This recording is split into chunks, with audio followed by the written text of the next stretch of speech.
Love Among the Chickens by P.G. Wodehouse. Chapter 1. A Letter with a Postscript. "A gentleman called to see you when you were out last night, sir," said Mrs. Medley, my landlady, removing the last of the breakfast things.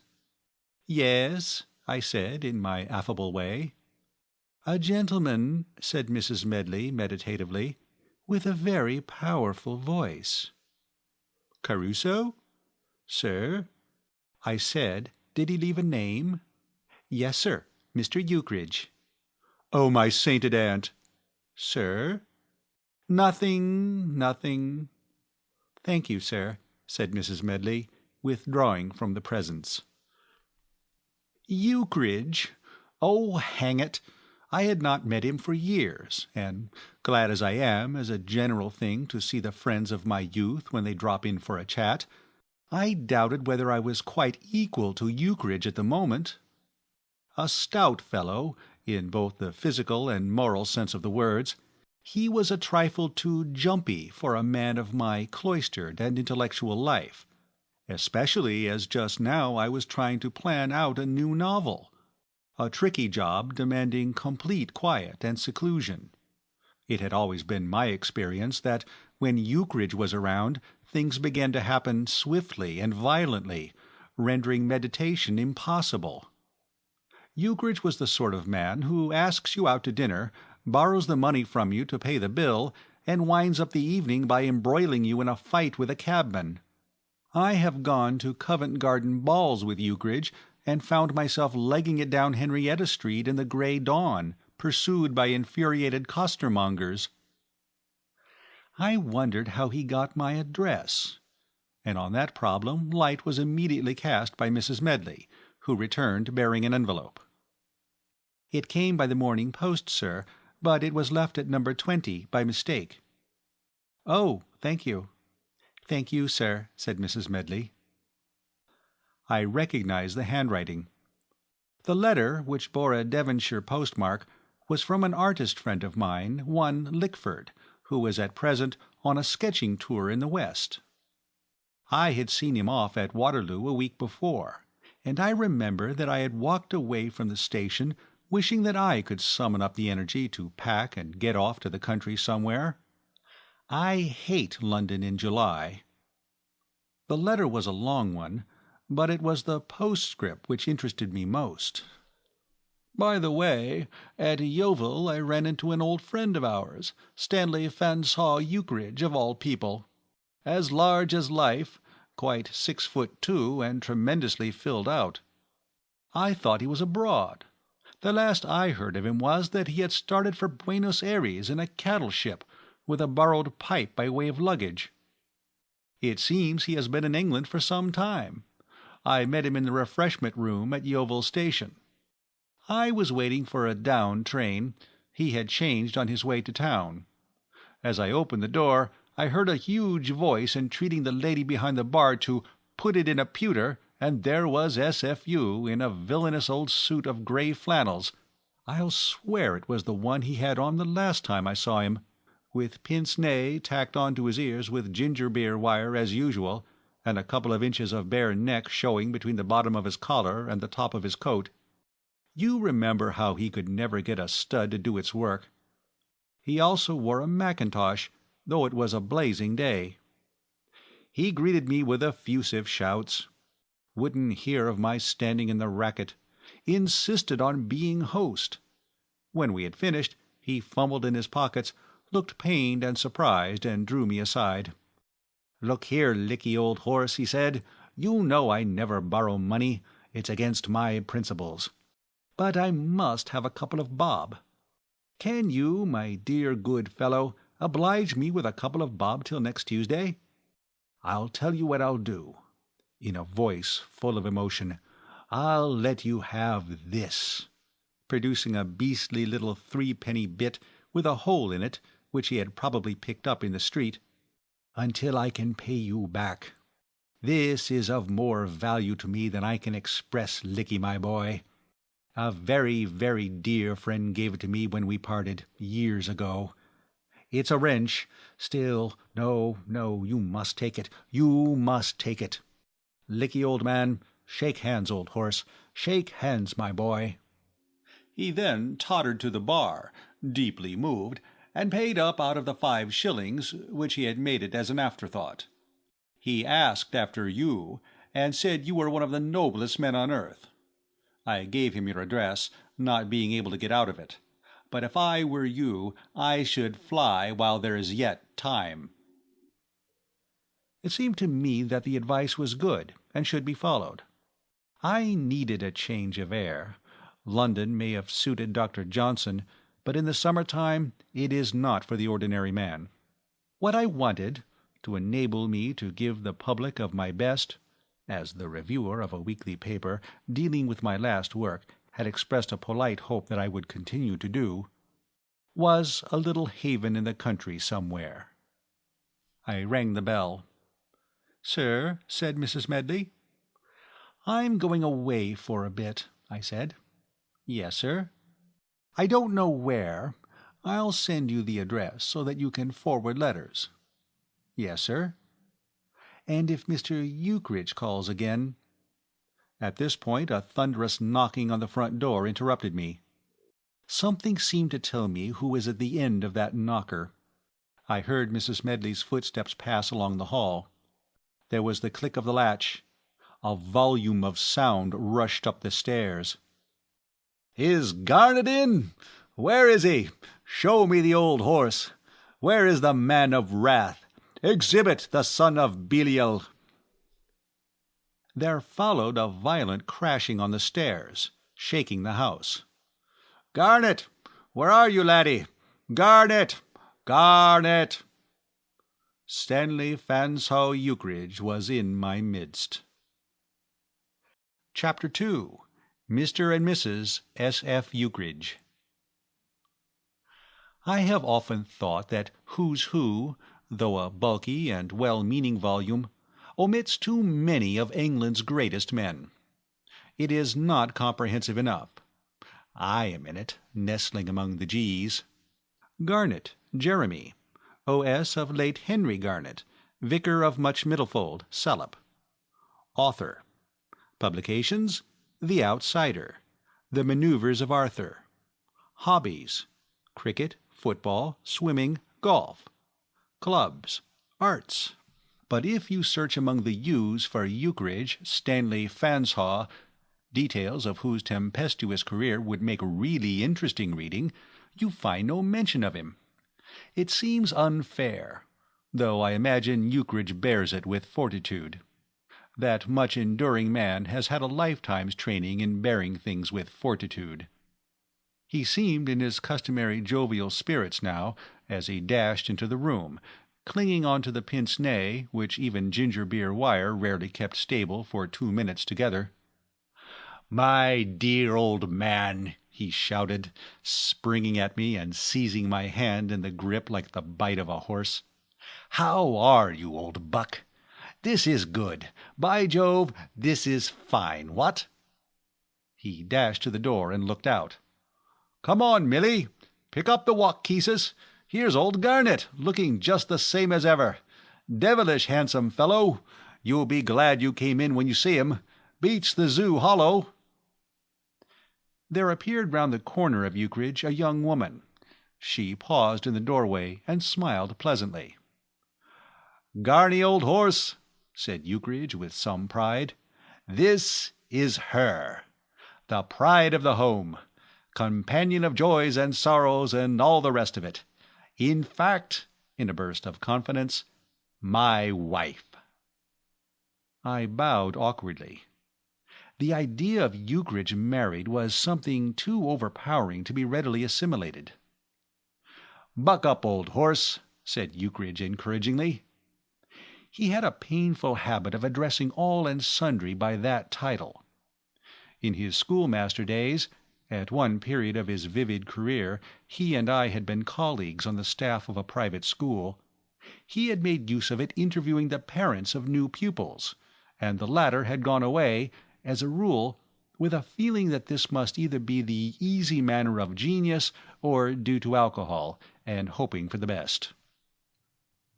He also used it to perfect strangers in the streets, and on one occasion had been heard to address a bishop by that title, rendering that dignitary, as Mr. Babu Jabberjee would put it, sotto voce, with gratification. "Surprised to find me married, what? Garny, old boy," sinking his voice to a whisper almost inaudible on the other side of the street, "take my tip. Go and jump off the dock yourself. You'll feel another man. Give up this bachelor business. It's a mug's game. I look on you bachelors as excrescences on the social system. I regard you, old man, purely and simply as a wart. Go and get married, laddie. Go and get married." "By gad, I've forgotten to pay the cabby. Lend me a couple of bob, Garny, old chap." He was out of the door and on his way downstairs before the echoes of his last remark had ceased to shake the window. I was left to entertain Mrs. Ukridge. So far, her share in the conversation had been confined to the pleasant smile which was apparently her chief form of expression. Nobody talked very much when Ukridge was present. She sat on the edge of the armchair, looking very small and quiet. I was conscious of feeling a benevolent pity for her. If I had been a girl, I would have preferred to marry a volcano. A little of Ukridge, as his former headmaster had once said in a moody, reflective voice, went a very long way. "You and Stanley have known each other a long time, haven't you?" said the object of my commiseration, breaking the silence. "Yes, oh yes, several years. We were masters at the same school." Mrs. Ukridge leaned forward with round, shining eyes. "Really? Oh, how nice!" she said ecstatically. Not yet, to judge from her expression and the tone of her voice, had she found any disadvantages attached to the arduous position of being Mrs. Stanley Ukridge. "He's a wonderfully versatile man," I said. "I believe he could do anything." "He'd have a jolly good try." "Have you ever kept fowls?" asked Mrs. Ukridge, with apparent irrelevance.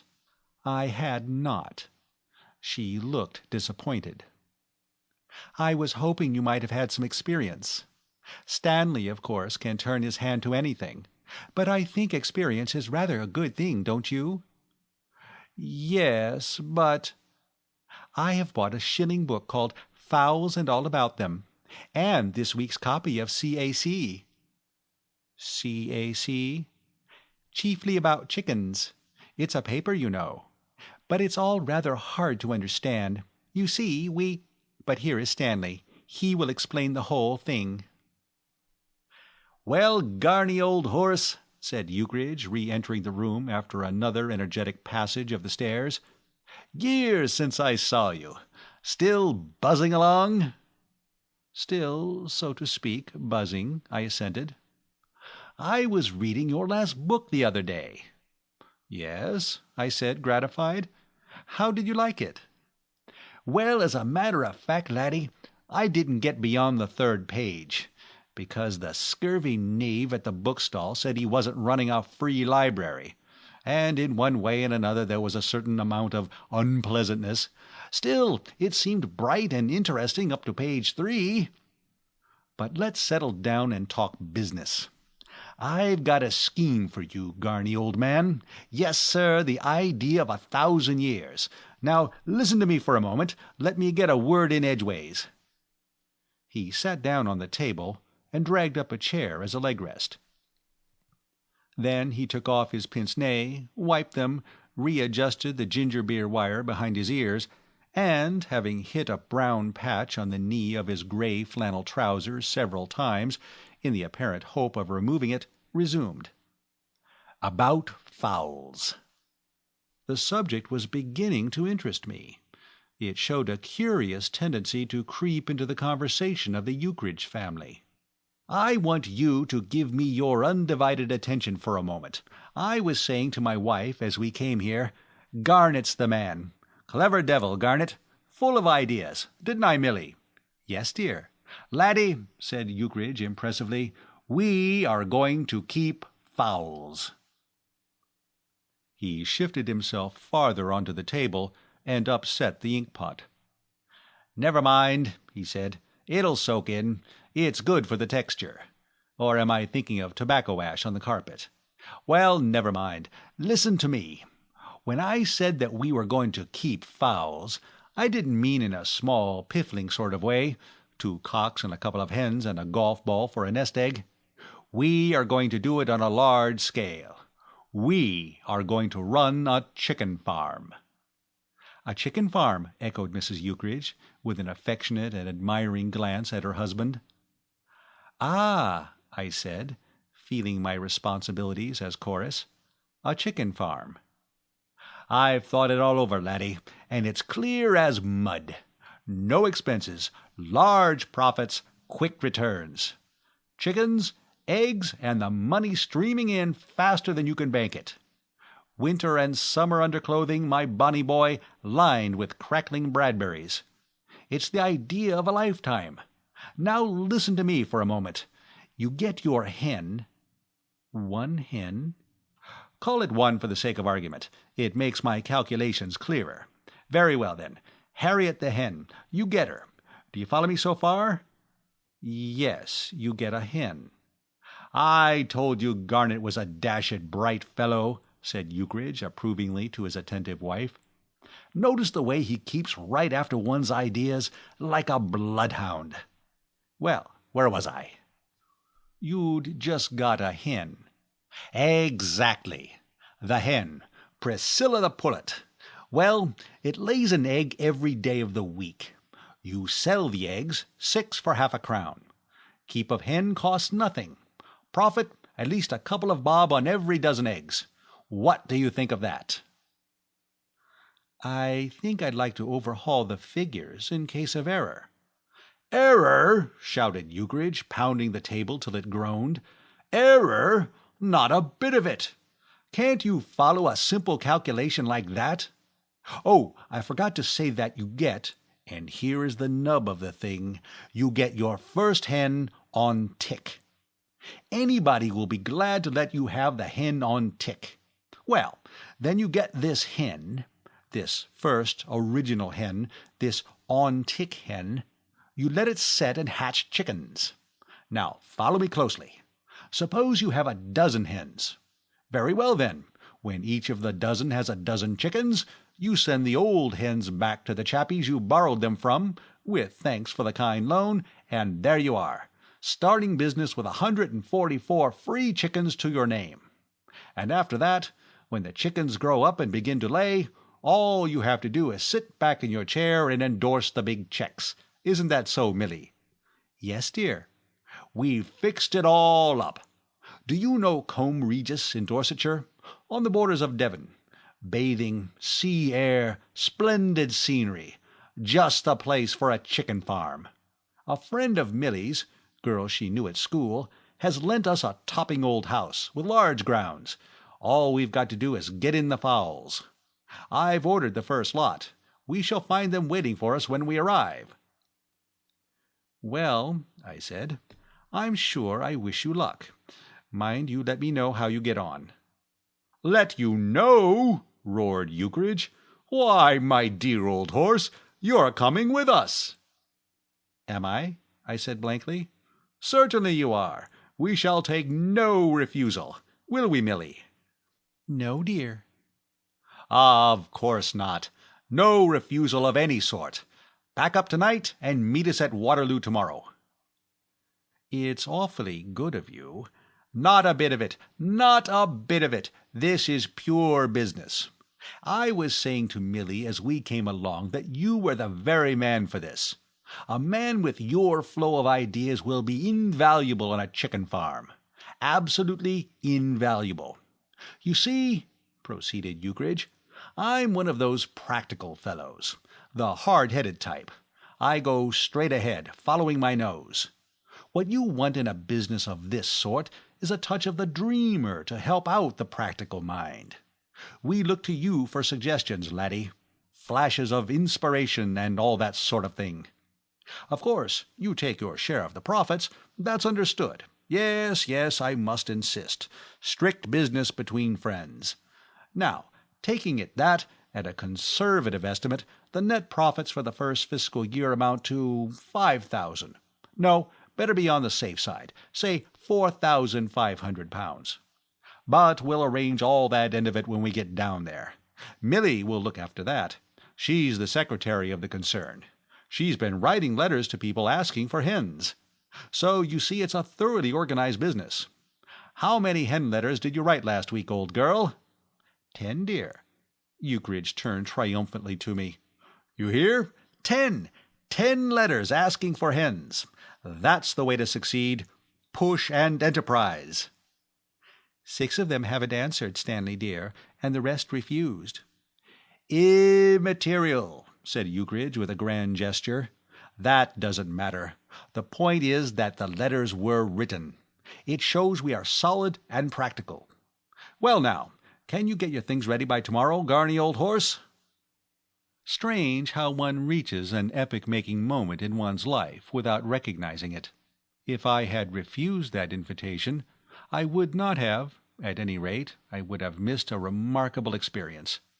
It is not given to everyone to see Stanley Featherstonehaugh Ukridge manage a chicken farm. I was thinking of going somewhere where I could get some golf, I said undecidedly. Combe Regis is just the place for you, then. Perfect hotbed of golf, full of the finest players. Can't throw a brick without hitting an amateur champion. Grand links at the top of the hill, not half a mile from the farm. Bring your clubs. You'll be able to play in the afternoons. Get through serious work by lunchtime. You know, I said, I am absolutely inexperienced as regards fowls. I just know enough to help myself to bread sauce when I see one, but no more. Excellent. You're just the man. You will bring to the work a mind unclouded by theories. You will act solely by the light of your intelligence, and you've got lots of that. That novel of yours showed the most extraordinary intelligence, at least as far as the blighter at the bookstall would let me read. I wouldn't have a professional chicken farmer about the place if he paid to come. If he applied to me, I should simply send him away. Natural intelligence is what we want. Then we can rely on you? Very well, I said slowly. It's very kind of you to ask me. Business, laddie. Pure business. Very well, then. We shall catch the 11:20 at Waterloo. Don't miss it. Look out for me on the platform. If I see you first, I'll shout. Chapter 3. Waterloo Station, Some Fellow Travelers, and a Girl with Brown Hair. The austerity of Waterloo Station was lightened on the following morning at 10 minutes to 11, when I arrived to catch the train to Combe Regis, by several gleams of sunshine and a great deal of bustle and activity on the various platforms. A porter took my suitcase and golf clubs and arranged an assignation on number 6 platform. I bought my ticket and made my way to the bookstall, where, in the interests of trade, I inquired in a loud and penetrating voice if they had got Jeremy Garnett's Manoeuvres of Arthur. Being informed that they had not, I clicked my tongue reproachfully, advised them to order in a supply, as the demand was likely to be large, and spent a couple of shillings on a magazine and some weekly papers. Then, with 10 minutes to spare, I went off in search of Ukridge. I found him on platform 6. The 11:20 was already alongside, and presently I observed my porter cleaving a path towards me with a suitcase and golf bag. "Here you are," shouted Ukridge vigorously. "Good for you. Thought you were going to miss it." I shook hands with the smiling Mrs. Ukridge. "I've got a carriage and collared 2-corner seats. Millie goes down in another. She doesn't like the smell of smoke when she's traveling. Hope we get the carriage to ourselves. Devil of a lot of people here this morning. Still, the more people there are in the world, the more eggs we shall sell. I can see with half an eye that all these blighters are confirmed egg-eaters. Get in, sonny. I'll just see the missus into her carriage and come back to you." I entered the compartment and stood at the door, looking out in the faint hope of thwarting an invasion of fellow travellers. Then I withdrew my head suddenly and sat down. An elderly gentleman, accompanied by a pretty girl, was coming towards me. It was not this type of fellow traveller whom I'd hoped to keep out. I had noticed the girl at the booking office. She had waited by the side of the queue while the elderly gentleman struggled gamely for the tickets, and I had had plenty of opportunity of observing her appearance. I had debated with myself whether her hair should rightly be described as brown or golden. I had finally decided on brown. Once only had I met her eyes, and then only for an instant. They might be blue. They might be grey, I could not be certain. Life is full of these problems. "This seems to be tolerably empty, my dear Phyllis," said the elderly gentleman, coming to the door of the compartment and looking in. "You're sure you don't object to a smoking carriage?" "Oh, no, father, not a bit." "Then I think," said the elderly gentleman, getting in. The inflection of his voice suggested the Irishman. It was not a brogue. There were no strange words, but the general effect was Irish. "That's good," he said, settling himself and pulling out a cigar case.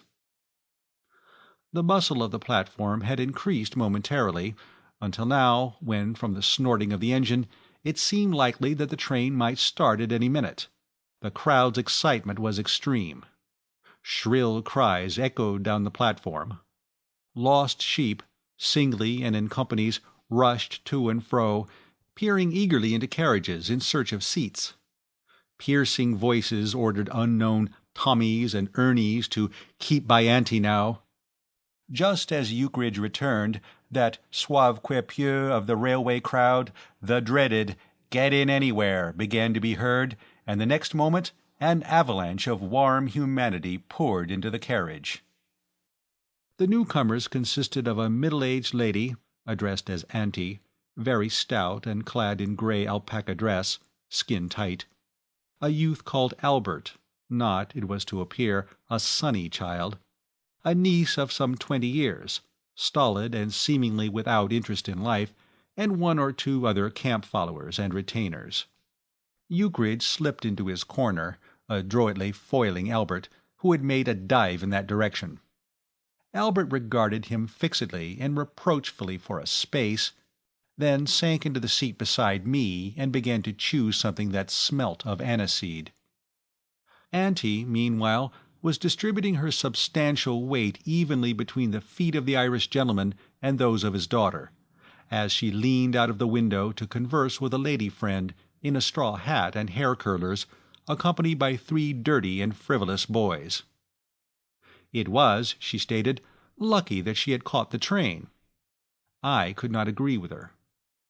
The girl with the brown hair and the eyes that were neither blue or grey was bearing the infliction, I noticed, with angelic calm.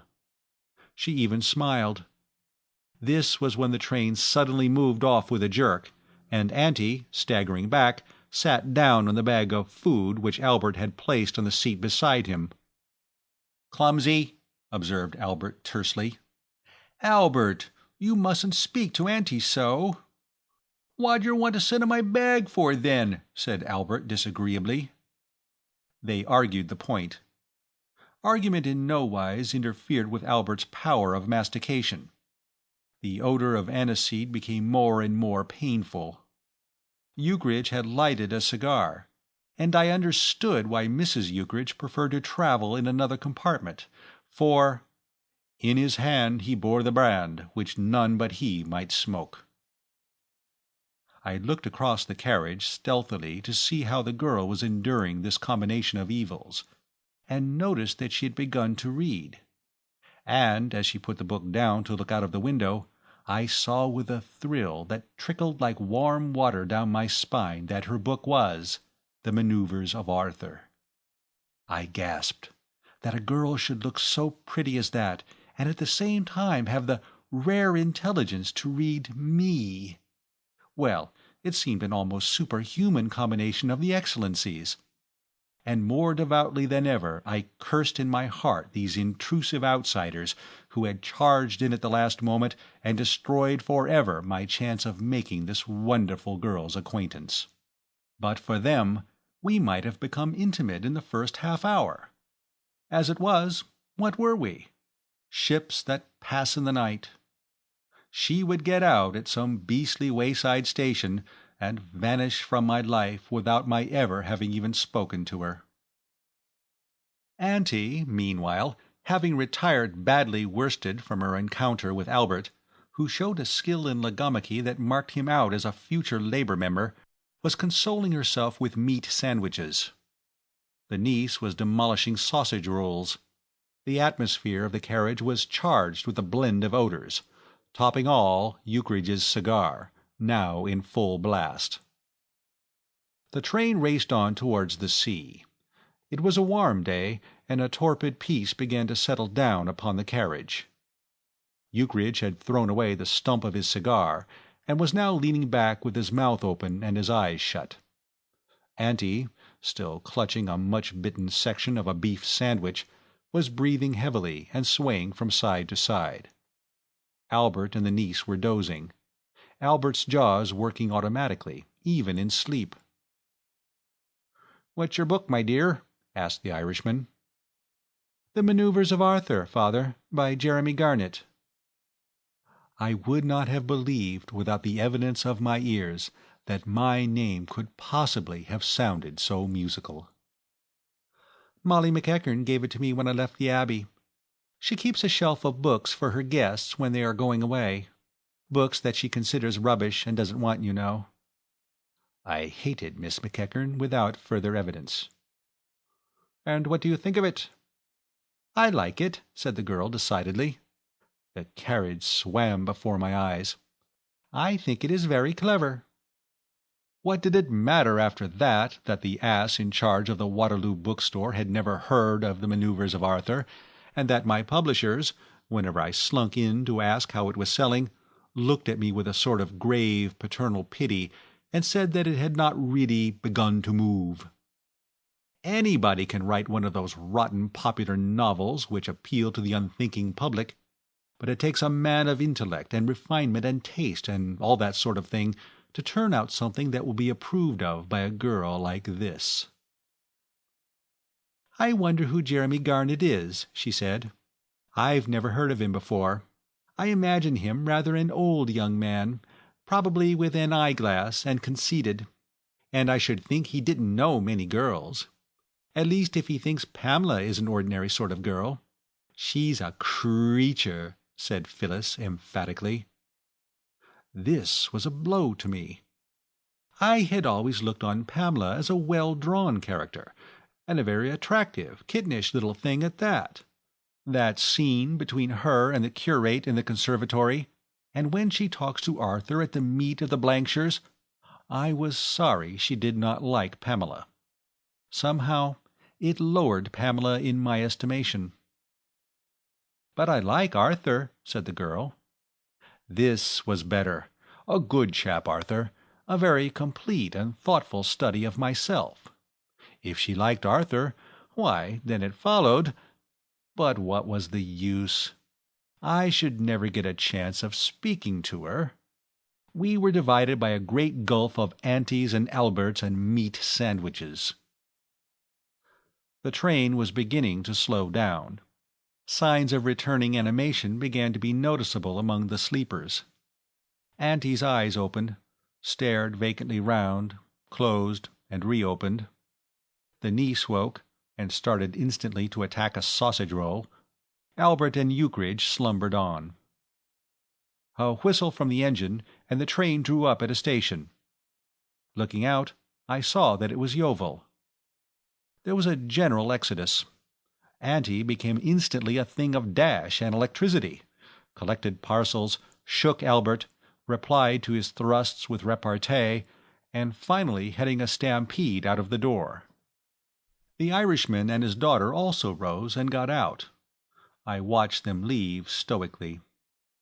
It would have been too much to expect that they would be going any further. "Where are we?" said Ukridge sleepily. "Yeovil? Not far now.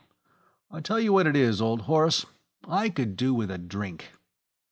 With that remark he closed his eyes again and returned to his slumbers. And, as he did so, my eye, roving discontentedly over the carriage, was caught by something lying in the far corner. It was the Manoeuvres of Arthur. The girl had left it behind. I suppose what follows shows the vanity that obsesses young authors. It did not even present itself to me as a tenable theory that the book might have been left behind on purpose, as being of no further use to the owner. It only occurred to me that, if I did not act swiftly, the poor girl would suffer a loss beside which the loss of a purse or vanity case were trivial. 5 seconds later I was on the platform. "Excuse me," I said. "I think—" "Oh, thank you so much," said the girl. I made my way back to the carriage and lit my pipe in a glow of emotion. "They are blue," I said to my immortal soul.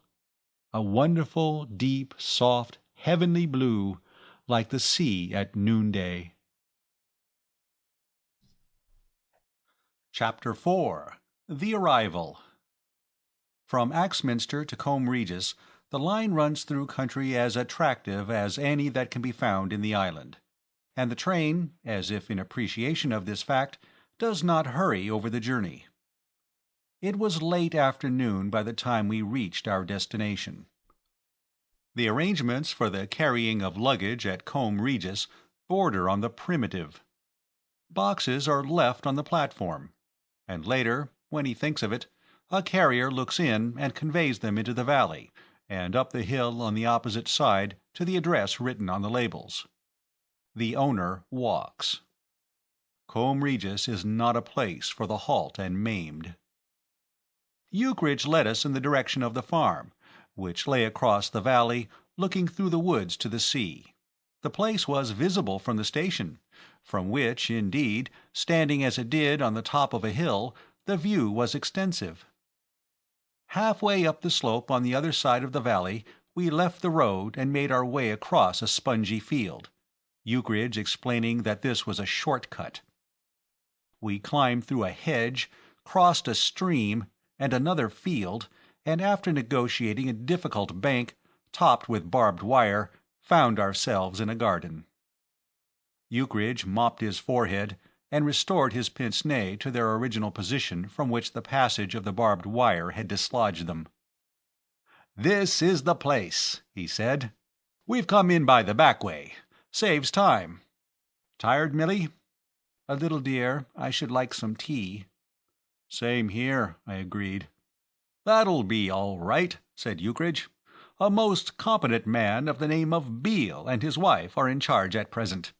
I wrote to them telling them that we were coming today. They will be ready for us.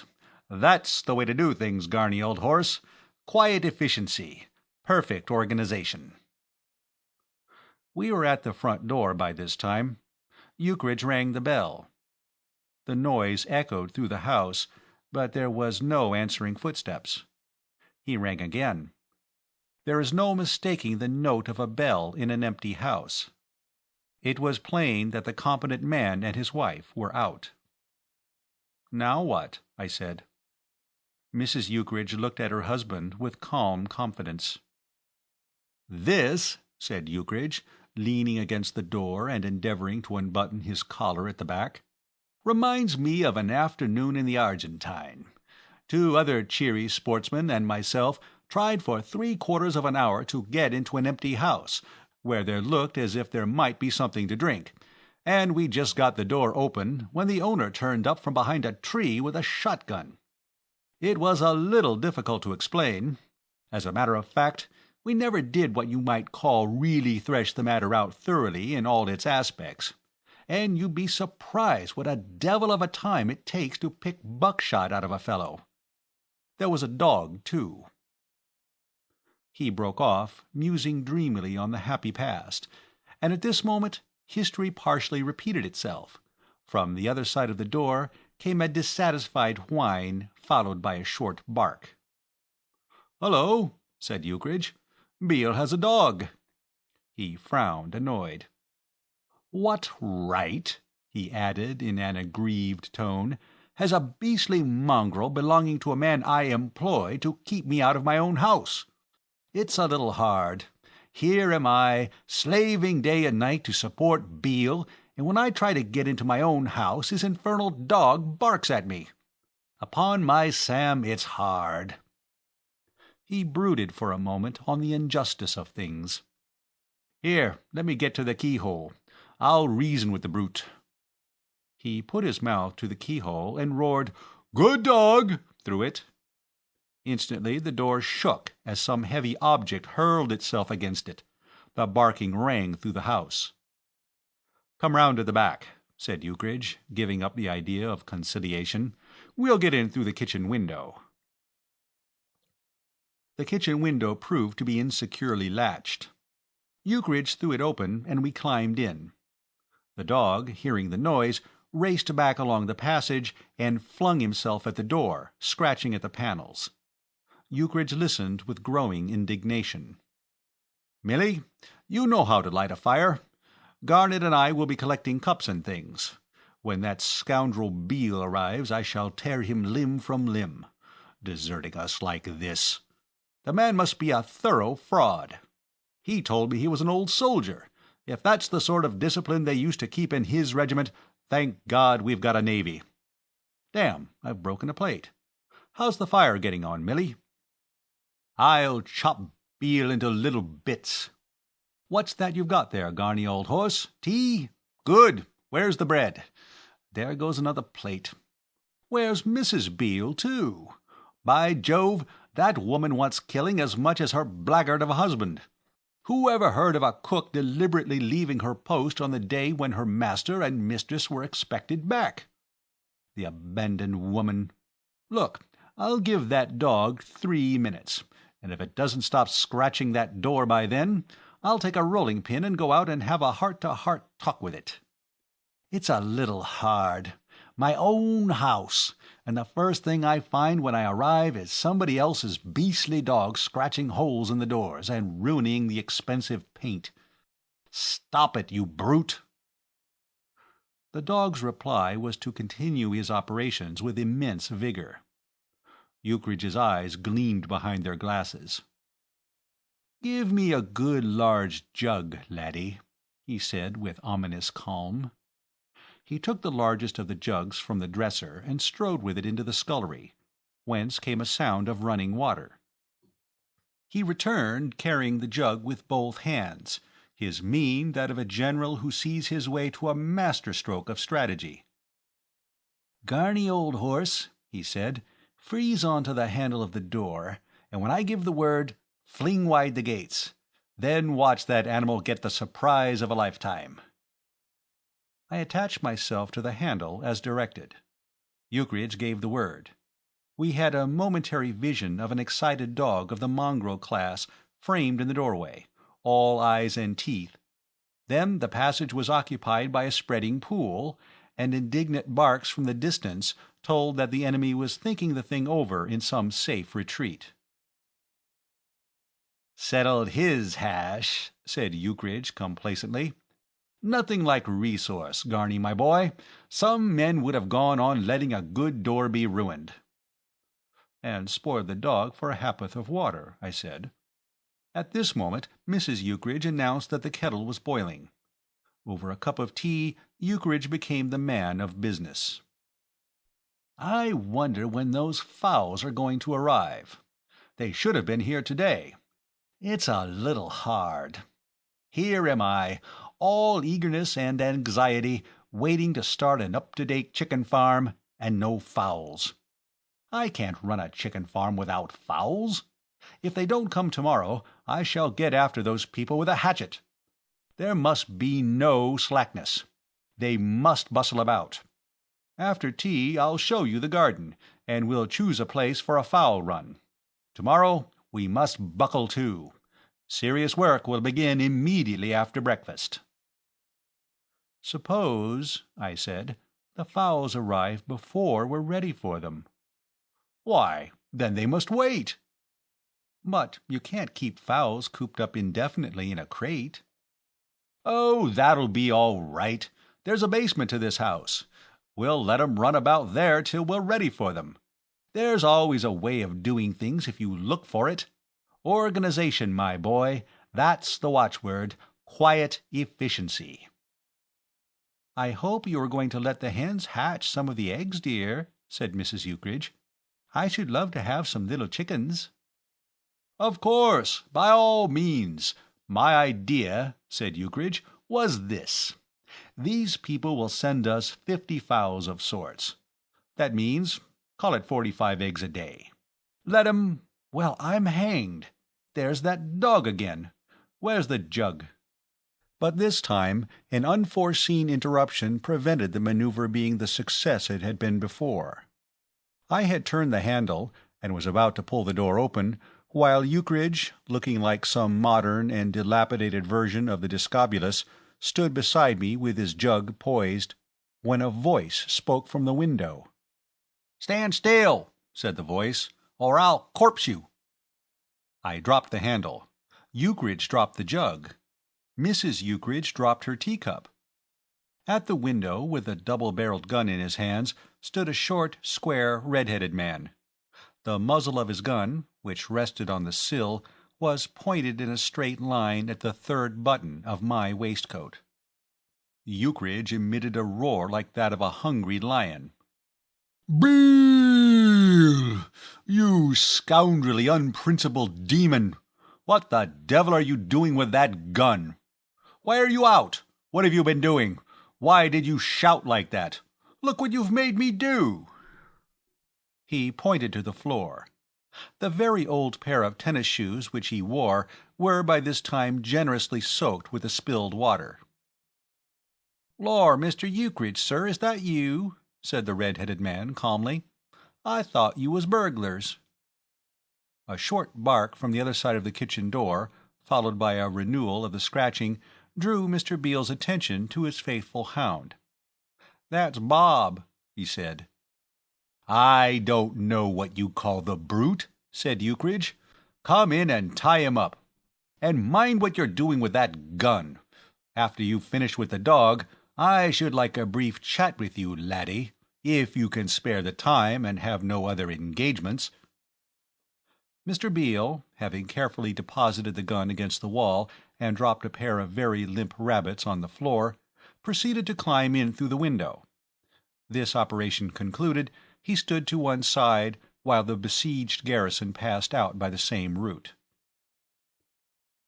"You will find me in the garden," said Ukridge coldly. "I've one or two little things to say to you." Mr. Beale grinned affably. He seemed to be a man of equable temperament. The cool air of the garden was grateful after the warmth of the kitchen. It was a pretty garden, or would have been if it had not been so neglected. I seemed to see myself sitting in a deck chair on the lawn, smoking and looking through the trees at the harbor below. It was a spot, I felt, in which it would be an easy and a pleasant task to shape the plot of my novel. I was glad I had come. About now, outside my lodgings in town, a particularly foul barrel organ would be settling down to work. "Oh, there you are, Beale," said Ukridge, as the servitor appeared. "Now then, what have you to say?" The hired man looked thoughtful for a moment, then said that it was a fine evening. "Fine evening!" shouted Ukridge. "What on earth has that got to do with it? I want to know why you and Mrs. Beale were out when we arrived." "The missus went to Axminster, Mr. Ukridge, sir." "She had no right to go to Axminster. It isn't part of her duties to go gadding about to Axminster. I don't pay her enormous sums to go to Axminster. You knew I was coming this evening." "No, sir." "What?" "No, sir." "Beale," said Ukridge with studied calm, the strong man repressing himself, "one of us two is a fool." "Yes, sir." "Let us sift this matter to the bottom. You got my letter?" "No, sir." "My letter saying that I should arrive today, you didn't get it?" "No, sir." "Now look here, Beale, this is absurd. I am certain that that letter was posted. I remember placing it in my pocket for that purpose. It is not there now. See? These are all the contents of my— Well, I'm hanged." He stood looking at the envelope which he had produced from his breast pocket. A soft smile played over Mr. Beale's wooden face. He coughed. "Beale," said Ukridge, there seems to have been a mistake." "Yes, sir." "You are not so much to blame as I thought." "No, sir." There was a silence. "Anyhow," said Ukridge in inspired tones, "I'll go and slay that infernal dog. I'll teach him to tear my door to pieces. Where's your gun, Beale?" But better counsels prevailed, and the proceedings closed with a cold but pleasant little dinner, at which the spared mongrel came out unexpectedly strong, with ingenious and diverting tricks. Chapter 5. Buckling To. Sunshine, streaming into my bedroom through the open window, woke me next day, as distant clocks were striking 8. It was a lovely morning, cool and fresh. The grass of the lawn, wet with dew, sparkled in the sun. A thrush, who knew all about early birds and their perquisites, was filling in the time before the arrival of the worm with a song or two, as he sat in the bushes. In the ivy, a colony of sparrows were opening the day with brisk scuffling. On the gravel in front of the house lay the mongrel, Bob, blinking lazily. The gleam of the sea through the trees turned my thoughts to bathing. I dressed quickly and went out. Bob rose to meet me, waving an absurdly long tail. The hatchet was definitely buried now. That little matter of the jug of water was forgotten. A walk of 5 minutes down the hill brought me, accompanied by Bob, to the sleepy little town. I passed through the narrow street and turned on to the beach, walking in the direction of the combination of pier and breakwater, which loomed up through the faint mist. The tide was high, and leaving my clothes to the care of Bob, who treated them as a handy bed, I dived into 12 feet of clear, cold water. As I swam, I compared it with the morning tub of London, and felt that I had done well to come with Ukridge to this pleasant spot. Not that I could rely on unbroken calm during the whole of my visit. I knew nothing of chicken farming, but I was certain that Ukridge knew less. There would be some strenuous moments before that farm became a profitable commercial speculation. At the thought of Ukridge toiling on a hot afternoon to manage an undisciplined mob of fowls, I laughed, and swallowed a generous mouthful of salt water, and turning, swam back to Bob and my clothes. On my return, I found Ukridge, in his shirt-sleeves and minus a collar, assailing a large ham. Mrs. Ukridge, looking younger and more childlike than ever in brown holland, smiled at me over the teapot. "Hullo, old horse," bellowed Ukridge. "Where have you been, bathing? Hope it's made you feel fit for work, because we've got to buckle to this morning." "The fowls have arrived, Mr. Garnet," said Mrs. Ukridge, opening her eyes till she looked like an astonished kitten. "Such a lot of them! They're making such a noise." To support her statement, there floated in through the window a cackling which for volume and variety beat anything I had ever heard. Judging from the noise, it seemed as if England had been drained of fowls and the entire tribe of them dumped into the yard of Ukridge's farm. "There seems to have been no stint," I said. "Quite a goodish few, aren't there?" said Ukridge complacently. "But that's what we want. No good starting on a small scale. The more you have, the bigger the profits." "What sorts have you got, mostly?" I asked, showing a professional interest. "Oh, all sorts. My theory, laddie, is this. It doesn't matter a bit what kind we get, because they'll all lay. And if we sell settings of eggs, which we will, we'll merely say it's an unfortunate accident if they turn out mixed when hatched. Bless you, People don't mind what breed a fowl is, so long as it's got 2 legs and a beak. These dealer chaps were so infernally particular. Any Dorkings, they said. All right, I said. Bring on your Dorkings. Or perhaps you will require a few Minorcas. Very well, I said. Unleash the Minorcas. They were going on. They'd have gone on for hours, but I stopped them. Look here, my dear old college chum, I said kindly but firmly to the manager Johnny, decent old buck, with the manners of a marquess. Look here, I said, life is short, and we're neither of us as young as we used to be. Don't let us waste the golden hours playing guessing games. I want fowls. You sell fowls, so give me some of all sorts. Mix 'em up, laddie, I said. Mix 'em up. And he has, by Jove. You go into the yard and look at 'em. Beale has turned them out of their crates. There must be one of every breed ever invented. Where are you going to put them? The spot we chose by the paddock. That's the place. Plenty of mud for them to scratch about in, and they can go into the field when they feel like it and pick up worms, or whatever they feed on. We must rig them up some sort of shanty, I suppose, this morning. We'll go and tell 'em to send up some wire netting and stuff from the town. Then we shall want hen coops. We shall have to make those. Of course. So we shall. Milly, didn't I tell you that old Garnet was the man to think of things? I forgot the coops.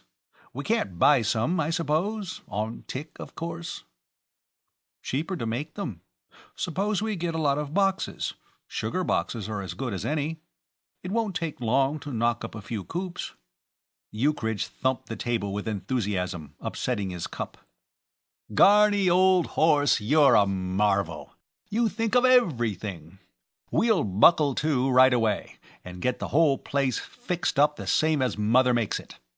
What an infernal noise those birds are making. I suppose they don't feel at home in the yard. Wait till they see the A1 compact residential mansions we're going to put up for them. Finished breakfast? Then let's go out. Come along, Milly. The red-headed Beale, discovered leaning in an attitude of thought on the yard gate, and observing the feathered mob below with much interest, was roused from his reflections and dispatched to the town for the wire and sugar boxes. Ukridge, taking his place at the gate, gazed at the fowls with the affectionate air of a proprietor. "Well, they have certainly taken you at your word," I said, "as far as variety is concerned." The man with the manners of a marquess seemed to have been at great pains to send a really representative selection of fowls. There were blue ones, black ones, white, gray, yellow, brown, big, little, Dorkings, Minorcas, Cochin Chinas, Bantams, Wyandottes. It was an imposing spectacle. The hired man returned towards the end of the morning, preceded by a cart containing the necessary wire and boxes. And Ukridge, whose enthusiasm brooked no delay, started immediately the task of fashioning the coops, while I, assisted by Beale, draped the wire netting about the chosen spot next to the paddock. There were little unpleasantnesses. Once a roar of anguish told that Ukridge's hammer had found the wrong billet, and on another occasion my flannel trousers suffered on the wire, but the work proceeded steadily. By the middle of the afternoon, things were in a sufficiently advanced state to suggest to Ukridge the advisability of a halt for refreshments. "That's the way to do it," he said, beaming through misty pince-nez over a long glass. "That is the stuff to administer to 'em. At this rate, we shall have the place in corking condition before bedtime. Quiet efficiency, that's the wheeze. What do you think of those for coops, Beale?" The hired man examined them woodenly. "I've seen worse, sir." He continued his examination. "But not many," he added. Beale's passion for the truth had made him unpopular in 3 regiments. "They aren't so bad," I said, "but I'm glad I'm not a fowl." "So you ought to be," said Ukridge, "considering the way you put up that wire. You'll have them strangling themselves." In spite of earnest labor, The housing arrangements of the fowls were still in an incomplete state at the end of the day. The details of the evening's work are preserved in a letter which I wrote that night to my friend Lickford. Have you ever played a game called Pigs in Clover? We have just finished a merry bout of it, with hens instead of marbles, which has lasted for an hour and a half. We are all dead tired, except the hired man, who seems to be made of India rubber. He has just gone for a stroll on the beach. Wants some exercise, I suppose. Personally, I feel as if I should never move again. You have no conception of the difficulty of rounding up fowls and getting them safely to bed. Having no proper place to put them, we were obliged to stow some of them in the cube sugar boxes and the rest in the basement. It has only just occurred to me that they ought to have had perches to roost on.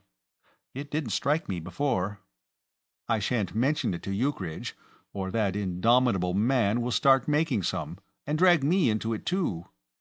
After all, a hen can rough it for one night, and if I did a stroke more work I should collapse. My idea was to do the thing on the slow but sure principle. That is to say, take each bird singly and carry it to bed.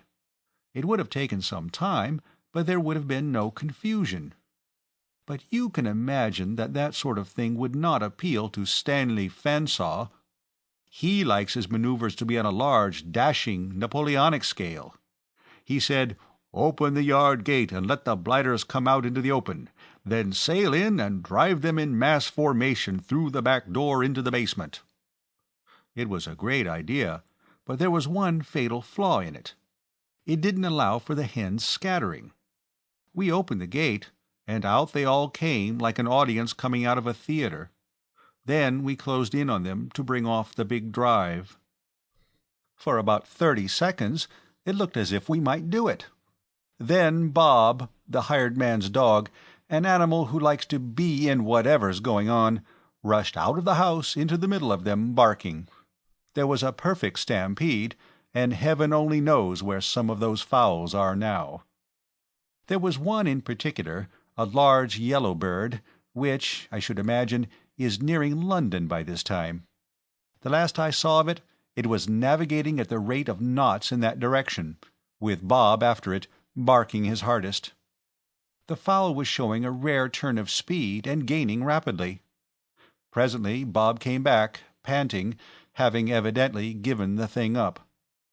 We, in the meantime, were chasing the rest of the birds all over the garden. The affair had now resolved itself into the course of action I had suggested originally, except that instead of collecting them quietly and at our leisure, we had to run miles for each one we captured.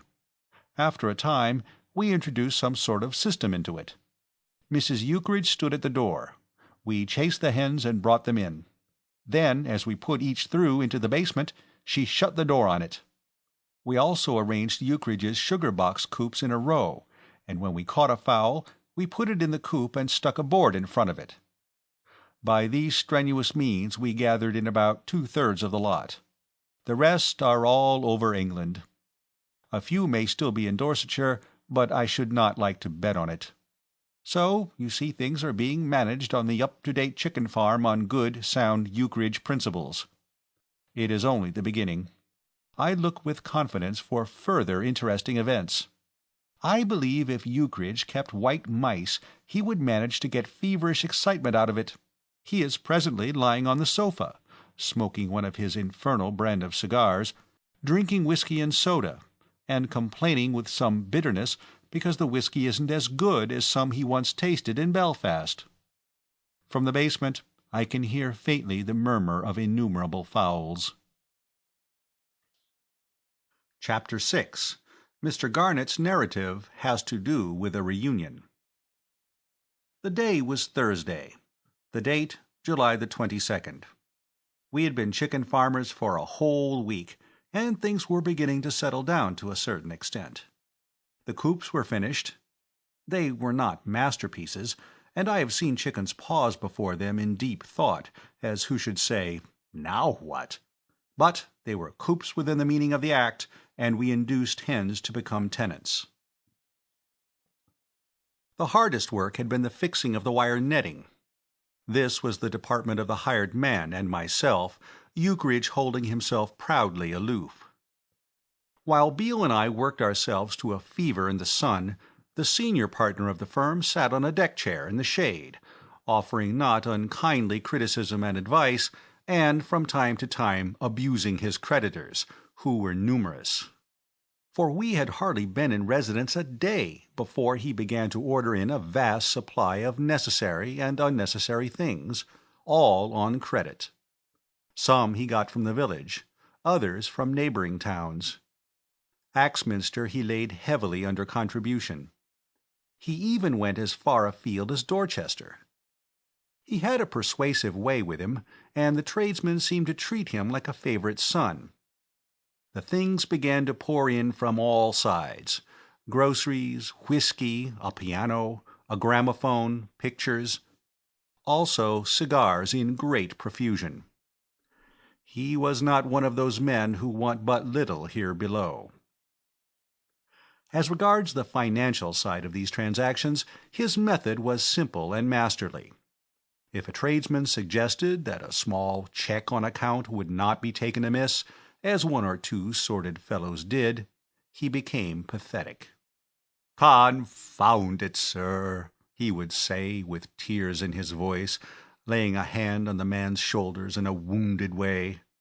"It's a trifle hard, when a gentleman comes to settle in your neighbourhood, that you should dun him for money before he has got the preliminary expenses about the house off his back." This sounded well, and suggested the disbursement of huge sums for rent. The fact that the house had been lent him rent-free was kept with some care in the background. Having weakened the man with pathos, he would strike a sterner note. "A little more of this," he would go on, "and I'll close my account. Why, damn, in all my experience I've never heard anything like it." Upon which the man would apologize and go away, forgiven, with a large order for more goods. By these statesmanlike methods he had certainly made the place very comfortable. I suppose we all realized that the things would have to be paid for some day, but the thought did not worry us.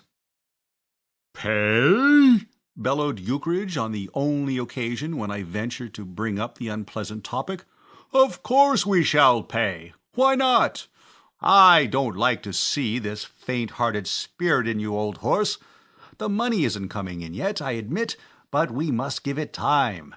Soon we shall be turning over hundreds a week. Hundreds! I'm in touch with all the big places. Whiteley's, Harrod's, all the nibs. Here I am, I said to them, with a large chicken farm with all the modern improvements. You want eggs, old horses, I said. I supply them. I will let you have so many hundred eggs a week, I said. What will you give for them? Well, I'll admit their terms did not come up to my expectations altogether, but we must not sneer at small prices at first. When we get a connection, we shall be able to name our terms. It stands to reason, laddie. Have you ever seen a man, woman, or child who wasn't eating an egg, or just going to eat an egg, or just coming away from eating an egg? I tell you, the good old egg is the foundation of daily life. Stop the first man you meet in the street and ask him which he'd sooner lose, his egg or his wife, and see what he says.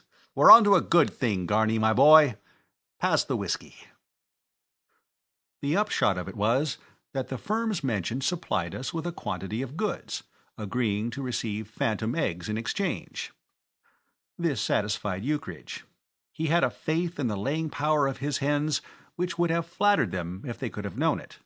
It might also have stimulated their efforts in that direction, which up to date were feeble.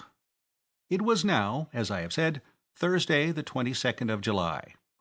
A glorious sunny morning, of the kind which Providence sends occasionally, simply in order to allow the honest smoker to take his after-breakfast pipe under ideal conditions. These are the pipes to which a man looks back in after years with a feeling of wistful reverence, pipes smoked in perfect tranquillity, mind and body alike at rest. It is over pipes like these that we dream our dreams and fashion our masterpieces. My pipe was behaving like the ideal pipe, and as I strolled spaciously about the lawn, my novel was growing nobly.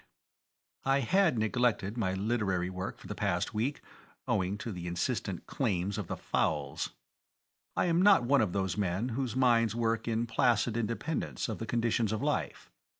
But I was making up for lost time now. With each blue cloud that left my lips and hung in the still air above me, striking scenes and freshets of sparkling dialogue rushed through my brain. Another uninterrupted half-hour, and I have no doubt that I should have completed the framework of a novel which would have placed me in that select band of authors who have no Christian names. Another half-hour, and posterity would have known me as Garnet. But it was not to be. "Stop her! Catch her! Guardy old horse!" I had wandered into the paddock at the moment. I looked up. Coming towards me at her best pace was a small hen. I recognized her immediately. It was the disagreeable, sardonic-looking bird which Ukridge, on the strength of an alleged similarity of profile to his wife's nearest relative, had christened Aunt Elizabeth. A Bolshevist hen, always at the bottom of any disturbance in the fowl run. A bird which ate its head off daily at our expense, and bit the hands which fed it by resolutely declining to lay a single egg. Behind this fowl ran Bob, doing, as usual, the thing that he ought not to have done. Bob's wrong-headedness in the matter of our hens was a constant source of inconvenience. From the first, he had seemed to regard the laying in of our stock purely in the nature of a tribute to his sporting tastes. He had a fixed idea that he was a hunting dog, and that, recognizing this, we had very decently provided him with material for the chase. Behind Bob came Ukridge, but a glance was enough to tell me that he was a negligible factor in the pursuit.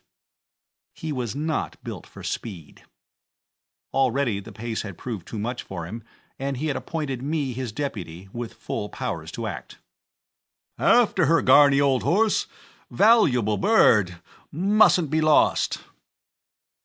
When not in a catalepsy of literary composition, I am essentially the man of action. I laid aside my novel for future reference, and we passed out of the paddock in the following order. First, Aunt Elizabeth, as fresh as paint, going well. Next, Bob, panting and obviously doubtful of his powers of staying the distance. Lastly, myself, determined, but wishing I were 5 years younger.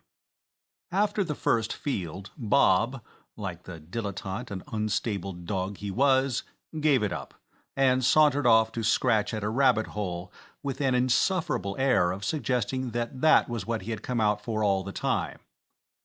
I continued to pound along doggedly. I was grimly resolute.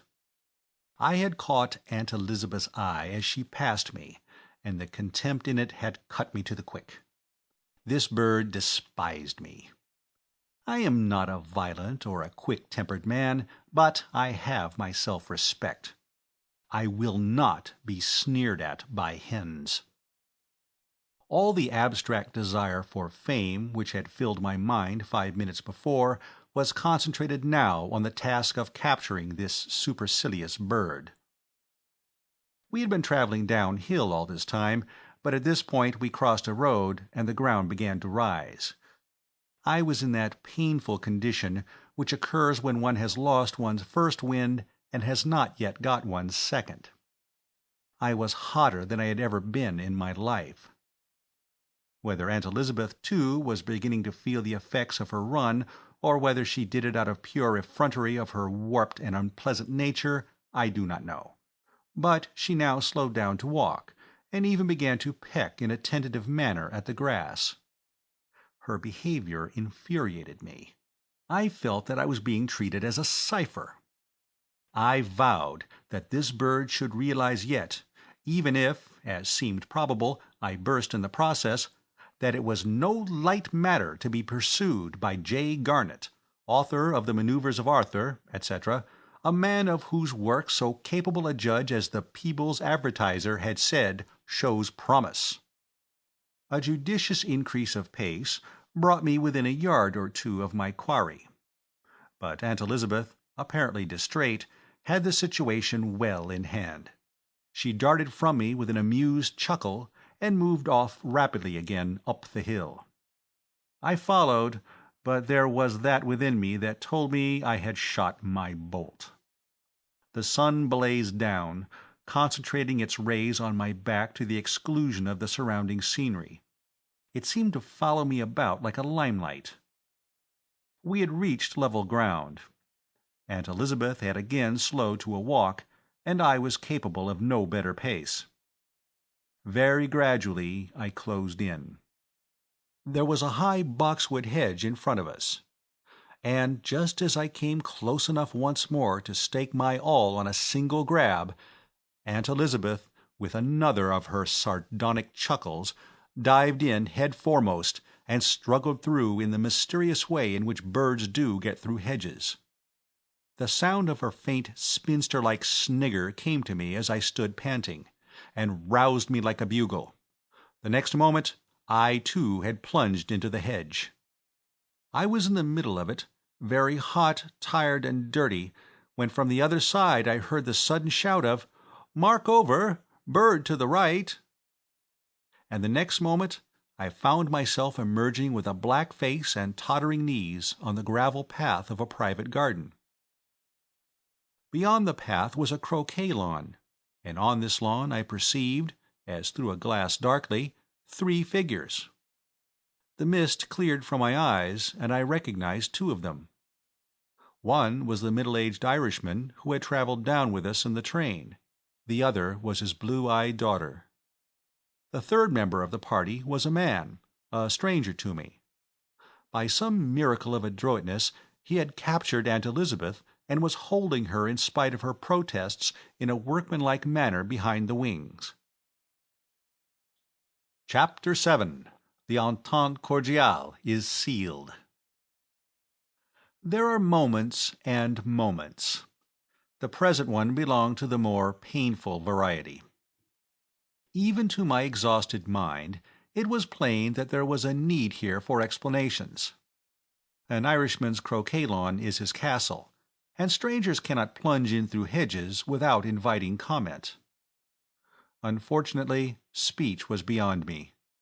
I could have emptied a water-butt, laid down and gone to sleep, or melted ice with a touch of the finger, but I could not speak. The conversation was opened by the other man, in whose restraining hand Aunt Elizabeth now lay, outwardly resigned, but inwardly, as I, who knew her haughty spirit, could guess, boiling with baffled resentment. I could see her looking out of the corner of her eye, trying to estimate the chances of getting in one good hard peck with her aquiline beak. "Come right in," said the man pleasantly. "Don't knock." I stood there gasping. I was only too well aware that I presented a quaint appearance. I had removed my hat before entering the hedge, and my hair was full of twigs and other foreign substances. My face was moist and grimy. My mouth hung open. My legs felt as if they had ceased to belong to me. "I must I began, and ended the sentence with gulps. The elderly gentleman looked at me with what seemed to be indignant surprise. His daughter appeared to my guilty conscience to be looking through me. Aunt Elizabeth sneered. The only friendly face was the man's. He regarded me with a kindly smile, as if I were some old friend who had dropped in unexpectedly. "Take a long breath," he advised. I took several, and felt better. "I must apologize for this intrusion," I said successfully. Unwarrantable would have rounded off the sentence neatly, but I would not risk it. It would have been mere bravado to attempt unnecessary words of 5 syllables. I took in more breath. "The fact is, I didn't know there was a private garden beyond the hedge. If you will give me my hen—" I stopped. Aunt Elizabeth was looking away, as if endeavoring to create an impression of having nothing to do with me. I am told by one who knows that hens cannot raise their eyebrows, not having any. But I am prepared to swear at this moment Aunt Elizabeth raised hers. I will go further. She sniffed. "Here you are," said the man, "though it's hard to say good-bye." He held out the hen to me, and at this point a hitch occurred. He did his part, the letting go, all right.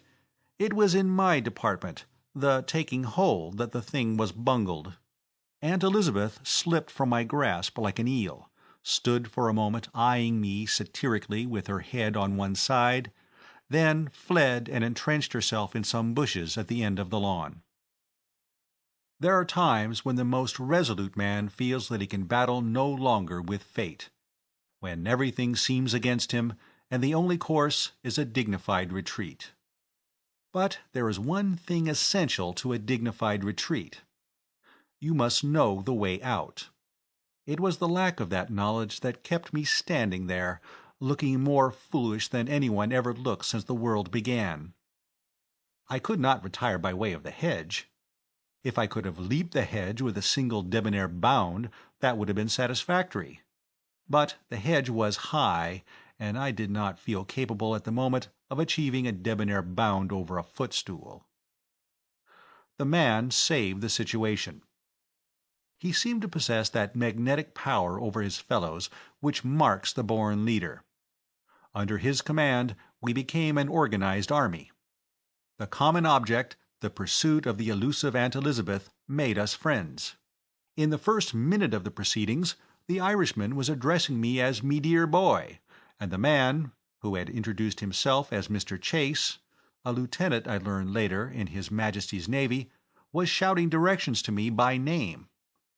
I have never assisted at any ceremony in which formality was so completely dispensed with. The ice was not merely broken, it was shivered into a million fragments. "Go in and drive her out, Garnet," shouted Mr. Chase. "In my direction, if you can. Look out on the left, Phyllis." Even in that disturbing moment, I could not help noticing his use of the Christian name. It seemed to me more than sinister.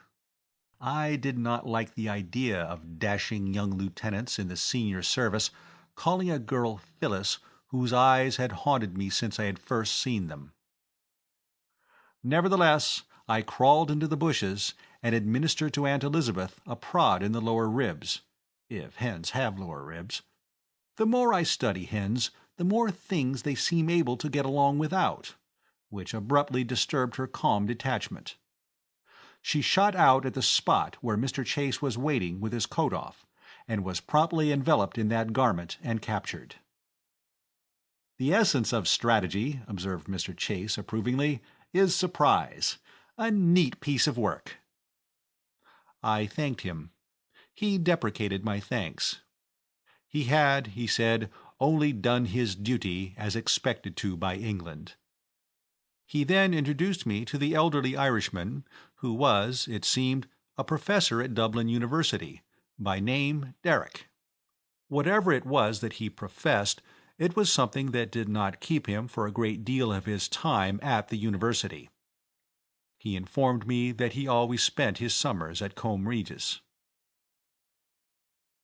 "I was surprised to see you at Combe Regis," I said. "When you got out at Yeovil, I thought I had seen the last of you." I think I am gifted beyond other men as regards the unfortunate turning of sentences. "I meant," I added, "I was afraid I had." "Ah, of course," he said. "You were in our carriage coming down. I was confident I had seen you before. I never forget a face." "It would be a kindness," said Mr. Chase, "if you would forget Garnet's as now exhibited. You seem to have collected a good deal of the scenery coming through that hedge." "I was wondering," I said, "a wash, if I might." "Of course, me boy, of course," said the professor. "Tom, take Mr. Garnet off to your room, and then we'll have lunch. You will stay to lunch, Mr. Garnet?" I thanked him, commented on possible inconvenience to his arrangements, was overruled, and went off with my friend the lieutenant to the house. We imprisoned Aunt Elizabeth in the stables, to her profound indignation, gave directions for lunch to be served to her, and made our way to Mr. Chase's room. "So you've met the Professor before," he said, hospitably laying out a change of raiment for me. We were fortunately much of a height and build. "I have never spoken to him," I said. "We travelled down from London in the same carriage."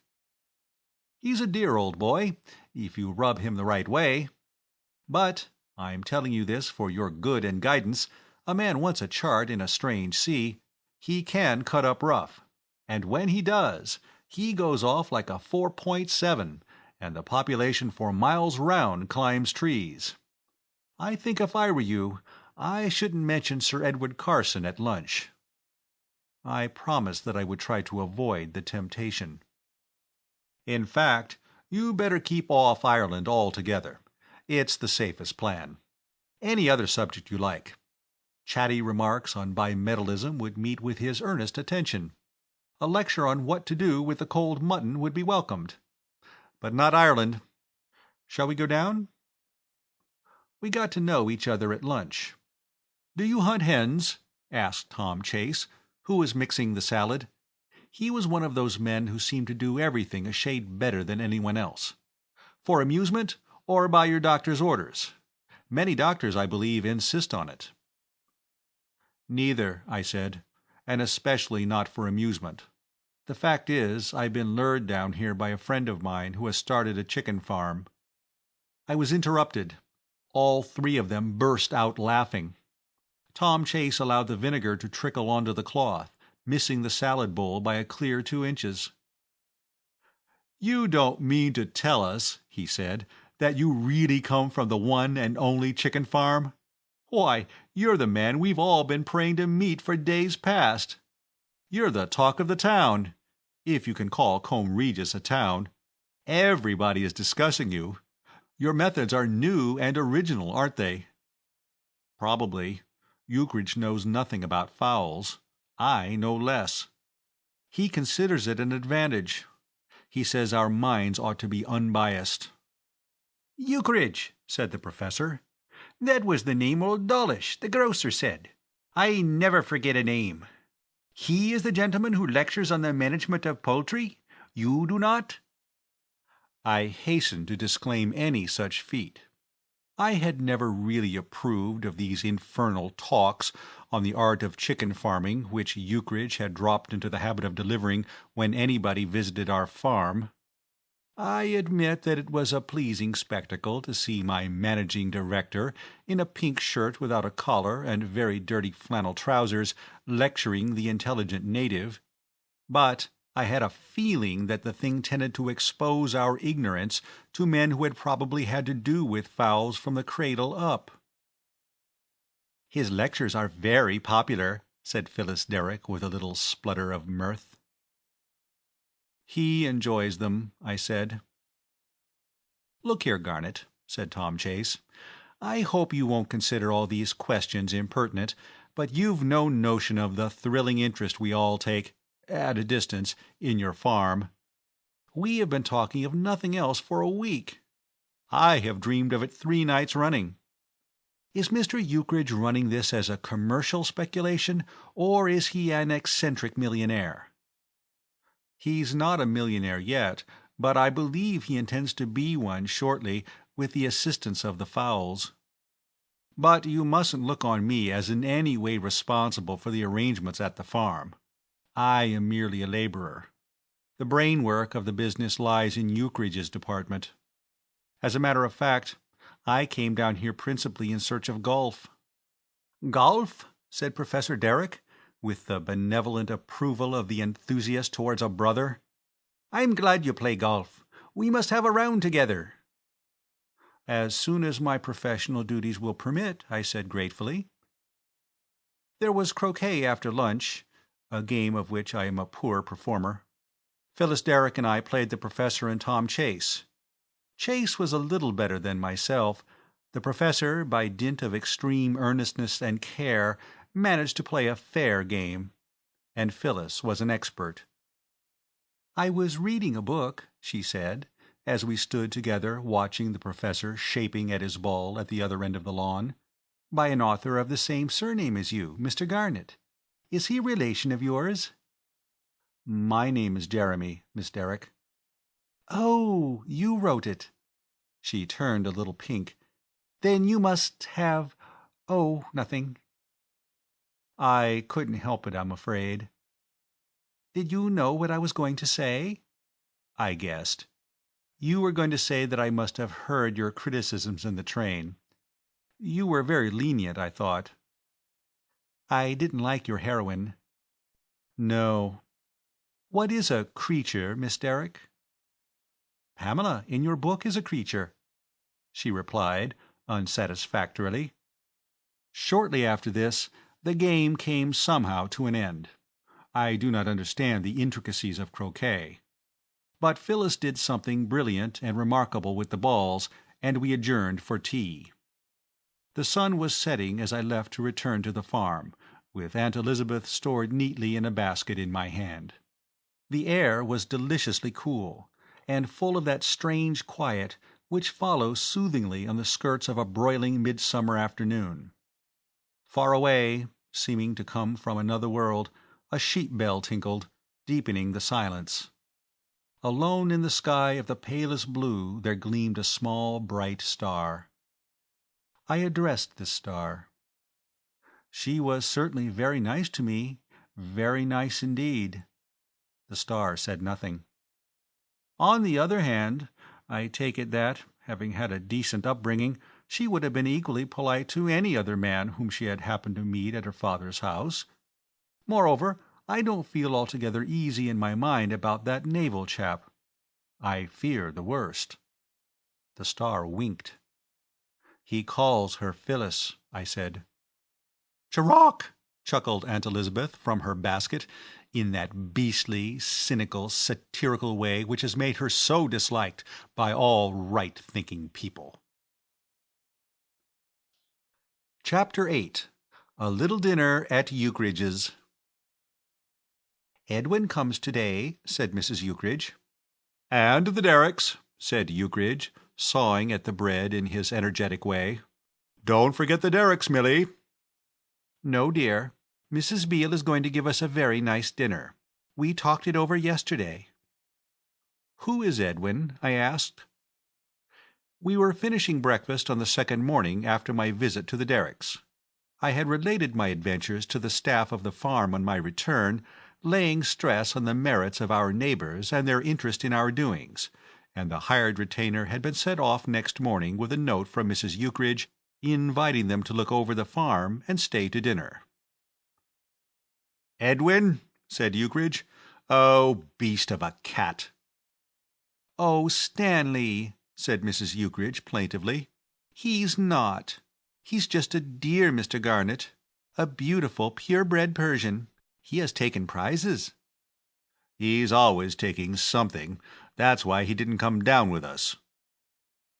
"A great, horrid beast of a dog bit him, Mr. Garnet, and poor Edwin had to go to a cat's hospital." "And I hope," said Ukridge, "the experience will do him good.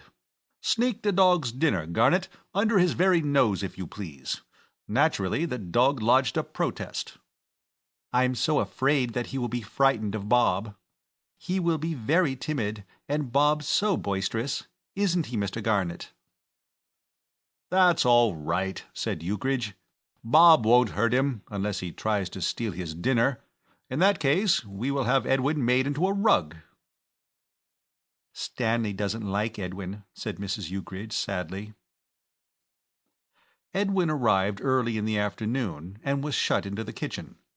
He struck me as a handsome cat, but nervous. The Derricks followed 2 hours later. Mr. Chase was not of the party. "Tom had to go to London," explained the professor, "or he would have been delighted to come. It was a disappointment to the boy, for he wanted to see the farm." "He must come some other time," said Ukridge. "We invite inspection. Look here," he broke off suddenly. We were nearing the fowl run now, Mrs. Ukridge walking in front with Phyllis Derrick. "Were you ever at Bristol?" "Never, sir," said the professor. "Because I knew just such another fat little buffer there a few years ago.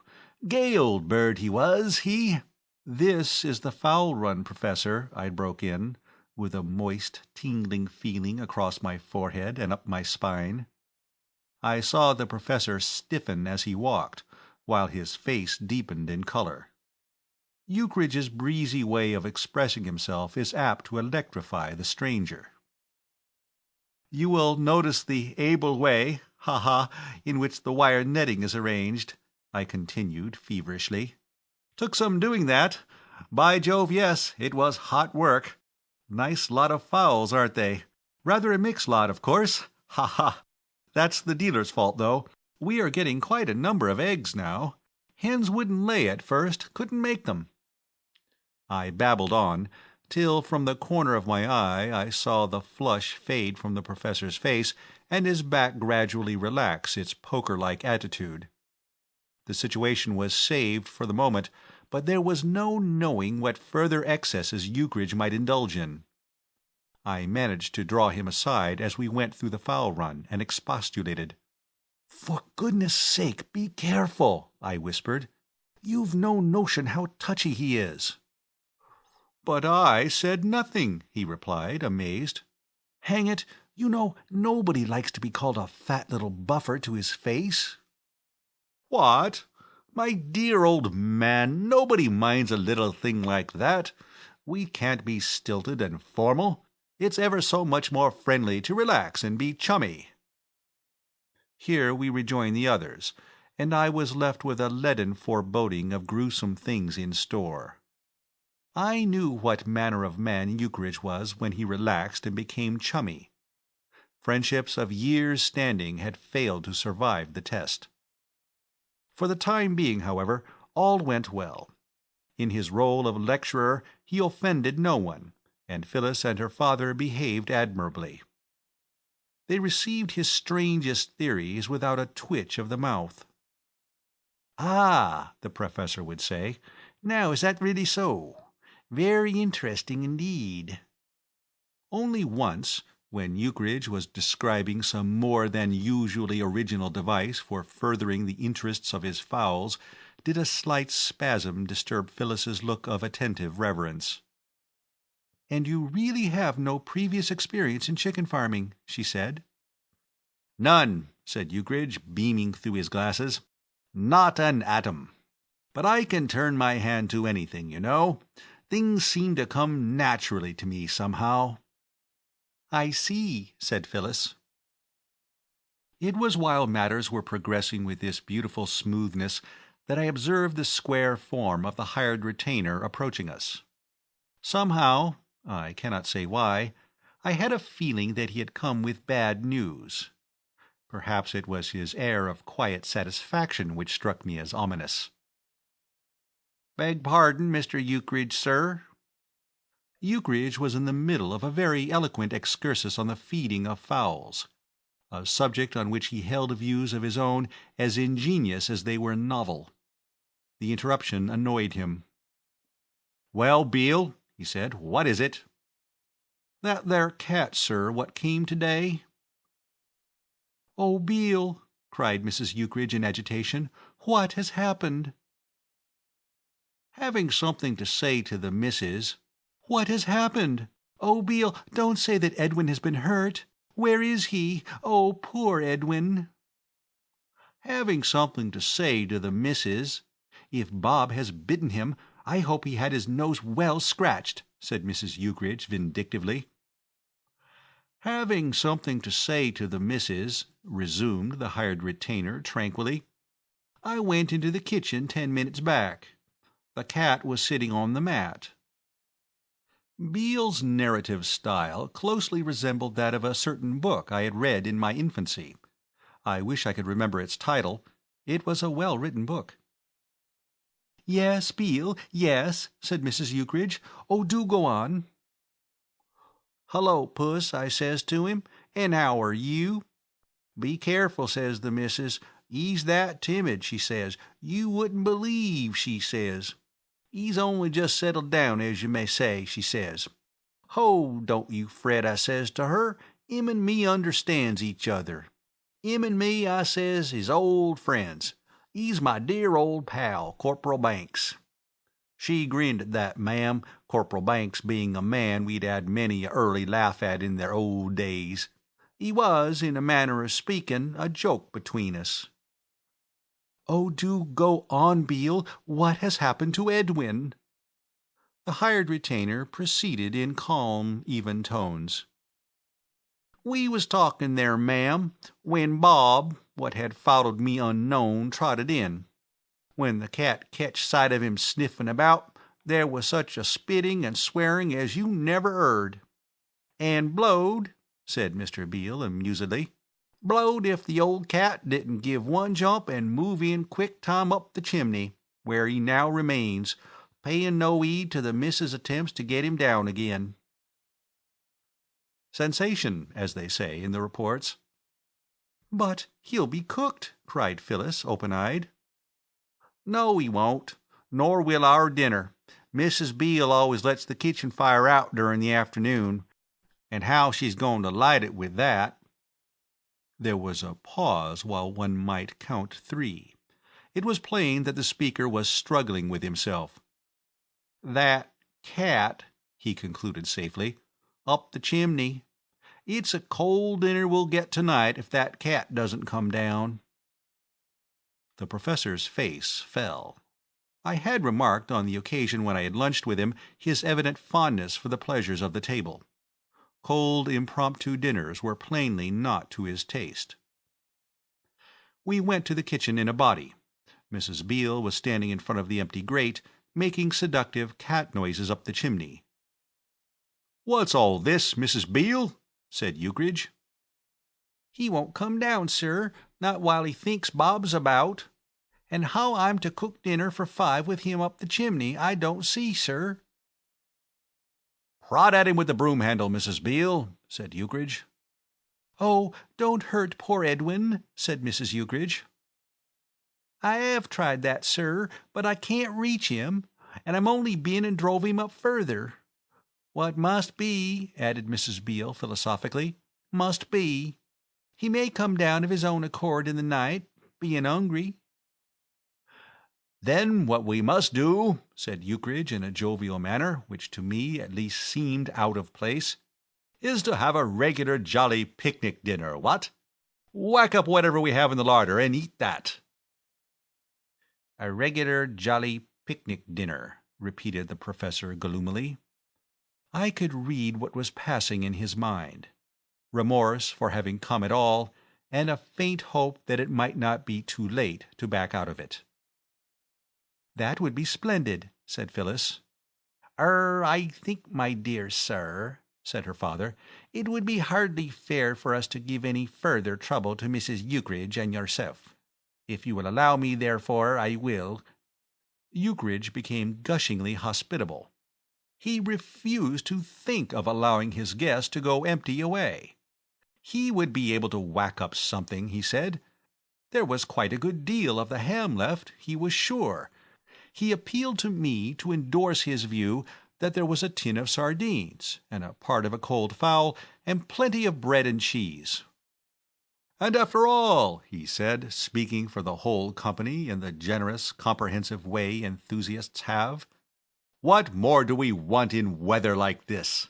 A nice, light, cold dinner is ever so much better for us than a lot of hot things." We strolled out again into the garden, but somehow things seemed to drag. Conversation was fitful, except on the part of Ukridge, who continued to talk easily on all subjects, unconscious of the fact that the party was depressed and at least one of his guests rapidly becoming irritable. I watched the professor furtively as Ukridge talked on, and that ominous phrase of Mr. Chase's concerning 4.7 guns kept coming into my mind. If Ukridge were to tread on any of his pet corns, as he might at any minute, there would be an explosion. The snatching of dinner from his very mouth, as it were, and the substitution of a bread and cheese and sardines menu had brought him to the frame of mind when men turn and rend their nearest and dearest. The sight of the table, when at length we filed into the dining-room, sent a chill through me. It was a meal for the very young or the very hungry. The uncompromising coldness and solidity of the viands was enough to appall a man conscious that his digestion needed humoring. A huge cheese faced us in almost a swashbuckling way. I do not know how else to describe it. It wore a blatant, rakish, ne me impugn l'assassin air, and I noticed that the professor shivered slightly as he saw it. Sardines, looking more oily and uninviting than anything I had ever seen, appeared in their native tin beyond the loaf of bread. There was a ham in its third quarter, and a chicken which had suffered heavily during a previous visit to the table. Finally, a black bottle of whiskey stood grimly beside Ukridge's plate. The professor looked like the sort of a man who drank claret of a special year, or nothing. We got through the meal somehow, and did our best to delude ourselves into the idea that it was all great fun. But it was a shallow pretense. The professor was very silent by the time we had finished. Ukridge had been terrible. The professor had forced himself to be genial. He had tried to talk. He had told stories. And when he began one, his stories would have been the better for a little more briskness and condensation. Ukridge almost invariably interrupted him before he had got halfway through, without a word of apology, and started on some anecdote of his own. He furthermore disagreed with nearly every opinion the professor expressed. It is true that he did it all in such a perfectly friendly way, and was obviously so innocent of any intention of giving offence that another man, or the same man at a better meal, might have overlooked the matter. But the professor, robbed of his good dinner, was at the stage when he had to attack somebody. Every moment I had been expecting the storm to burst. It burst after dinner. We were strolling in the garden, when some demon urged Ukridge, apropos of the professor's mention of Dublin, to start upon the Irish question. I had been expecting it momentarily, but my heart seemed to stand still when it actually arrived. Ukridge probably knew less about the Irish question than any male adult in the kingdom, but he had boomed forth some very positive opinions of his own on the subject before I could get near enough to him to whisper a warning. When I did, I suppose I must have whispered louder than I had intended, for the professor heard me, and my words acted as the match to the powder. "He's touchy about Ireland, is he?" he thundered. "Drop it, is it? And why? Why, sir? I'm one of the best-tempered men that ever came from Dublin, let me tell you, and I will not stay here to be insulted by the insinuation that I cannot discuss Ireland as calmly as anyone in this company or out of it. Touchy about Ireland, is it? Touchy?" "But, Professor—" "Take your hand off my arm, Mr. Garnet. I will not be treated like a child. I am as competent to discuss the affairs of Ireland without heat as any man, let me tell you." "Father—" "And let me tell you, Mr. Ukridge, that I consider your opinions poisonous. Poisonous, sir. And you know nothing whatever about the subject, sir. Every word you say betrays your profound ignorance. I don't wish to see you or to speak to you again. Understand that, sir. Our acquaintance began today, and it will cease today. Good night to you, sir. Come, Phyllis, me dear. Mrs. Ukridge, good night." Chapter 9. Dies Irae. Why is it, I wonder, that stories of retribution calling at the wrong address strike us as funny instead of pathetic? I myself had been amused by them many a time. In a book which I had read only a few days before our cold dinner party, a shopwoman, annoyed with an omnibus conductor, had thrown a superannuated orange at him.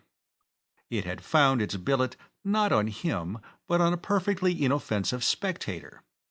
The missile, said the writer, hit a young copper full in the eyeball. I had enjoyed this when I read it, But now that fate had arranged a precisely similar situation, with myself in the role of the young copper, the fun of the thing appealed to me not at all. It was Ukridge who was to blame for the professor's regrettable explosion and departure, and he ought, by all laws of justice, to have suffered for it. As it was, I was the only person materially affected. It did not matter to Ukridge. He did not care twopence one way or the other. If the professor were friendly, he was willing to talk to him by the hour on any subject, pleasant or unpleasant. If, on the other hand, he wished to have nothing more to do with us, it did not worry him. He was content to let it go. Ukridge was a self-sufficing person. But to me it was a serious matter. More than serious. If I had done my work as historian with an adequate degree of skill, the reader should have gathered by this time the state of my feelings. I did not love as others do, none ever did that I've heard tell of. My passion was a byword through the town she was, of course, the belle of. At least it was, fortunately, not quite that, but it was certainly genuine and most disturbing, and it grew with the days. Somebody with a taste for juggling with figures might write a very readable page or so of statistics in connection with the growth of love. In some cases it is, I believe, slow. In my own, I can only say that Jack's beanstalk was a backward plant in comparison. It is true that we had not seen a great deal of one another, and that when we had met, our interview had been brief and our conversation conventional. But it is the intervals between the meeting that do the real damage. Absence, I do not claim the thought as my own, makes the heart grow fonder. And now, thanks to Ukridge's amazing idiocy, a barrier had been thrust between us. Lord knows, the business of fishing for a girl's heart is sufficiently difficult and delicate without the addition of needless obstacles. To cut out the naval miscreant under equal conditions would have been a task ample enough for my modest needs. It was terrible to have to re-establish myself in the good graces of the professor before I could do so much as begin to dream of Phyllis. Ukridge gave me no balm. "Well, after all," he said, when I pointed out to him quietly but plainly my opinion of his tactlessness, "what does it matter? Old Derek isn't the only person in the world. If he doesn't want to know us, laddie, we just jolly well pull ourselves together and stagger on without him. It's quite possible to be happy without knowing old Derek. Millions of people are going about the world at this moment, singing like larks out of pure light-heartedness who don't even know of his existence. And as a matter of fact, old horse, we haven't time to waste making friends and being the social pets. Too much to do on the farm. Strict business is the watchword, my boy. We must be the keen, tense men of affairs, or before we know where we are, we shall find ourselves right in the gumbo. I've noticed, Garny, old horse, that you haven't been the whale for work lately that you might be. You must buckle to, laddie. There must be no slackness. We are at a critical stage. On our work now depends the success of the speculation. Look at those damned cocks. They're always fighting. Heave a stone at them, laddie, while you're up. What's the matter with you? You seem pipped. Can't get the novel off your chest, or what? You take my tip and give your brain a rest. Nothing like manual labor for clearing the brain. All the doctors say so. Those coops ought to be painted today or tomorrow. Mind you, I think old Derek would be all right if one persevered." "And didn't call him a fat little buffer, and contradict everything he said, and spoil all his stories by breaking in with chestnuts of your own in the middle?" I interrupted with bitterness. "My dear old son, he didn't mind being called a fat little buffer. You keep harping on that. It's no discredit to a man to be a fat little buffer. Some of the noblest men I have met have been fat little buffers. What was the matter with old Derek was a touch of liver. I said to myself, when I saw him eating cheese, that fellow's going to have a nasty shooting pain sooner or later. I say, laddie, just heave another rock or two at those cocks, will you? They'll slay each other." I had hoped, fearing the while that there was not much chance of such a thing happening, that the Professor might get over his feeling of injury during the night and be as friendly as ever next day. But he was evidently a man who had no objection whatever to letting the sun go down upon his wrath, for when I met him on the following morning on the beach, he cut me in the most uncompromising manner. Phyllis was with him at the time, and also another girl, who was, I supposed, from the strong likeness between them, her sister. She had the same mass of soft brown hair, but to me she appeared almost commonplace in comparison. It is never pleasant to be cut dead, even when you have done something to deserve it. It is like treading on nothing where one imagined a stair to be. In the present instance, the pang was mitigated to a certain extent, not largely, by the fact that Phyllis looked at me. She did not move her head, and I could not have declared positively that she moved her eyes, but nevertheless she certainly looked at me. It was something. She seemed to say that duty compelled her to follow her father's lead, and that the act must not be taken as evidence of any personal animus. That, at least, was how I read off the message. 2 days later, I met Mr. Chase in the village. "Hullo, so you're back," I said.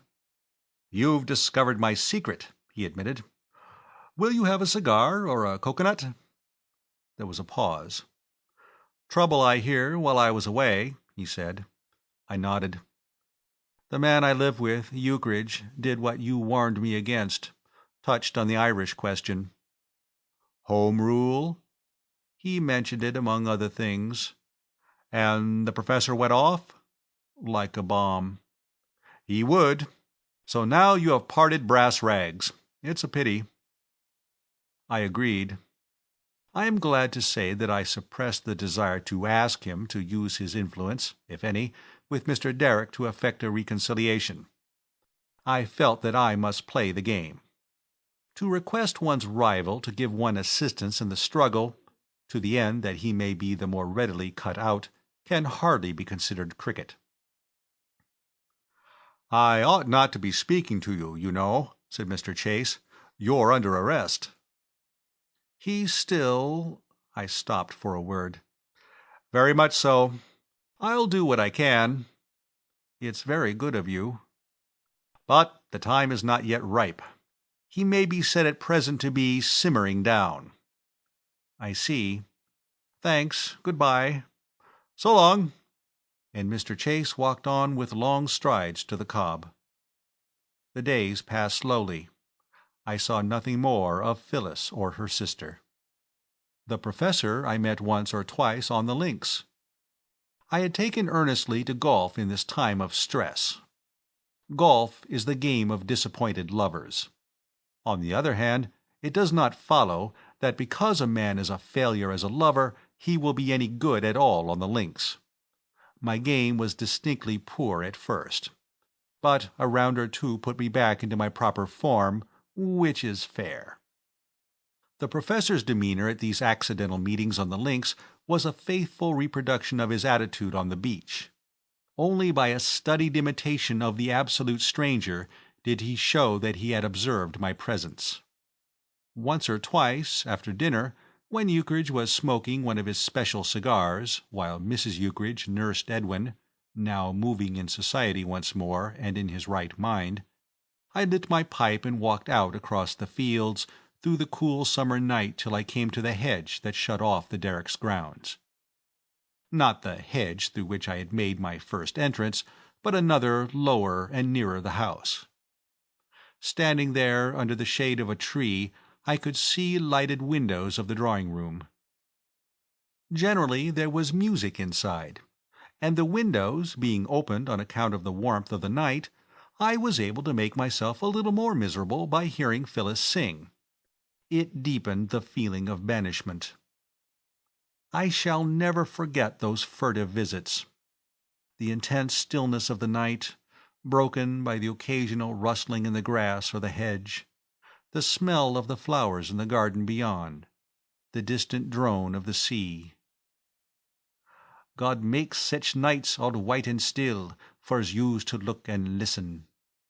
Another day had generally begun before I moved from my hiding-place and started for home, surprised to find my limbs stiff and my clothes bathed with dew. Chapter 10. I Enlist the Services of a Minion. It would be interesting to know to what extent the work of authors is influenced by their private affairs. If life is flowing smoothly, are the novels they write in that period of content colored with optimism? And if things are running crosswise, do they work off the resultant gloom on their faithful public? If, for instance, Mr. W. W. Jacobs had a toothache, would he write like Hugh Walpole? If Maxim Gorky were invited to lunch by Trotsky to meet Lenin, would he sit down and dash off a trifle in the vein of Stephen Leacock? Probably the eminent have the power of detaching their writing self from their living workaday self, but for my own part, the frame of mind in which I now found myself had a disastrous effect on my novel that was to be. I had designed it as a light comedy effort. Here and there a page or two to steady the reader and show him what I could do in the way of pathos if I cared to try, but in the main a thing of sunshine and laughter. But now great slabs of gloom began to work themselves into the scheme of it. A magnificent despondency became its keynote. It would not do. I felt that I must make a resolute effort to shake off my depression. More than ever the need of conciliating the professor was borne in upon me. Day and night I spurred my brain to think of some suitable means of engineering a reconciliation. In the meantime I worked hard among the fowls, drove furiously on the links, and swam about the harbor when the affairs of the farm did not require my attention. Things were not going well on our model chicken farm. Little accidents marred the harmony of life in the fowl run. On one occasion a hen, not Aunt Elizabeth, I am sorry to say, fell into a pot of tar and came out an unspeakable object. Ukridge put his spare pair of tennis shoes in the incubator to dry them, and permanently spoiled the future of half a dozen eggs which happened to have got there first. Chickens kept straying into the wrong coops, where they got badly pecked by the residents. Edwin slew a couple of Wyandottes, and was only saved from execution by the tears of Mrs. Ukridge. In spite of these occurrences, however, his buoyant optimism never deserted Ukridge. "After all," he said, "what's one bird more or less? Yes, I know I made a fuss when that beast of a cat lunched off those two, but that was simply the principle of the thing. I'm not going to pay large sums for chickens purely in order that a cat, which I've never liked, can lunch well. Still, we've plenty left, and the eggs are coming in better now, though we've still a deal of leeway to make up yet in that line. I got a letter from Whiteley's this morning asking when my first consignment was going to arrive. You know, these people make a mistake in hurrying a man. It annoys him. It irritates him. When we really get going, Garney, my boy, I shall drop Whiteley's. I shall cut them out of my list and send my eggs to their trade rivals. They shall have a sharp lesson. It's a little hard. Here am I, worked to death looking after things down here, and these men have the impertinence to bother me about their wretched business. Come in and have a drink, laddie, and let's talk it over." It was on the morning after this that I heard him calling me in a voice in which I detected agitation. I was strolling about the paddock, as was my habit after breakfast, thinking about Phyllis and trying to get my novel into shape. I had just framed a more than usually murky scene for use in the earlier part of the book, when Ukridge shouted to me from the fowl run. "Garney, come here. I want you to see the most astounding thing." "What's the matter?" I asked. "Blast if I know. Look at these chickens. They've been doing that for the last half-hour." I inspected the chickens. There was certainly something the matter with them. They were yawning, broadly, as if we bored them.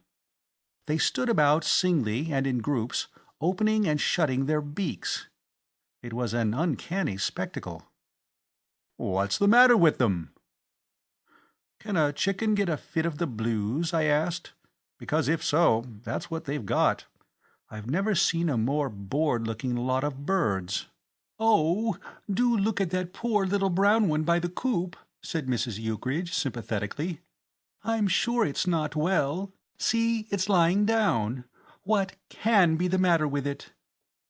"I'll tell you what we'll do," said Ukridge. "We'll ask Beale. He once lived with an aunt who kept fowls. He'll know all about it. Beale." No answer. "Beale!" A sturdy form in shirt-sleeves appeared through the bushes, carrying a boot. We seemed to have interrupted him in the act of cleaning it. "Beale, you know all about fowls. What's the matter with these chickens?"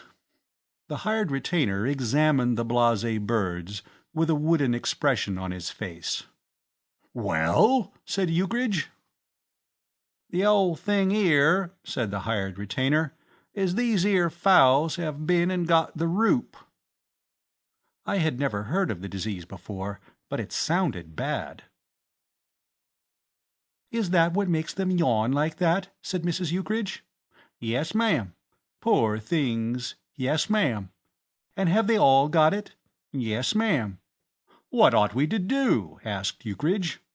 "Well, my aunt, sir, when her fowls had the roup, she gave them snuff."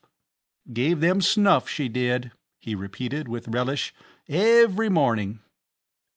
"Snuff?" said Mrs. Ukridge. "Yes, ma'am. She gave 'em snuff till their eyes bubbled." Mrs. Ukridge uttered a faint squeak at this vivid piece of word-painting. "And did it cure them?" asked Ukridge. "No, sir," responded the expert soothingly. "Oh, go away, Beale, and clean your beastly boots," said Ukridge. "You're no use. Wait a minute. Who would know about this infernal roup thing? One of those farmer chaps would, I suppose. Beale, go off to the nearest farmer and give him my compliments, and ask him what he does when his fowls get the roup." "Yes, sir." "No, I'll go, Ukridge," I said. "I want some exercise." I whistled to Bob, who was investigating a mole heap in the paddock, and set off in the direction of the village of Up Lyme to consult Farmer Lee on the matter. He had sold us some fowls shortly after our arrival, so might be expected to feel a kindly interest in their ailing families. The path to Up Lyme lies across deep-grassed meadows. At intervals it passes over a stream by means of a footbridge. The stream curls through the meadows like a snake. And at the first of these bridges I met Phyllis. I came upon her quite suddenly. The other end of the bridge was hidden from my view. I could hear somebody coming through the grass, but not till I was on the bridge did I see who it was. We reached the bridge simultaneously. She was alone. She carried a sketching block. All nice girls sketch a little. There was room for one alone on the footbridge, and I drew back to let her pass. It being the privilege of woman to make the first sign of recognition, I said nothing. I merely lifted my hat in a non-committing fashion. "Are you going to cut me, I wonder?" I said to myself. She answered the unspoken question as I hoped it would be answered. "Mr. Garnet," she said, stopping at the end of the bridge. A pause. "I couldn't tell you so before, but I am so sorry this has happened." "Oh, thanks awfully," I said, realizing as I said it the miserable inadequacy of the English language. At a crisis, when I would have given a month's income to have said something neat, epigrammatic, suggestive, yet withal courteous and respectful, I could only find a hackneyed, unenthusiastic phrase which I should have used in accepting an invitation from a bore to lunch with him at his club. "Of course, you understand my friends must be my father's friends." "Yes," I said so gloomily, "I suppose so." "So you must not think me rude if I— "Cut me," said I, with masculine coarseness. "Don't seem to see you," said she, with feminine delicacy, "when I am with my father. You will understand?" "I shall understand." "You see," she smiled, "you are under arrest, as Tom says." Tom! "I see," I said. "Good-bye, good-bye." I watched her out of sight, and went on to interview Mr. Lee. We had a long and intensely uninteresting conversation about the maladies to which chickens are subject. He was verbose and reminiscent. He took me over his farm, pointing out as we went Dorkings with pasts, and Cochin Chinas which he had cured of diseases generally fatal, on, as far as I could gather, Christian Science principles. I'd left at last with instructions to paint the throats of the stricken birds with turpentine, a task imagination boggled at, and one which I proposed to leave exclusively to Ukridge and the hired retainer, and also a slight headache. A visit to the Cobb would, I thought, do me good. I had missed my bathe that morning, and was in need of a breath of sea air. It was high tide, and there was deep water on 3 sides of the Cobb. In a small boat in the offing, Professor Derrick appeared, fishing. I had seen him engaged in this pursuit once or twice before. His only companion was a gigantic boatman, by name Harry Hawke, possibly a descendant of the gentleman of that name who went to Whitcomb Fair with Bill Brewer and old Uncle Tom Cobley and all on a certain memorable occasion, and assisted at the fatal accident to Tom Pierce's grey mare. I sat on the seat at the end of the Cobb and watched the professor. It was an instructive sight, an object lesson to those who hold that optimism has died out of the race. I had never seen him catch a fish. He never looked to me as if he were at all likely to catch a fish, yet he persevered. There are few things more restful than to watch someone else busy under a warm sun. As I sat there, my pipe drawing nicely as the result of certain explorations conducted that morning with a straw, my mind ranged idly over large subjects and small. I thought of love and chicken farming. I mused on the immortality of the soul and the deplorable speed at which 2 ounces of tobacco disappeared. In the end, I always returned to the professor. Sitting, as I did, with my back to the beach, I could see nothing but his boat. It had the ocean to itself. I began to ponder over the professor. I wondered dreamily if he were very hot. I tried to picture his boyhood. I speculated on his future and the pleasure he extracted from life. It was only when I heard him call out to Hawke to be careful, when a movement on the part of that oarsman set the boat rocking, that I began to weave romances round him in which I myself figured. But, once started, I progressed rapidly. I imagined a sudden upset. Professor struggling in water. Myself, heroically, "Courage, I'm coming!" A few rapid strokes. Saved! Sequel, a subdued professor, dripping salt water and tears of gratitude, urging me to become his son-in-law. That sort of thing happened in fiction. It was a shame that it should not happen in real life. In my hot youth, I once had 7 stories in 7 weekly penny papers in the same month, all dealing with a situation of the kind. Only the details differed. In Not Really a Coward, Vincent Devereux had rescued the Earl's daughter from a fire, whereas in Hilda's hero it was the peppery old father whom Tom Slingsby saved, singularly enough, from drowning. In other words, I, a very mediocre scribbler, had effected 7 times in a single month what the powers of the universe could not manage once, even on the smallest scale. It was precisely 3 minutes to 12, I had just consulted my watch, that the great idea surged into my brain. At 4 minutes to 12, I had been grumbling impotently at Providence. By 2 minutes to 12, I had determined upon a manly and independent course of action. Briefly, it was this. Providence had failed to give satisfaction. I would, therefore, cease any connection with it and start a rival business on my own account. After all, if you want a thing done well, you must do it yourself.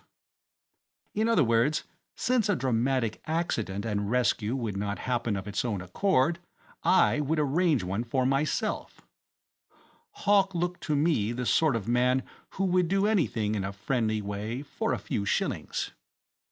I had now to fight it out with conscience. I quote the brief report, which subsequently appeared in the Recording Angel. 3-round contest, Conscience, Celestial, B.C., v. J. Garnett, unattached. Round 1. Conscience came to the scratch smiling and confident, led off lightly with a statement that it would be bad for a man of the professor's age to get wet. Garnett countered heavily, alluding to the warmth of the weather and the fact that the professor habitually enjoyed a bathe every day. Much sparring. Conscience not quite so confident, and apparently afraid to come to close quarters with this man. Time called, with little damage done. Round 2. Conscience, much freshened by the half-minute's rest, fainted with the charge of deceitfulness, and nearly got home heavily with, "What would Phyllis say if she knew?" Garnett, however, sidestepped cleverly with, "But she won't know," and followed up the advantage with a damaging, "Besides, it's all for the best." The round ended with a brisk rally on general principles, Garnett crowding in a lot of work. Conscience down twice and only saved by the call of time. Round 3 and last. Conscience came up very weak, and with Garnett as strong as ever, it was plain that the round would be a brief one. This proved to be the case. Early in the second minute, Garnett cross-countered with, "All's fair in love and war." Conscience down and out. The winner left the ring without a mark. I rose, feeling much refreshed. That afternoon I interviewed Mr. Hawk in the bar-parlour of the Net and Mackerel.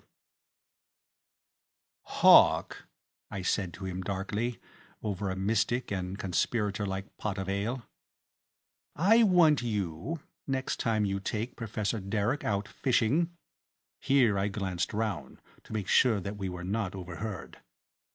"To upset him." His astonished face rose slowly from the pot of ale, like a full moon. "What'd I do that for?" he gasped. 5 shillings, I hope," said I, "but I am prepared to go 10. He gurgled. I encored his pot of ale. He kept gurgling. I argued with the man. I spoke splendidly. I was eloquent, but at the same time concise. My choice of words was superb. I crystallized my ideas into pithy sentences which a child could have understood. And at the end of half an hour he had grasped the salient points of the scheme. Also, he imagined that I wished the professor upset by way of a practical joke.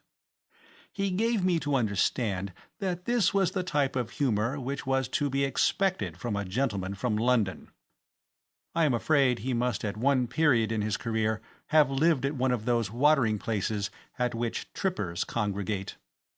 He did not seem to think highly of the Londoner. I let it rest at that. I could not give my true reason, and this served as well as any. At the last moment he recollected that he too would get wet when the accident took place, and he raised the price to a sovereign. A mercenary man. It is painful to see how rapidly the old simple spirit is dying out of our rural districts. 20 years ago, a fisherman would have been charmed to do a little job like that for a screw of tobacco. Chapter 11. The Brave Preserver. I could have wished, during the next few days, that Mr. Harry Hawks's attitude towards myself had not been so unctuously confidential and mysterious. It was unnecessary, in my opinion, for him to grin meaningly when we met in the street. His sly wink when we passed each other on the cob struck me as an indifferent taste. The thing had been definitely arranged, 10 shillings down and 10 when it was over, and there was no need for any cloak and dark lantern effects. I objected strongly to being treated as the villain of a melodrama. I was merely an ordinary well-meaning man, forced by circumstances into doing the work of Providence. Mr. Hawks's demeanour seemed to say, "We are two reckless scoundrels, but bless you, I won't give away your guilty secret." The climax came one morning as I was going along the street towards the beach. I was passing a dark doorway, when out shimmered Mr. Hawk as if he had been a spectre instead of the most substantial man within a radius of 10 miles. "St!" he whispered. "Now look here, Hawk," I said wrathfully, for the start he had given me had made me bite my tongue. "This has got to stop. I refuse to be haunted in this way. What is it now?" "Mr. Derrick goes out this morning, sir." "Thank goodness for that," I said. "Get it over this morning, then, without fail. I couldn't stand another day of it." I went on to the cob, where I sat down. I was excited. Deeds of great import must shortly be done. I felt a little nervous. It would never do to bungle the thing. Suppose by some accident I were to drown the Professor? Or suppose that, after all, he contented himself with a mere formal expression of thanks, and refused to let bygones be bygones? These things did not bear thinking of. I got up and began to pace restlessly to and fro. Presently, from the farther end of the harbour, there put off Mr. Hawks's boat, bearing its precious cargo. My mouth became dry with excitement. Very slowly Mr. Hawk pulled round the end of the cob, coming to a standstill some dozen yards from where I was performing my beat. It was evidently here that the scene of the gallant rescue had been fixed. My eyes were glued upon Mr. Hawks's broad back. Only when going in to bat at cricket have I experienced a similar feeling of suspense. The boat lay almost motionless on the water. I had never seen the sea smoother. Little ripples plashed against the side of the cob. It seemed as if this perfect calm might continue forever. Mr. Hawk made no movement. Then suddenly the whole scene changed to one of vast activity. I heard Mr. Hawk utter a hoarse cry, and saw him plunge violently in his seat. The Professor turned half round, and I caught sight of his indignant face, pink with emotion. Then the scene changed again with the rapidity of a dissolving view. I saw Mr. Hawk give another plunge, and the next moment the boat was upside down in the water, and I was shooting head foremost to the bottom, oppressed with the indescribable clammy sensation which comes when one's clothes are thoroughly wet. I rose to the surface close to the upturned boat. The first sight I saw was the sputtering face of Mr. Hawk. I ignored him, and swam to where the Professor's head bobbed on the waters. "Keep cool," I said. A silly remark in the circumstances. He was swimming energetically but unskilfully. He appeared to be one of those men who can look after themselves in the water only when they are in a bathing costume. In his shore clothes, it would have taken him a week to struggle to land, if he got there at all, which was unlikely. I knew all about saving people from drowning. We used to practice it with a dummy in the swimming bath at school. I attacked him from the rear, and got a good grip of him by the shoulders. I then swam on my back in the direction of land, and beached him with much éclat at the feet of an admiring crowd. I had thought of putting him under once or twice, just to show him he was being rescued, but decided against such a course as needlessly realistic. As it was, I fancy he had swallowed of sea-water 2 or 3 hearty draughts. The crowd was enthusiastic. "Brave young feller," said somebody. I blushed. This was fame. "Jumped in, he did, sure enough, and saved the gentleman. Be the old soul drownded? That girt fool, Harry Hawk." I was sorry for Mr. Hawk. Popular opinion was against him. What the professor said of him, when he recovered his breath, I cannot repeat. Not because I do not remember it, but because there is a line and one must draw it. Let it be sufficient to say that on the subject of Mr. Hawk he saw eye to eye with the citizen who described him as a girt fool. I could not help thinking that my fellow conspirator did well to keep out of it all. He was now sitting in the boat, which he had restored to its normal position, bailing pensively with an old tin can. To satire from the shore he paid no attention. The professor stood up and stretched out his hand. I grasped it. "Mr. Garnet," he said, for all the world as if he had been the father of the heroine of Hilda's hero, "we parted recently in anger. Let me thank you for your gallant conduct, and hope that bygones will be bygones." I came out strong. I continued to hold his hand. The crowd raised a sympathetic cheer. I said, "Professor, the fault was mine. Show that you have forgiven me by coming up to the farm and putting on something dry." "An excellent idea, me boy. I am a little wet." "A little," I agreed. We walked briskly up the hill to the farm. Ukridge met us at the gate. He diagnosed the situation rapidly. "You're all wet," he said. I admitted it. "Professor Derrick has had an unfortunate boating accident," I explained. "And Mr. Garnet heroically dived in all his clothes, and saved me life," broke in the professor. "A hero, sir. Achoo!" "You're catching cold, old horse," said Ukridge, all friendliness and concern, his little differences with the professor having vanished like thawed snow. "This'll never do. Come upstairs and get into something of Garnet's. My own toggery wouldn't fit, what? Come along, come along. I'll get you some hot water. Mrs. Beale, Mrs. Beale, we want a large can of hot water, at once." "What?" "Yes, immediately." "What?" "Very well, then, as soon as you can. Now then, Garney, my boy, out with the duds. What do you think of this now, Professor? A sweet pretty thing in grey flannel. Here's a shirt. Get out of that wet toggery, and Mrs. Beale shall dry it. Don't attempt to tell me about it till you're changed. Socks. Socks forward. Show socks. Here you are. Coat. Try this blazer. That's right, that's right." He bustled about till the professor was clothed, then marched him downstairs and gave him a cigar. "Now, what's all this? What happened?" The professor explained. He was severe in his narration upon the unlucky Mr. Hawk. "I was fishing, Mr. Ukridge, with me back turned, when I felt the boat rock violently from one side to the other, to such an extent that I nearly lost me equilibrium, and then the boat upset. The man's a fool, sir.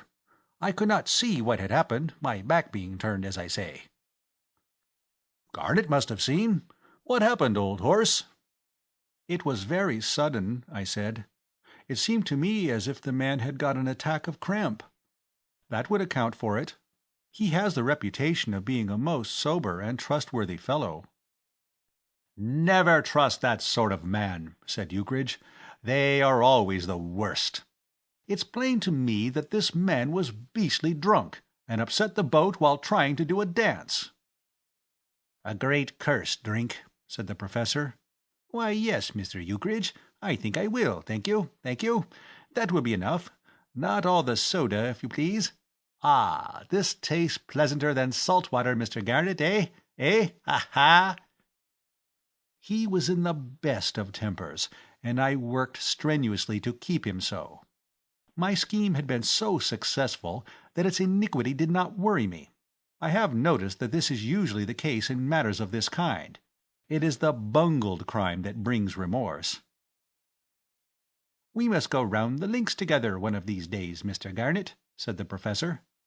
"I have noticed you there on several occasions, playing a strong game. I have lately taken to using a wooden putter. It is wonderful what a difference it makes." Golf is a great bond of union. We wandered about the grounds discussing the game, the entente cordiale growing more firmly established every moment. "We must certainly arrange a meeting," concluded the Professor. "I shall be interested to see how we stand with regard to one another. I have improved my game considerably since I have been down here, considerably." "My only feat worthy of mention since I started the game," I said, "has been to have a round with Angus McLurkin at St. Andrews." "The McLurkin?" asked the Professor, impressed. "Yes, but it was one of his very off days, I fancy. He must have had gout or something, and I have certainly never played so well since." "Still," said the Professor, "yes, we must really arrange to meet." With Ukridge, who was in one of his less tactless moods, he became very friendly. Ukridge's ready agreement with his strictures on the erring hawk had a great deal to do with this. When a man has a grievance, he feels drawn to those who will hear him patiently and sympathize. Ukridge was all sympathy. "The man is an unprincipled scoundrel," he said, "and should be torn limb from limb. Take my advice, and don't go out with him again. Show him that you are not a man to be trifled with. The spilt child dreads the water, what? Human life isn't safe with such men as Hawk roaming about." "You are perfectly right, sir. The man can have no defence. I shall not employ him again." I felt more than a little guilty while listening to this duet on the subject of the man whom I had lured from the straight and narrow path. But the Professor would listen to no defence. My attempts at excusing him were ill received. Indeed, the Professor shewed such signs of becoming heated that I abandoned my fellow conspirator to his fate with extreme promptness. After all, an addition to the stipulated reward, one of these days, would compensate him for any loss which he might sustain from the withdrawal of the Professor's custom. Mr. Harry Hawk was in good enough case. I would see that he did not suffer. Filled with these philanthropic feelings, I turned once more to talk with the Professor of niblicks and approach shots and holes done in 3 without a brassy. We were a merry party at lunch, a lunch, fortunately, in Mrs. Beale's best vein, consisting of a roast chicken and sweets. Chicken had figured somewhat frequently of late on our daily bill of fare. We saw the Professor off the premises in his dried clothes, and I turned back to put the fowls to bed in a happier frame of mind than I had known for a long time. I whistled ragtime airs as I worked. "Rum, old buffer," said Ukridge meditatively, pouring himself out another whiskey and soda.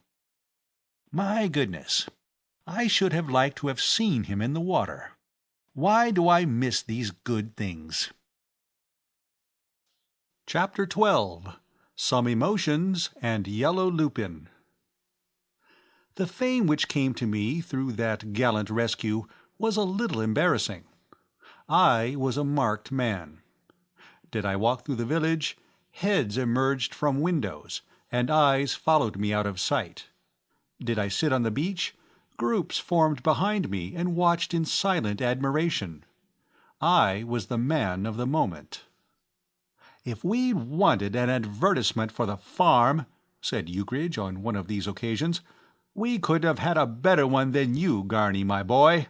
You have brought us 3 distinct orders for eggs during the last week. And I'll tell you what it is. We need all the orders we can get that'll bring us in ready money. The farm is in a critical condition. The coffers are low, deuced low. I'll tell you another thing. I'm getting precious tired of living on nothing but chicken and eggs. So's Milly, though she doesn't say so." "So am I," said, "and I don't feel like imitating your wife's proud reserve. I never want to see a chicken again. As for eggs, they are far too much for us." For the last week monotony had been the keynote of our commissariat. We had had cold chicken and eggs for breakfast, boiled chicken and eggs for lunch, and roast chicken and eggs for dinner. Meals became a nuisance, and Mrs. Beale complained bitterly that we did not give her a chance. She was a cook who would have graced an alderman's house and served up noble dinners for gourmets, and here she was in this remote corner of the world, ringing the changes on boiled chicken and roast chicken and boiled eggs and poached eggs. Mr. Whistler, set to paint signboards for public houses, might have felt the same restless discontent. As for her husband, the hired retainer, he took life as tranquilly as ever, and seemed to regard the whole thing as the most exhilarating farce he had ever been in. I think he looked on Ukridge as an amiable lunatic, and was content to rough it a little in order to enjoy the privilege of observing his movements. He made no complaints of the food. When a man has supported life for a number of years on incessant army beef, the monotony of daily chicken and eggs scarcely strikes him. "The fact is," said Ukridge, "these tradesmen round here seem to be a sordid, suspicious lot. They clamour for money." He mentioned a few examples.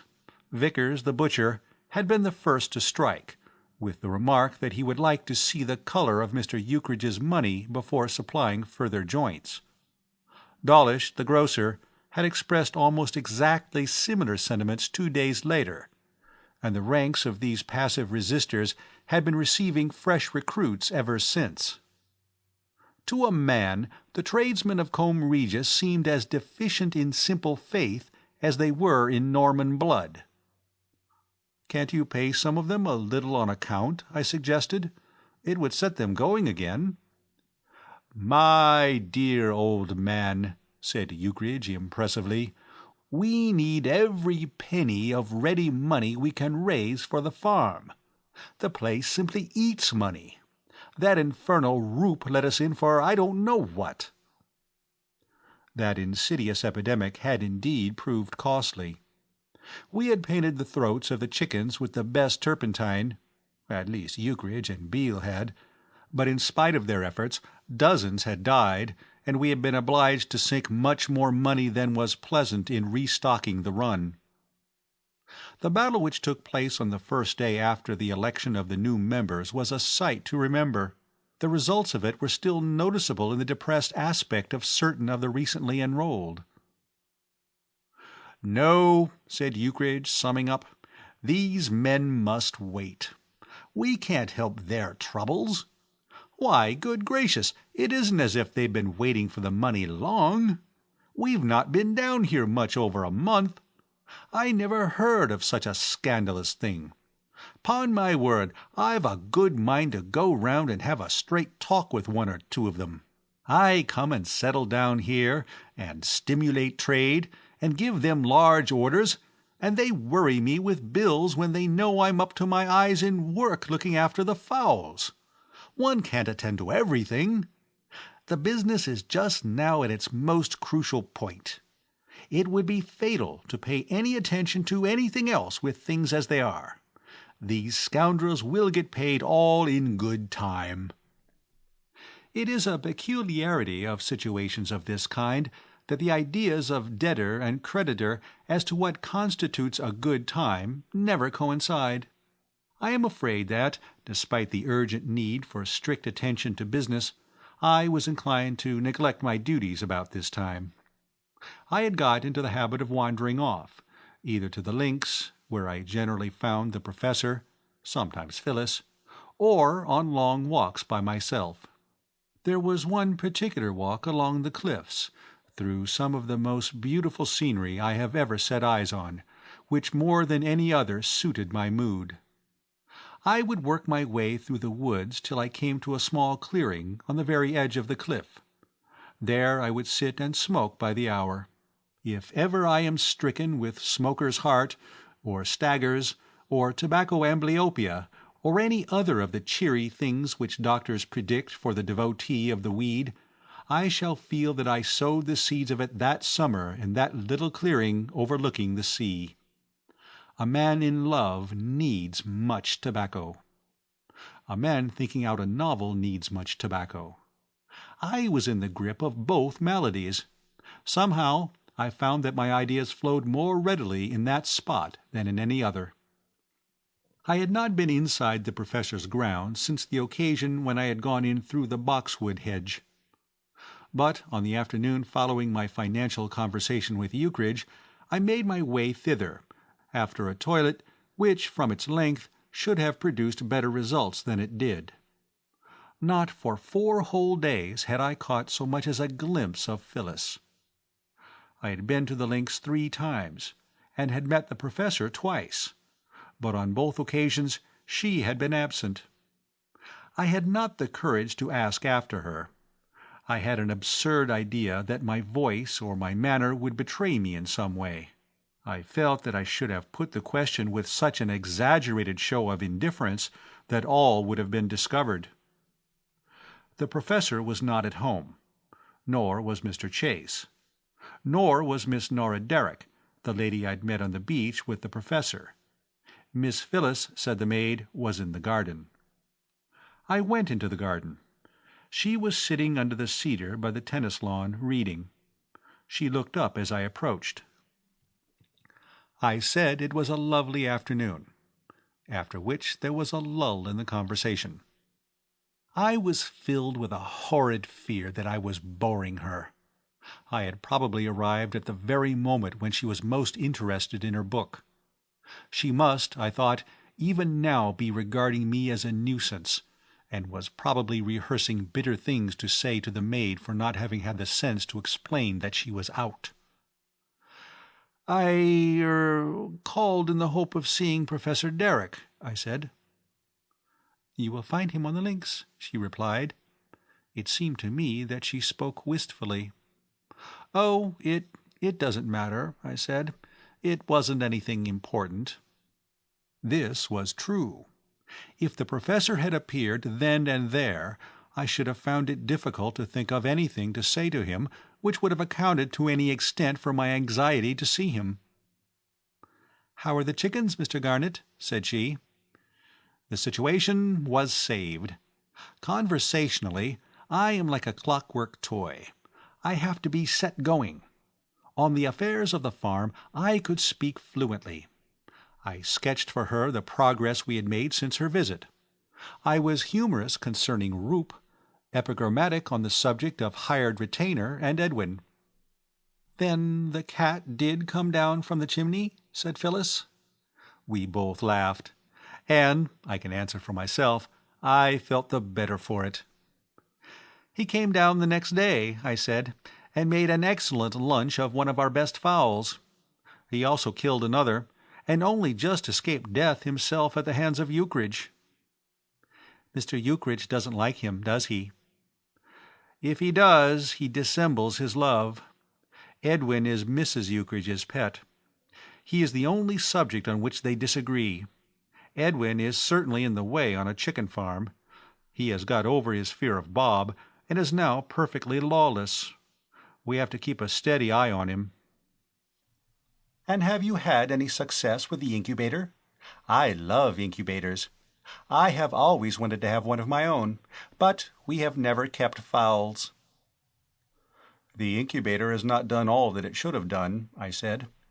"Ukridge looks after it, and I fancy his methods are not the right methods.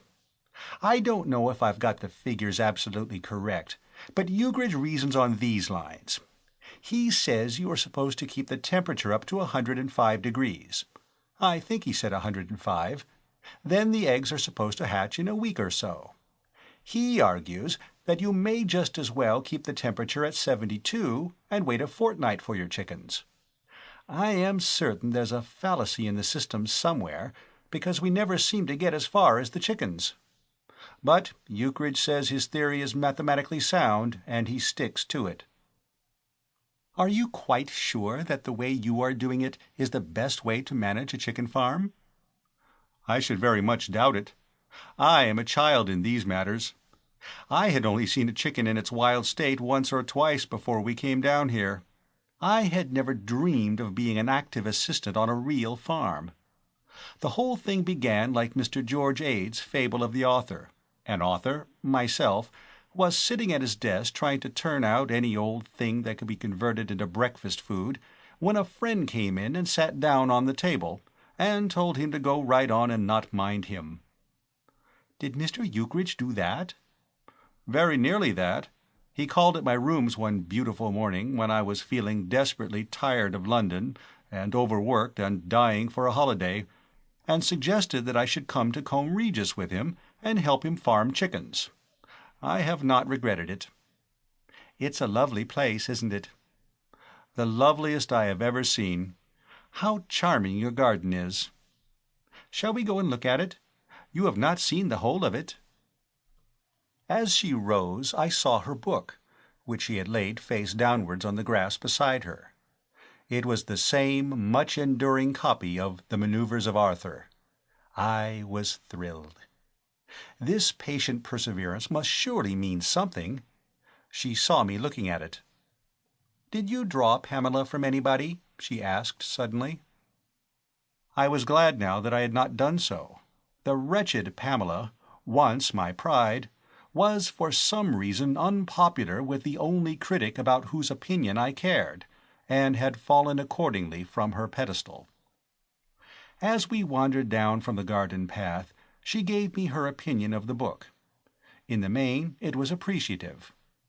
I shall always associate the scent of yellow lupin with the higher criticism. "Of course, I don't know anything about writing books," she said. "Yes," my tone implied, or I hope it did, that she was an expert on books, and that if she was not, it didn't matter. "But I don't think you do your heroines well. I have just got The Outsider." My other novel, Bastable and Kirby, 6 shillings, satirical, all about society, of which I know less than I know about chicken farming. Slated by Times and Spectator. Well received by London Mail and Winning Post. "And," continued Phyllis, "Lady Maud is exactly the same as Pamela in The Manoeuvres of Arthur. I thought you must have drawn both characters from someone you knew." "No," I said, "no, purely imaginary." "I am so glad," said Phyllis. And then neither of us seemed to have anything to say. My knees began to tremble. I realized that the moment had arrived when my fate must be put to the touch. And I feared that the moment was premature. We cannot arrange these things to suit ourselves. I know that the time was not yet ripe, but the magic scent of the yellow lupin was too much for me. "Miss Derrick," I said hoarsely. Phyllis was looking with more intentness than the attractions of the flower justified at a rose she held in her hand. The bee hummed in the lupin. "Miss Derrick," I said, and stopped again. "I say, you people," said a cheerful voice, "tea is ready. Hello, Garnet, how are you?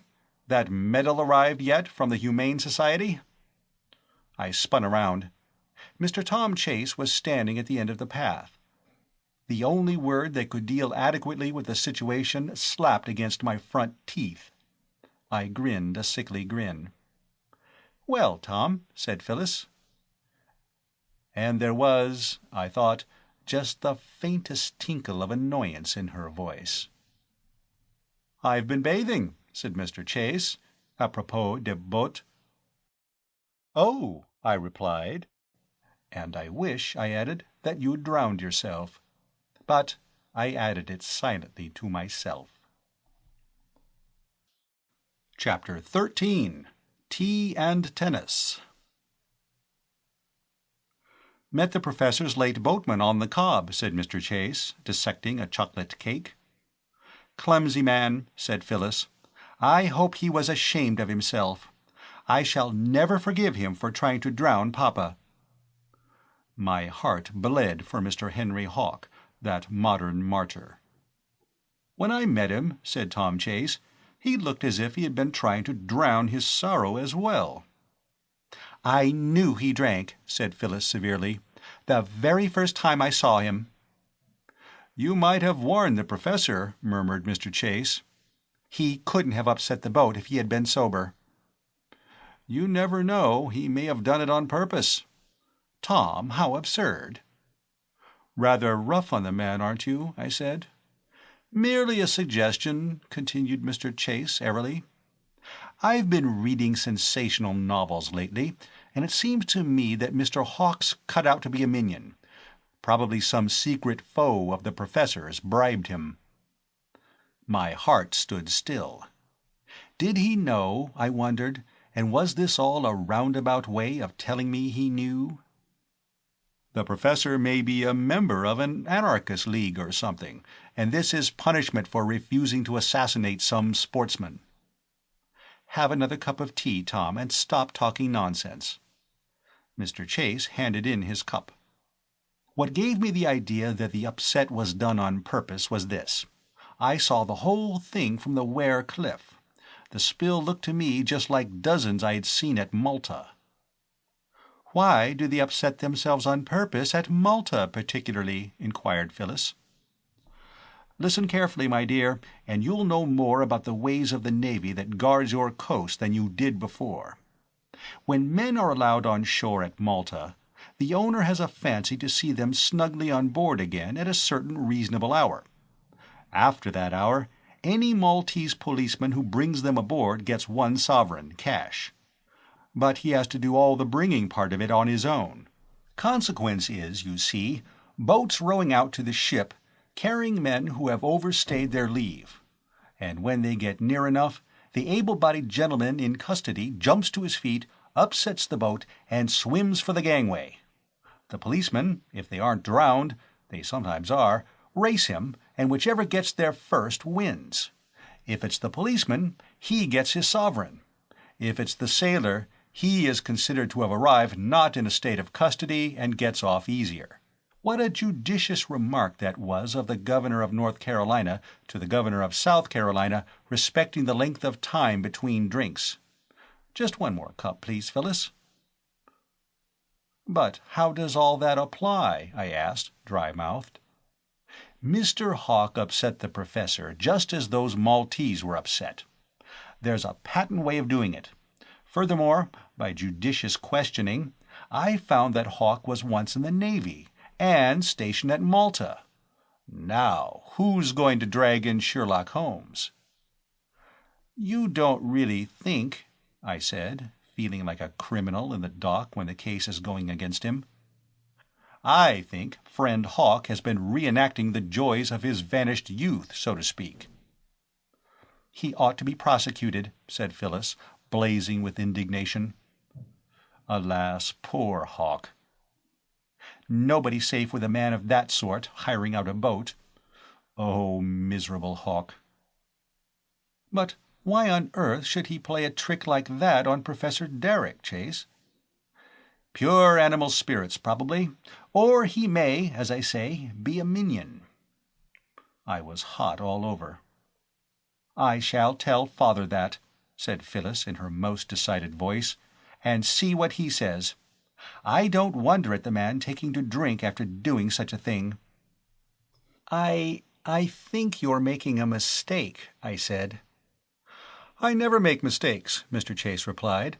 "I am called Archibald the All-Right, for I am infallible. I propose to keep a reflective eye upon the jovial Hawk." He helped himself to another section of the chocolate cake. "Haven't you finished yet, Tom?" inquired Phyllis.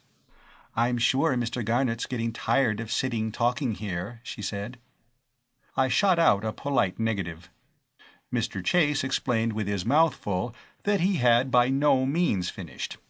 Chocolate cake, it appeared, was the dream of his life. When at sea, he was accustomed to lie awake o' nights thinking of it. "You don't seem to realize," he said, "that I have just come from a cruise on a torpedo boat. There was such a sea on as a rule that cooking operations were entirely suspended, and we lived on ham and sardines, without bread." "How horrible!" "On the other hand," added Mr. Chase philosophically, "it didn't matter much, because we were all ill most of the time." "Don't be nasty, Tom." "I was merely defending myself. I hope Mr. Hawk will be able to do as well when his turn comes. My aim, my dear Phyllis, is to show you in a series of impressionist pictures the sort of thing I have to go through when I'm not here. Then perhaps you won't rend me so savagely over a matter of 5 minutes' lateness for breakfast." 5 minutes? It was 3/4 of an hour, and everything was simply frozen. "Quite right, too, in weather like this. You're a slave to convention, Phyllis. You think breakfast ought to be hot, so you always have it hot. On occasion I prefer mine cold. Mine is the truer wisdom. You can give the cook my compliments, Phyllis, and tell her, gently, for I don't wish the glad news to overwhelm her, that I enjoyed the cake." "Say that I shall be glad to hear from her again." "Care for a game of tennis, Garnet?" "What a pity Nora isn't here," said Phyllis. "We could have had a 4. "But she is at present wasting her sweetness on the desert air of Yeovil. You had better sit down and watch us, Phyllis. Tennis in this sort of weather is no job for the delicately nurtured feminine. I will explain the finer points of my game as we go on. Look out particularly for the Tilden backhanded slosh, a winner every time." We proceeded to the tennis court. I played with the sun in my eyes. I might, if I chose, emphasize that fact and attribute my subsequent rout to it, adding, by way of solidifying the excuse, that I was playing on a strange court with a borrowed racket, and that my mind was preoccupied, firstly with l'affaire Hawk, secondly, and chiefly, with the gloomily thought that Phyllis and my opponent seemed to be on friendly terms with each other. Their manner at tea had been almost that of an engaged couple. There was a thorough understanding between them. I will not, however, take refuge behind excuses. I admit, without qualifying the statement, that Mr. Chase was too good for me. I had always been under the impression that lieutenants in the Royal Navy were not brilliant at tennis. I had met them at various houses, and they had never shone conspicuously. They had played an earnest, unobtrusive game, and generally seemed glad when it was over. Mr. Chase was not of this sort. His service was bottled lightning. His returns behaved like jumping crackers. He won the first game in precisely 6 strokes. He served. Only once did I take the service with the full face of the racket, and then I seemed to be stopping a bullet. I returned it into the net. The last of the series struck the wooden edge of my racket and soared over the back net into the shrubbery, after the manner of a snick to long slip off a fast bowler. "Game," said Mr. Chase. "We'll look for that afterwards." I felt a worm and no man. Phyllis, I thought, would probably judge my entire character from this exhibition.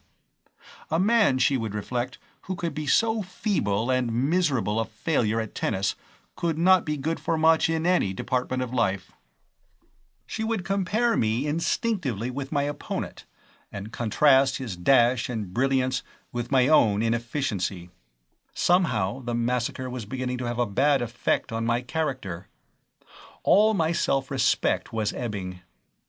A little more of this, and I should become crushed, a mere human jelly. It was my turn to serve. Service is my strong point at tennis. I am inaccurate but vigorous, and occasionally send in a quite unplayable shot.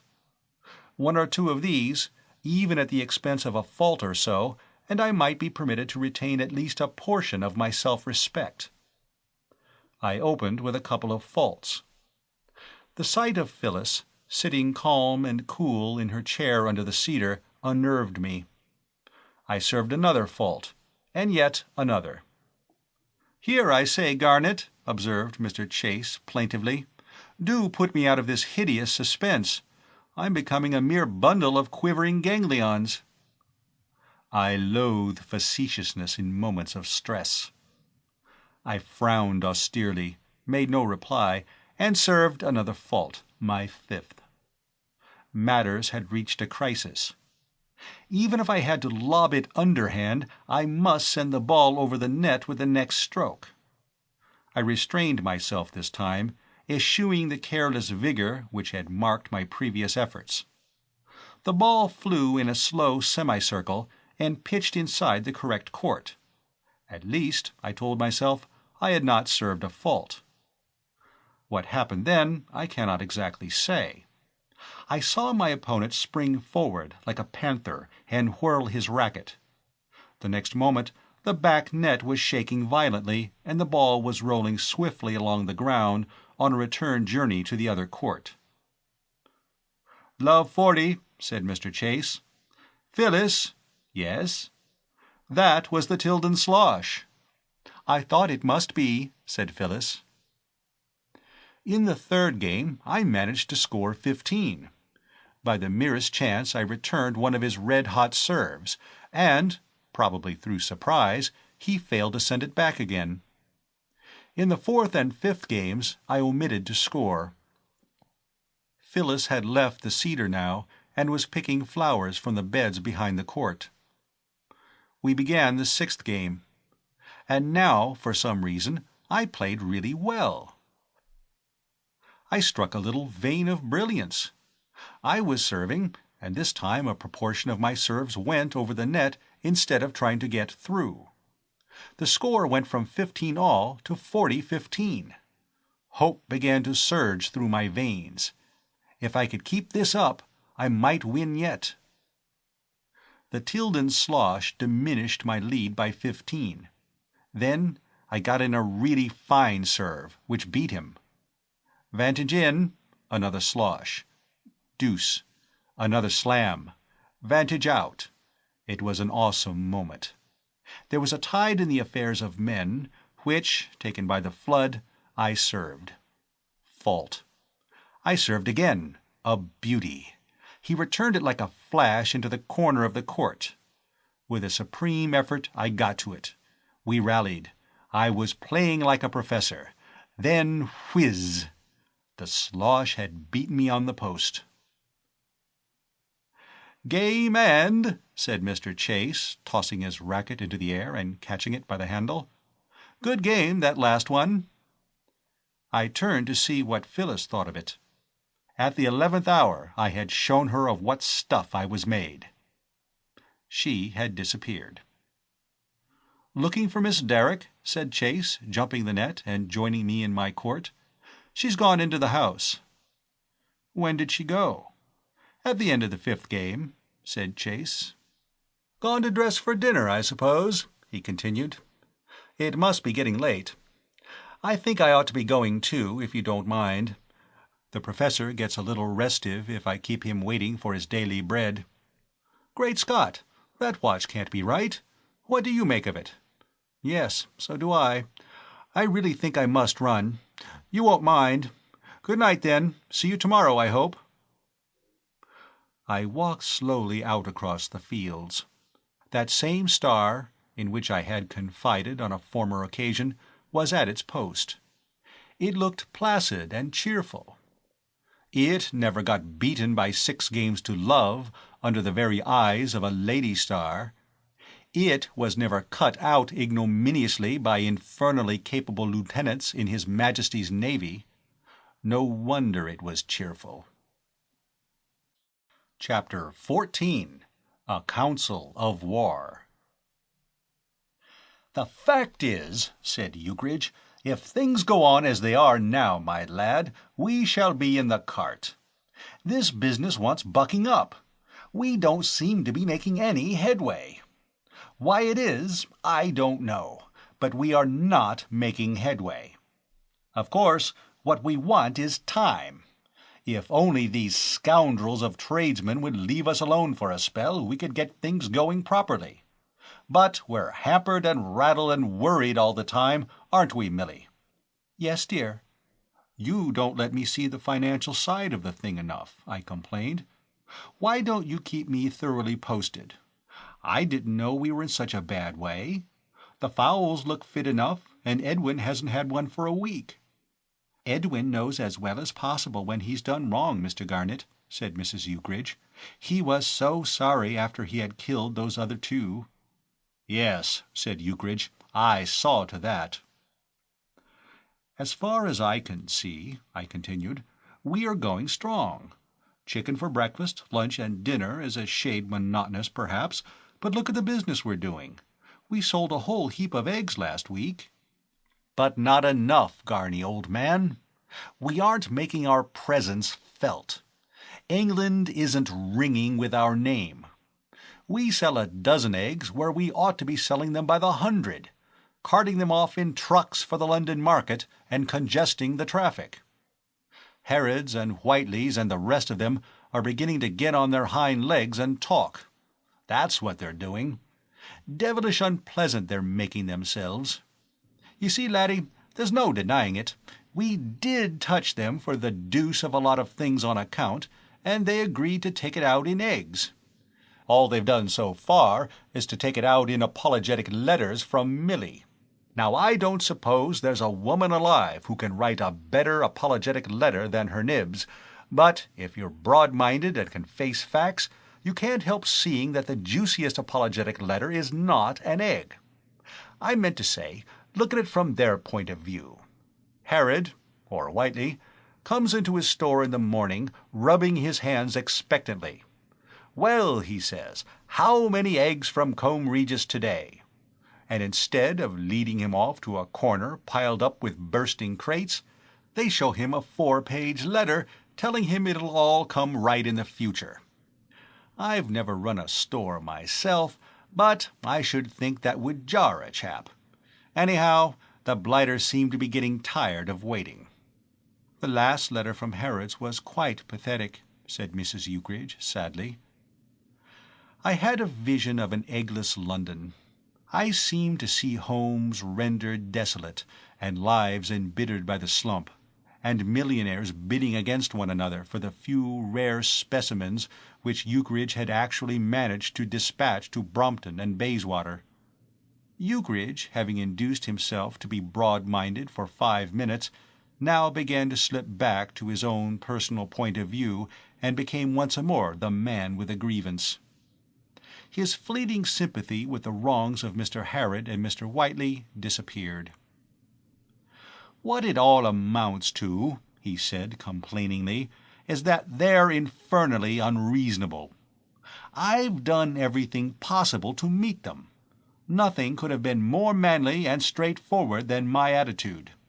I told them in my last letter but 3 that I proposed to let them have the eggs on the Times installment system, and they said I was frivolous. They said that to send 13 eggs as payment for goods supplied to the value of £25 1 shilling 8½d was mere trifling. Trifling, I'll trouble you. That's the spirit in which they meet my suggestions. It was Harrod who did that.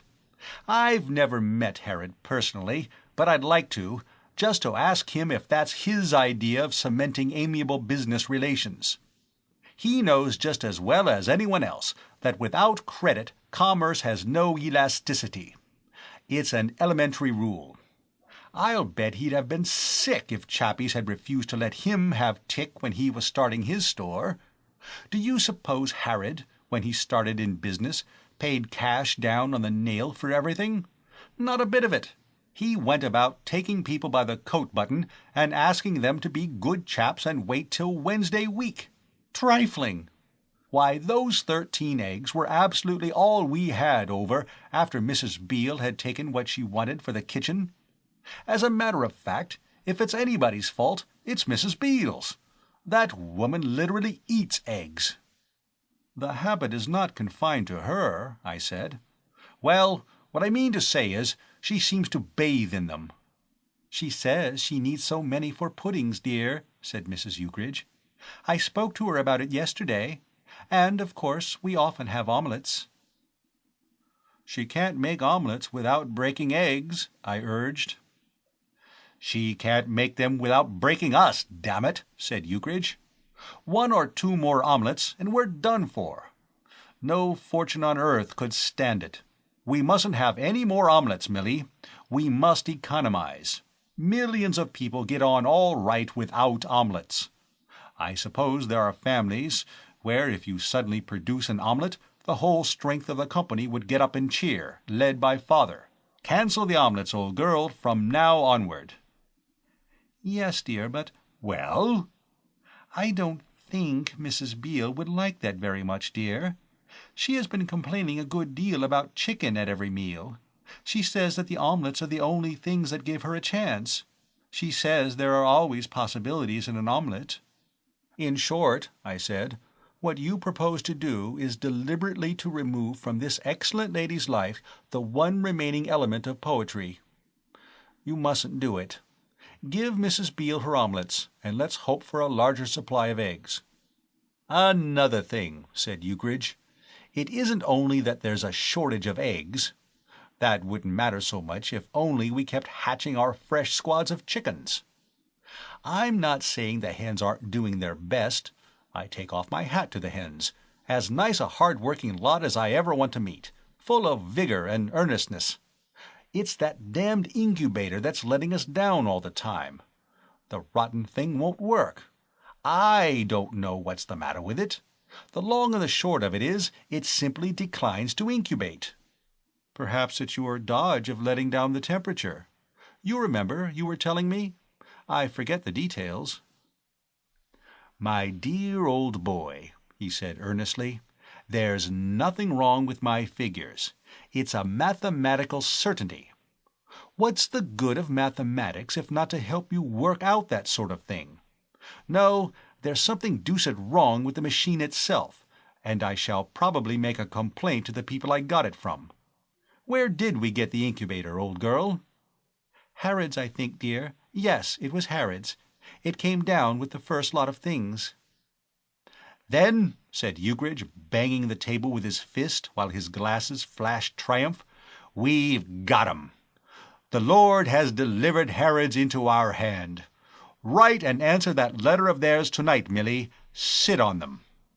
Yes, dear. Tell 'em that we'd have sent them their confounded eggs long ago, if only their rotten two-penny halfpenny incubator had worked with any approach to decency. He paused. Or would you be sarcastic, Garny, old horse? No, better put it so that they'll understand. Say that I consider that the manufacturer of the thing ought to be in Colney Hatch, if he isn't there already, and that they are scoundrels for palming off a groggy machine of that sort on me.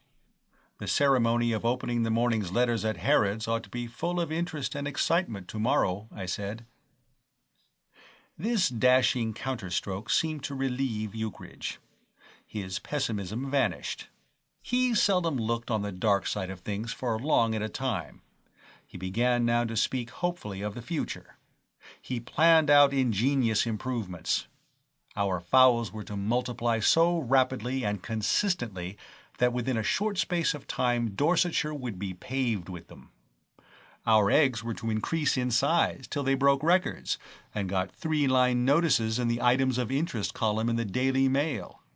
Briefly, each hen was to become a happy combination of rabbit and ostrich. There is certainly a good time coming, I said. May it be soon. Meanwhile, what of the local tradesmen? Ukridge relapsed once more into gloom. They are the worst of the lot. I don't mind the London people so much. They only write, and a letter or two hurts nobody. But when it comes to butchers and bakers and grocers and fishmongers and fruiterers and what-not coming up to one's house and dunning one in one's own garden, well, it's a little hard, what?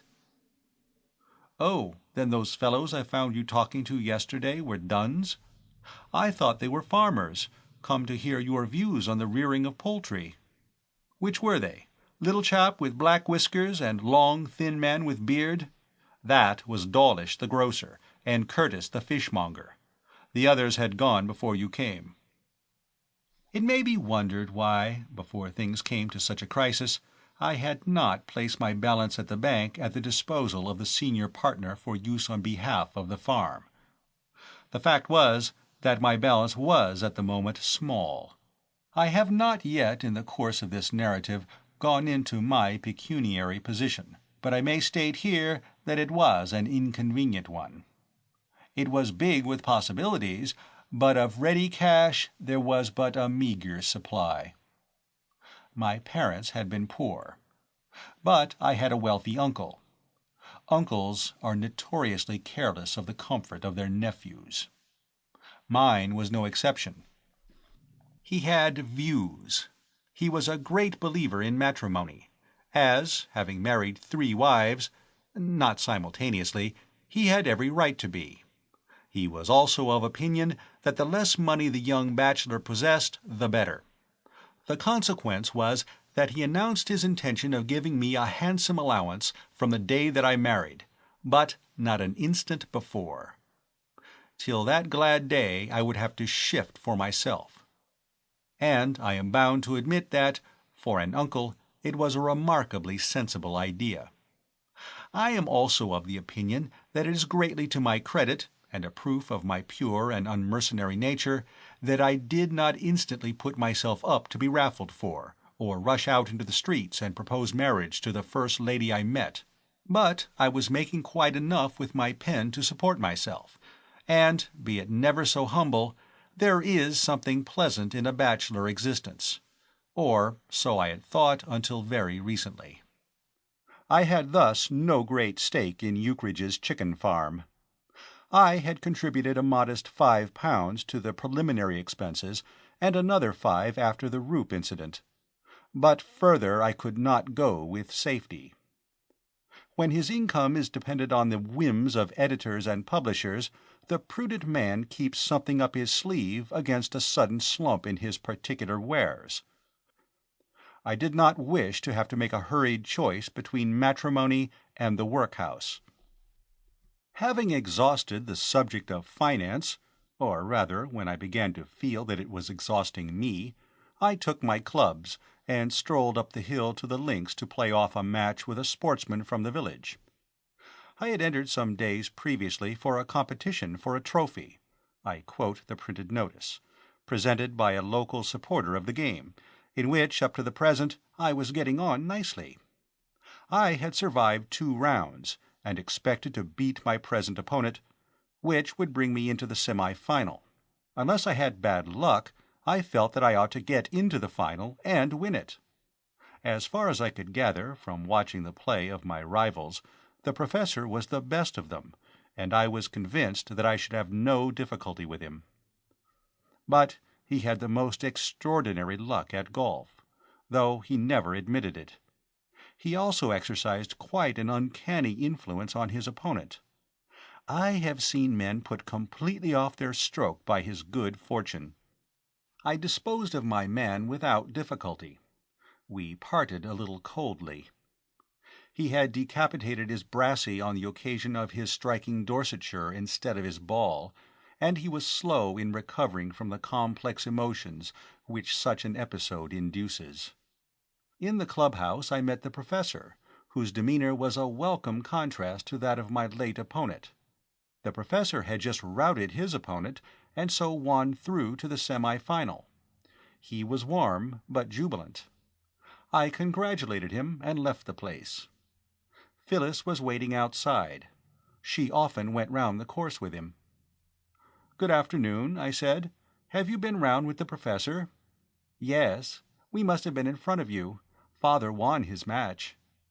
"So he was telling me. I was very glad to hear it." "Did you win, Mr. Garnet?" "Yes, pretty easily. My opponent had bad luck all through. Bunkers seemed to have a magnetic attraction for him." "So you and Father are both in the semi-final. I hope you will play very badly." "Thank you," I said. "Yes, it does sound rude, doesn't it? But Father has set his heart on winning this year. Do you know that he has played in the final round 2 years running now?" "Really?" "Both times he was beaten by the same man." "Who was that? Mr. Derrick plays a much better game than anybody I have seen on these links."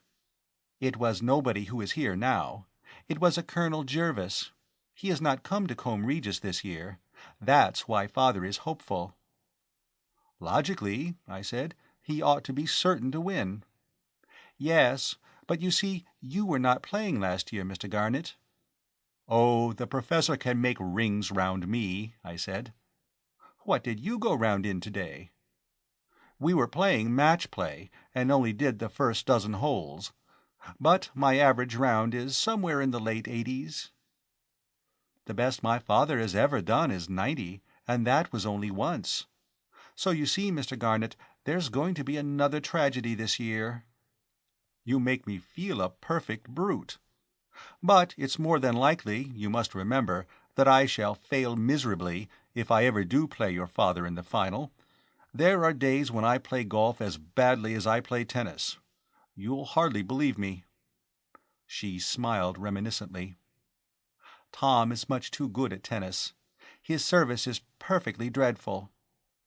"It's a little terrifying on first acquaintance." "But you're better at golf than at tennis, Mr. Garnet. I wish you were not." "This is a special pleading," I said. "It isn't fair to appeal to my better feelings, Miss Derrick." "I didn't know golfers had any where golf was concerned. Do you really have your off days?" "Nearly always. There are days when I slice with my driver as if it were a bread knife." "Really?" "And when I couldn't putt to hit a haystack." "Then I hope it will be on one of those days that you play father." "I hope so, too," I said. "You hope so?" "Yes." "But don't you want to win?" "I should prefer to please you." "Really? How very unselfish of you, Mr. Garnet," she replied, with a laugh. "I had no idea that such chivalry existed. I thought a golfer would sacrifice anything to win a game." "Most things." "And trample on the feelings of anybody." "Not everybody," I said. At this point the professor joined us. Chapter 15. The Arrival of Nemesis. Some people do not believe in presentiments. They attribute that curious feeling that something unpleasant is going to happen to such mundane causes as liver, or a chill, or the weather. For my own part, I think there is more in the matter than the casual observer might imagine. I awoke 3 days after my meeting with the professor at the clubhouse, filled with a dull foreboding. Somehow I seemed to know that the day was going to turn out badly for me. It may have been liver, or a chill, but it was certainly not the weather. The morning was perfect, the most glorious of a glorious summer. There was a haze over the valley and out to sea which suggested a warm noon, when the sun should have begun the serious duties of the day. The birds were singing in the trees and breakfasting on the lawn, while Edwin, seated on one of the flower beds, watched them with the eye of a connoisseur. Occasionally, when a sparrow hopped in his direction, he would make a sudden spring, and the bird would fly away to the other side of the lawn. I had never seen Edwin catch a sparrow. I believe they looked on him as a bit of a crank, and humored him by coming within springing distance just to keep him amused. Dashing young cock-sparrows would show off before their particular hen-sparrows, and earn a cheap reputation for dare-devilry by going within so many years of Edwin's lair and then darting away. Bob was in his favorite place on the gravel. I took him with me down to the Cobb to watch me bathe. "What's the matter with me today, Robert, old son?" I asked him as I dried myself. He blinked lazily, but contributed no suggestion. "It's no good looking bored," I went on, "because I'm going to talk about myself, however much it bores you. Here am I, as fit as a prize-fighter, living in the open air for I don't know how long, eating good plain food, bathing every morning, sea-bathing, mind you, and yet what's the result? I feel beastly." Bob yawned and gave a little whine. "Yes," I said, "I know I'm in love, but that can't be it, because I was in love just as much a week ago, and I felt all right then. But isn't she an angel, Bob, isn't she? And didn't you feel bucked when she patted you? Of course you did. Anybody would. But how about Tom Chase? Don't you think he's a dangerous man? He calls her by her Christian name, you know, and behaves generally as if she belonged to him. And he sees her every day, while I have to trust to meeting her at odd times. And then I generally feel such a fool I can't think of anything to talk about except golf and the weather. He probably sings duets with her after dinner, and you know what comes of duets after dinner."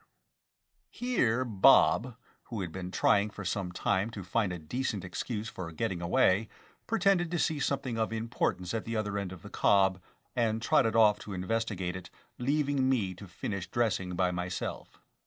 "Of course," I said to myself, "it may be merely hunger. I may be all right after breakfast.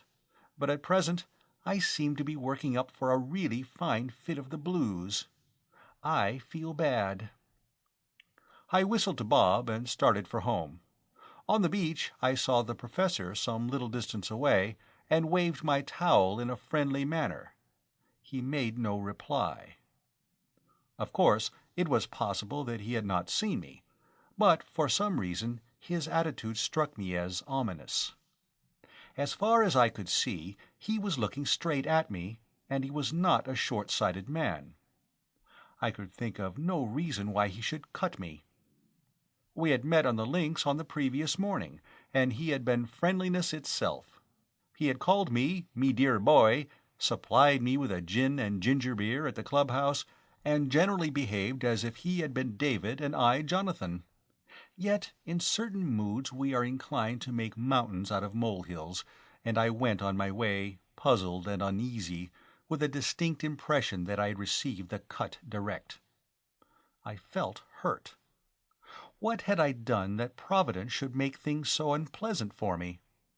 It would be a little hard, as Ukridge would have said, if, after all my trouble, the Professor had discovered some fresh grievance against me. Perhaps Ukridge had been irritating him again. I wished he would not identify me so completely with Ukridge. I could not be expected to control the man. Then I reflected that they could hardly have met in the few hours between my parting from the Professor at the clubhouse and my meeting with him on the beach. Ukridge rarely left the farm. When he was not working among the fowls, he was lying on his back in the paddock, resting his massive mind. I came to the conclusion that after all the Professor had not seen me. "I'm an idiot, Bob," I said, as we turned in at the farm gate, "and I let my imagination run away with me." Bob wagged his tail in approval of the sentiment. Breakfast was ready when I got in. There was a cold chicken on the sideboard, deviled chicken on the table, a trio of boiled eggs, and a dish of scrambled eggs. As regarded quantity, Mrs. Beale never failed us. Ukridge was sorting the letters. "Morning, Garney," he said. "One for you, Milly." "It's from Aunt Elizabeth," said Mrs. Ukridge, looking at the envelope. I had only heard casual mention of this relative hitherto, but I had built up a mental picture of her partly from remarks which Ukridge had let fall, but principally from the fact that he had named the most malignant hen in our fowl run after her. A severe lady, I imagined, with a cold eye. "Wish she'd enclose a cheque," said Ukridge. "She could spare it. You've no idea, Garney, old man, how disgustingly and indecently rich that woman is. She lives in Kensington on an income which would do her well in Park Lane. But as a touching proposition she had proved almost negligible. She steadfastly refuses to part." "I think she would, dear, if she knew how much we needed it. But I don't like to ask her. She's so curious and says such horrid things." "She does," agreed Ukridge gloomily. He spoke as one who had had experience. "2 for you, Garney. All the rest for me. 10 of them, and all bills." He spread the envelopes out on a table and drew one at a venture. "Whiteley's," he said, "getting jumpy. Are in receipt of my favour of the 7th instant, and are at a loss to understand it. It's rummy about these blighters, but they never seem able to understand a damn thing. It's hard. You put things in words of one syllable for them, and they just goggle and wonder what it all means. They want something on account. Upon my Sam, I'm disappointed with Whiteleys. I'd been thinking in rather a kindly spirit of them, and feeling that they were a more intelligent lot than Harrods. I'd half a mind to give Harrods the miss in baulk and hand my whole trade over to these fellows. But not now, dash it! Whiteleys have disappointed me. From the way they write, you'd think they thought I was doing it all for fun. How can I let them have their infernal money when there isn't any? Here's one from Dorchester. Smith, the chap we got the gramophone from, wants to know when I'm going to settle up for 16 records. Sordid brute! I wanted to get on with my own correspondence, but Ukridge held me with a glittering eye. The chicken men, the dealer people, you know, want me to pay for the first lot of hens. Considering that they all died of roup, and that I was going to send them back anyhow after I'd got them to hatch out a few chickens, I call that cool. I mean to say, business is business, but that's what these fellows don't seem to understand. I can't afford to pay enormous sums for birds which die off quicker than I can get them in. I shall never speak to Aunt Elizabeth again, said Mrs. Ukridge suddenly.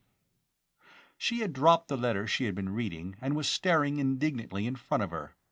There were 2 little red spots on her cheeks. "What's the matter, old chap?" inquired Ukridge affectionately, glancing up from his pile of bills and forgetting his own troubles in an instant. "Buck up. Aunt Elizabeth been getting on your nerves again? What's she been saying this time?" Mrs. Ukridge left the room with a sob. Ukridge sprang at the letter. "If that demon doesn't stop writing her infernal letters and upsetting Milly, I shall strangle her with my bare hands, regardless of her age and sex." He turned over the pages of the letter till he came to the passage which had caused the trouble. "Well, upon my Sam, listen to this, Garney, old horse. You tell me nothing regarding the success of this chicken farm of yours, and I confess that I find your silence ominous. You know my opinion of your husband. He is perfectly helpless in any matter requiring the exercise of a little common sense and business capability." He stared at me, amazed. "I like that. 'Pon my soul, this is really rich. I could have believed almost anything of that blighted female, but I did think she had a reasonable amount of intelligence. Why, you know that it's just in matters requiring common sense and business capability that I come out really strong." "Of course, old man," I replied dutifully, "the woman's a fool." "That's what she calls me 2 lines further on. No wonder Milly was upset. Why can't these cats leave people alone?" "Oh, woman, woman," I threw in helpfully. "Always interfering. Rotten. And backbiting. Awful. I shan't stand it. I shouldn't. Look here, on the next page she calls me a gaby." "It's time you took a strong line." "And in the very next sentence refers to me as a perfect guffin." "What's a guffin, Garney, old boy?" I considered the point. "Broadly speaking, I should say one who guffs." "I believe it's actionable." "I shouldn't wonder." Ukridge rushed to the door. "Milly!" He slammed the door, and I heard him dashing upstairs. I turned to my letters. One was from Lickford, with a Cornish postmark. I glanced through it and laid it aside for a more exhaustive perusal. The other was in a strange handwriting. I looked at the signature. Patrick Derrick. This was queer. What had the professor to say to me? The next moment my heart seemed to spring to my throat. "Sir," the letter began. A pleasant, cheery opening. Then it got off the mark, so to speak, like lightning. There was no sparring for an opening, no dignified parade of set phrases leading up to the main point. It was the letter of a man who was almost too furious to write. It gave me the impression that if he had not written it, he would have been obliged to have taken some very violent form of exercise by way of relief to his soul. You will be good enough to look on our acquaintance as closed. I have no wish to associate with persons of your stamp. If we should happen to meet, you will be good enough to treat me as a total stranger, as I shall treat you. And, if I might be allowed to give you a word of advice, I should recommend you in future, when you wish to exercise your humour, to do so in some less practical manner than by bribing boatmen to upset your friends, crossed out thickly, and acquaintances substituted. If you require further enlightenment in this matter, the enclosed letter may be of service to you. With which he remained mine faithfully, Patrick Derrick. The enclosed letter was from one Jane Musprat. It was bright and interesting. Dear Sir, my Harry, Mr. Hawk, says to me how it was him upsetting the boat and you, not because he is not steady in a boat, which he is no man more so in Combe Regis, but because one of the gentlemen what keeps chickens up the hill, the little one, Mr. Garnick his name is, says to him, Hawk, I'll give you a sovereign to upset Mr. Derrick in your boat. And my Harry, being easily led, was took in and did. But he's sorry now, and wishes he hadn't, and says he'll never do a practical joke again for anyone, even for a banknote. Yours obediently, Jane Musprat. Oh, woman, woman! At the bottom of everything, history is full of tragedies caused by the lethal sex. Who cost Mark Antony the world? A woman. Who let Samson in so atrociously? Woman again. Why did Bill Bailey leave home? Once more, because of a woman.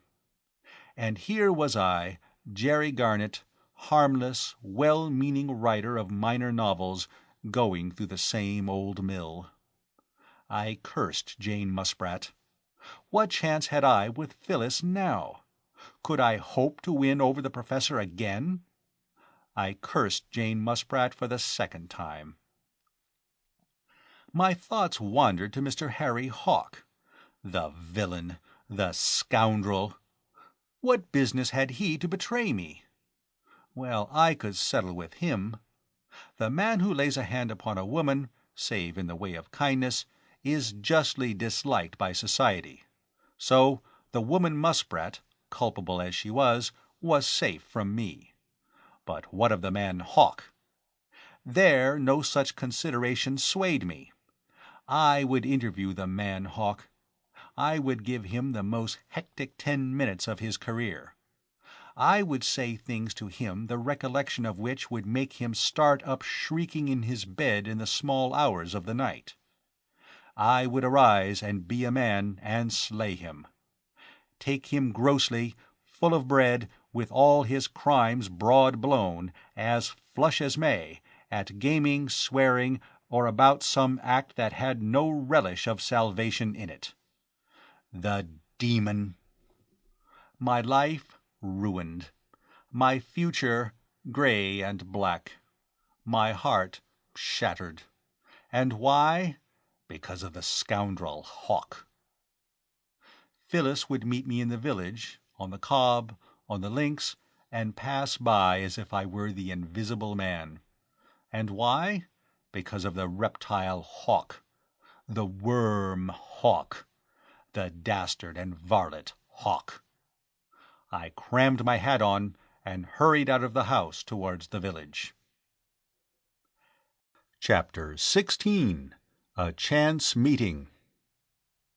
I roamed the place in search of the varlet for the space of half an hour, and, after having drawn all his familiar haunts, found him at length leaning over the sea-wall near the church, gazing thoughtfully into the waters below.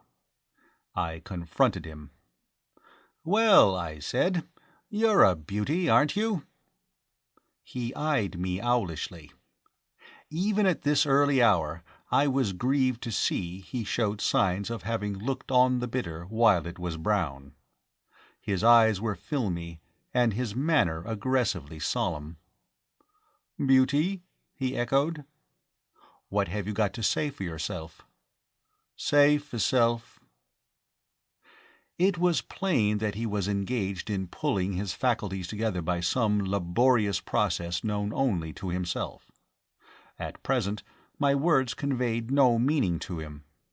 He was trying to identify me. He had seen me before somewhere, he was certain, but he could not say where or who I was. "I want to know," I said, "what induced you to be such an abject idiot as to let our arrangements get known." I spoke quietly. I was not going to waste the choicer flowers of speech on a man who was incapable of understanding them. Later on, when he had awakened to a sense of his position, I would begin really to talk to him. He continued to stare at me. Then a sudden flash of intelligence lit up his features. "Mr. Garnick," he said at last. "From Chicken Farm," he continued, with the triumphant air of a cross-examining king's counsel who has at last got on the track. "Yes," I said. "Up top the hill," he proceeded, clinchingly. He stretched out a huge hand. "How you?" he inquired with a friendly grin. "I want to know," I said distinctly, "what you've got to say for yourself after letting our affair with the Professor become public property." He paused a while in thought.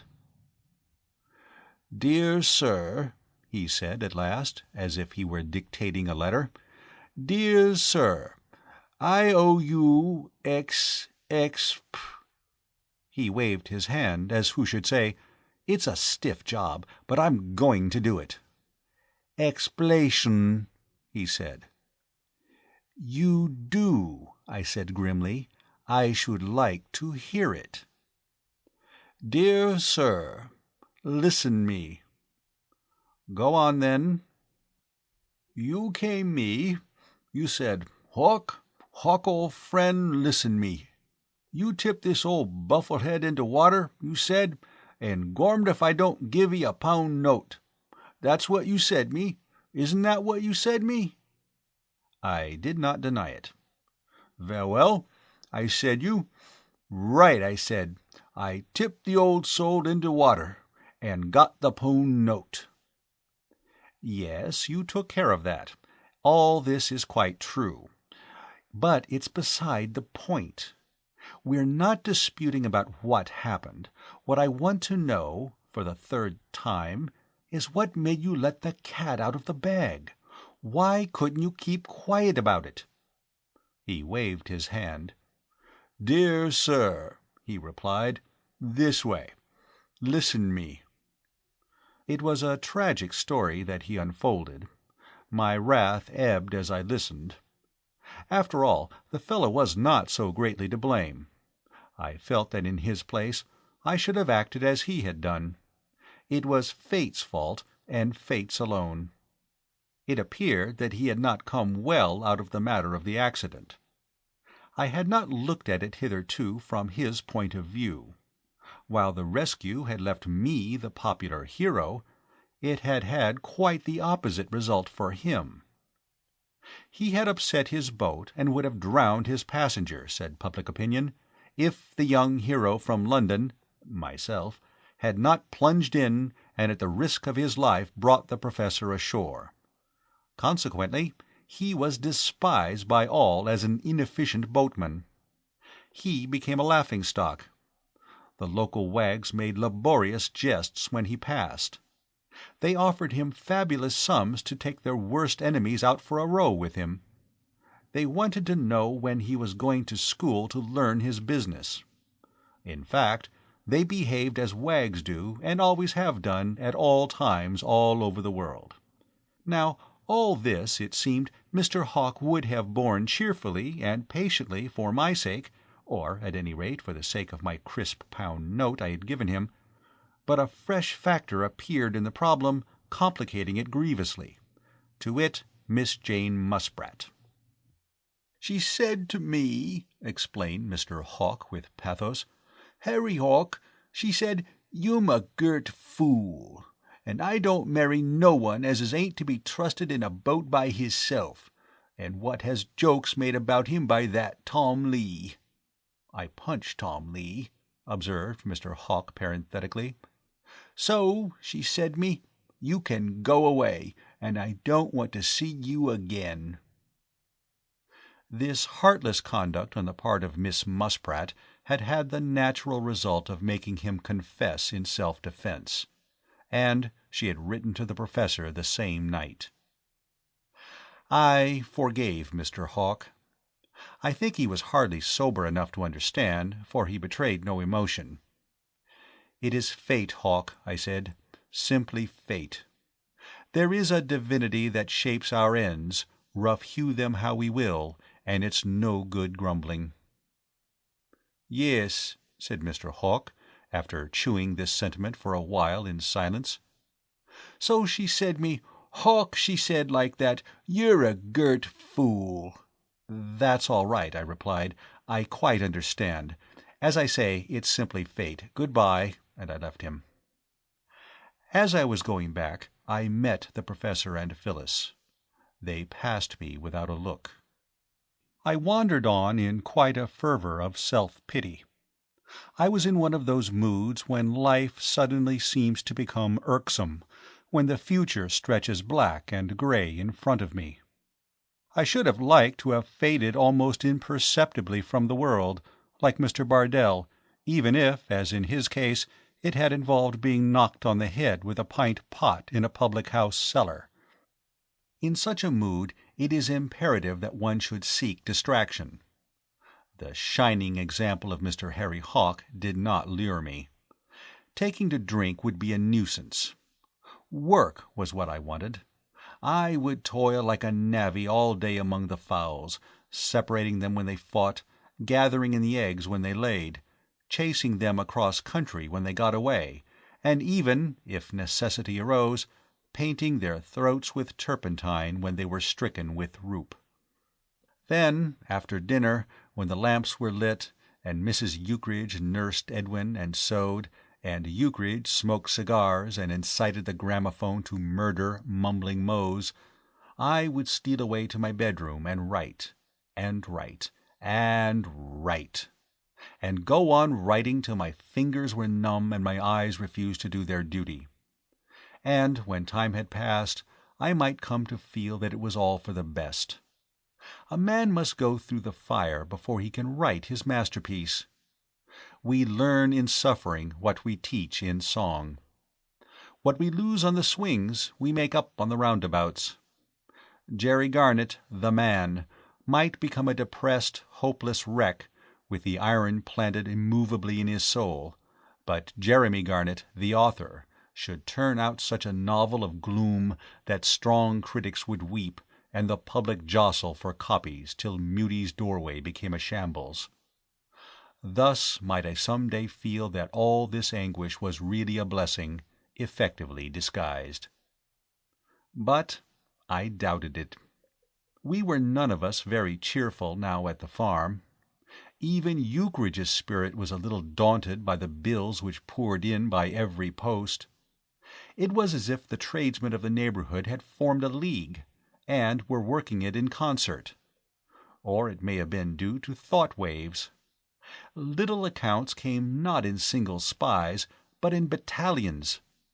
The popular demand for the sight of the colour of his money grew daily. Every morning at breakfast he would give us fresh bulletins of the state of mind of each of our creditors, and thrill us with the announcement that Whiteley's was getting cross and Harrod's jumpy, or that the bearings of Dawlish the grocer were becoming overheated. We lived in a continual atmosphere of worry. Chicken and nothing but chicken at meals, and chicken and nothing but chicken between meals had frayed our nerves. An air of defeat hung over the place. We were a beaten side, and we realized it.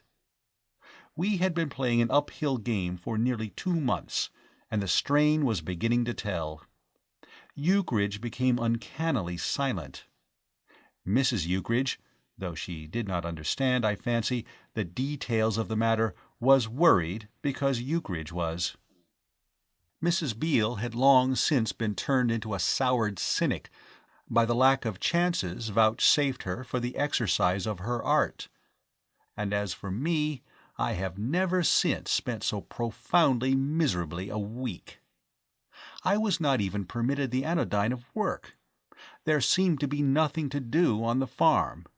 The chickens were quite happy, and only asked to be let alone and allowed to have their meals at regular intervals. And every day one or more of their number would vanish into the kitchen. Mrs. Beale would serve up the corpse in some cunning disguise, and we would try to delude ourselves into the idea that it was something altogether different.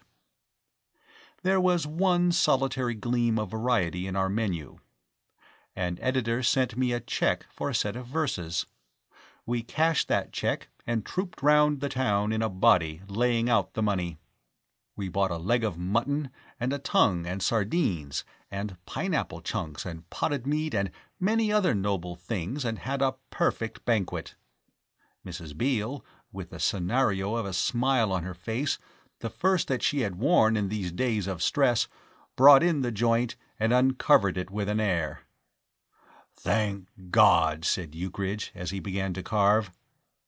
It was the first time I had ever heard him say a grace, and if ever an occasion merited such a deviation from habit, this occasion did. After that, we relapsed into routine again. Deprived of physical labor, with the exception of golf and bathing, trivial sports compared with work in the fowl run at its hardest, I tried to make up for it by working at my novel. It refused to materialize. The only progress I achieved was with my villain. I drew him from the professor, and made him a blackmailer. He had several other social defects, but that was his profession. That was the thing he did really well. It was on one of the many occasions on which I had sat in my room, pen in hand, through the whole of a lovely afternoon, with no better result than a slight headache, that I bethought me of that little paradise on the Wear Cliff, hung over the sea and backed by green woods. I had not been there for some time, owing principally to an entirely erroneous idea that I could do more solid work sitting in a straight hard chair at a table than lying on soft turf with the sea wind in my eyes. But now the desire to visit that little clearing again drove me from my room. In the drawing-room below, the gramophone was dealing brassily with Mr. Blackman. Outside, the sun was just thinking of setting. The Wear Cliff was the best medicine for me. What does Kipling say? "And soon you will find that the sun and the wind, and the gin of the garden too, have lightened the hump, Camellias hump, the hump that is black and blue." His instructions include digging with a hoe and a shovel also, but I could omit that. The sun and the wind were what I needed. I took the upper road. In certain moods I preferred it to the path along the cliff. I walked fast. The exercise was soothing. To reach my favorite clearing, I had to take to the fields on the left, and strike downhill in the direction of the sea. I hurried down the narrow path. I broke into the clearing at a jog trot and stood panting. And at the same moment, looking cool and beautiful in her white dress, Phyllis entered in from the other side. Phyllis without the professor. Chapter 17 of A Sentimental Nature. She was wearing a Panama, and she carried a sketching block and camp stool. "Good evening," I said. "Good evening," said she. It is curious how different the same words can sound when spoken by different people.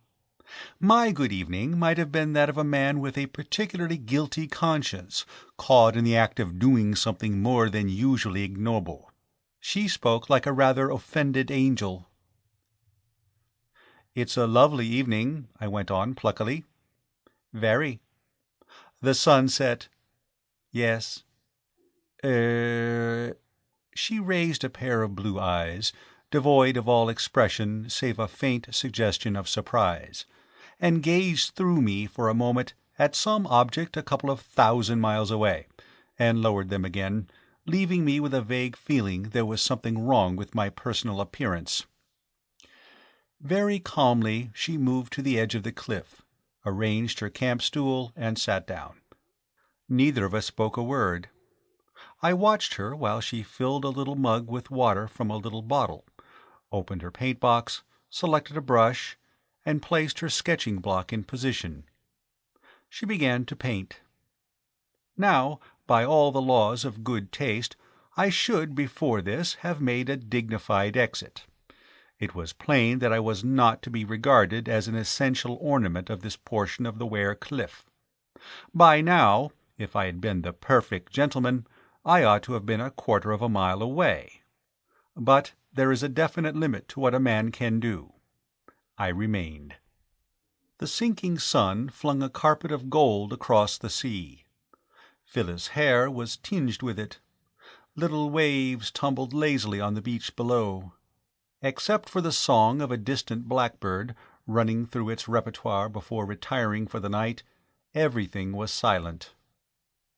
She sat there, dipping and painting, and dipping again, and never a word for me, standing patiently and humbly behind her. "Miss Derrick," I said. She half turned her head. "Yes."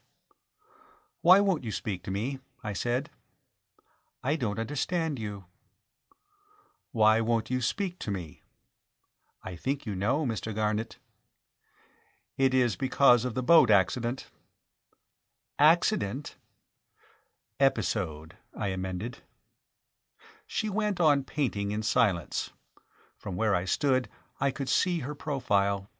Her chin was tilted. Her expression was determined.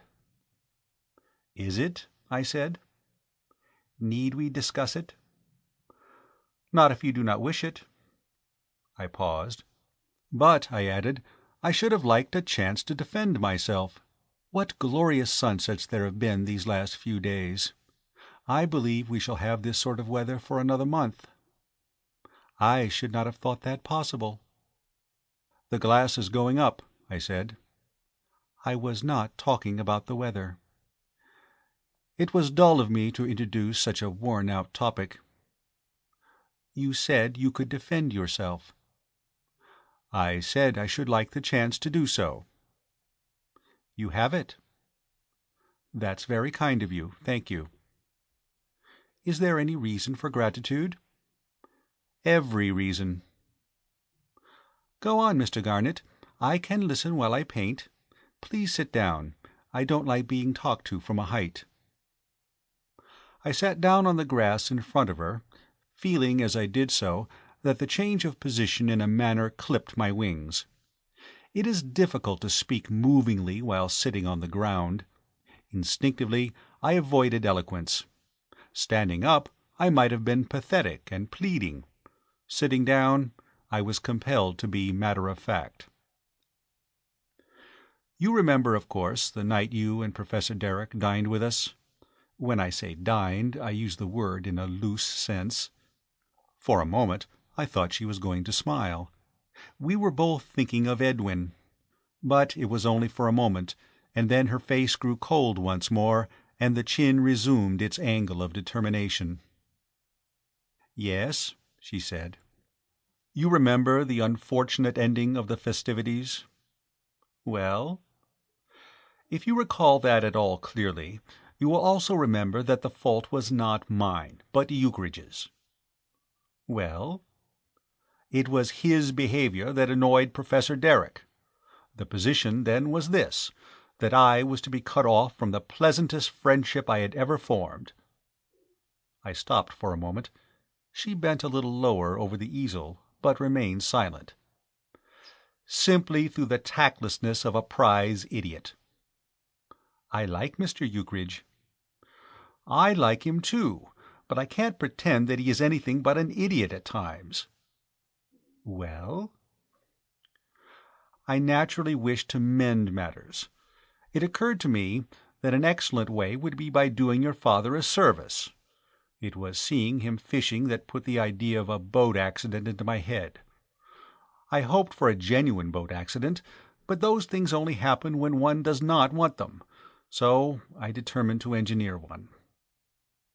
You didn't think of the shock to my father. I did. It worried me very much. But you upset him all the same. Reluctantly. She looked up, and our eyes met. I could detect no trace of forgiveness in hers. You behaved abominably, she said. I played a risky game, and I lost, and I shall now take the consequences. With luck, I should have won. I did not have luck, and I am not going to grumble about it. But I am grateful to you for letting me explain. I should not have liked you to go on thinking that I played practical jokes on my friends. That is all I have to say. I think it was kind of you to listen. Goodbye, Miss Derrick. I got up. Are you going? Why not? Please sit down again. But you wished to be alone. Please sit down. There was a flush on the cheek turned towards me, and the chin was tilted higher. I sat down. To westward, the sky changed the hue of a bruised cherry. The sun had sunk below the horizon, and the sea looked cold and leaden. The blackbird had long since flown. I am glad you told me, Mr. Garnet. She dipped her brush in the water. Because I don't like to think badly of people. She bent her head over the painting. Though I still think you behaved very wrongly, and I am afraid my father will never forgive you for what you did. Her father, as if he counted. But you do, I said eagerly. I think you are less to blame than I thought you were at first. No more than that? You can't expect to escape all consequences. You did a very stupid thing. I was tempted. The sky was a dull gray now. It was growing dusk. The grass on which I sat was wet with dew. I stood up. Isn't it getting a little dark for painting? I said. Are you sure you won't catch cold? It's very damp. Perhaps it is, and it is late, too. She shut her paint-box and emptied the little mug onto the grass. May I carry your things? I said. I think she hesitated, but only for a moment. I possessed myself of the camp-stool, and we started on our homeward journey. We were both silent. The spell of the quiet summer evening was on us.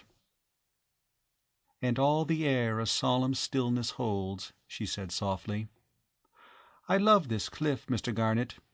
It's the most soothing place in the world. I found it so this evening. She glanced at me quickly. You're not looking well, she said. Are you sure you are not overworking yourself? No, it's not that. Somehow we had stopped, as if by agreement, and were facing each other. There was a look in her eyes I had never seen there before. The twilight hung like a curtain between us and the world. We were alone together in a world of our own. It is because I had offended you, I said. She laughed a high, unnatural laugh. I have loved you ever since I first saw you, I said doggedly. Chapter 18. Ukridge Gives Me Advice. Hours after, or so it seemed to me, we reached the spot at which our ways divided. We stopped, and I felt as if I had been suddenly cast back into the workaday world from some distant and pleasanter planet. I think Phyllis must have felt much the same sensation, for we both became on the instant intensely practical and businesslike. But about your father, I said. That's the difficulty. He won't give us his consent? I'm afraid he wouldn't dream of it. You can't persuade him? I can in most things, but not in this. You see, even if nothing had happened, he wouldn't like to lose me just yet because of Nora. Nora? My sister, She's going to be married in October. I wonder if we shall ever be as happy as they will." "Happy? They will be miserable compared with us. Not that I know who the man is." "Why, Tom, of course. You mean to say you really didn't know?" "Tom? Tom Chase?" "Of course." I gasped. "Well, I'm hanged," I said. "When I think of the torments I've been through because of that wretched man, and all for nothing, I don't know what to say." "You don't like Tom?" "Very much. I always did. But I was awfully jealous of him." "You weren't. How silly of you." "Of course I was. He was always about with you, and called you Phyllis, and generally behaved as if you and he were the heroine and hero of a musical comedy, so what else could I think? I heard you singing duets after dinner once. I drew the worst conclusions." "When was that? What were you doing there?" "It was shortly after Ukridge had got on your father's nerves, and nipped our acquaintance in the bud. I used to come every night to the hedge opposite your drawing-room window, and brood there by the hour. Poor old boy! Hoping to hear you sing. And when you did sing, and he joined in all flat, I used to swear. You'll probably find most of the bark scorched off the tree I leaned against." "Poor old man. Still, it's all over now, isn't it?"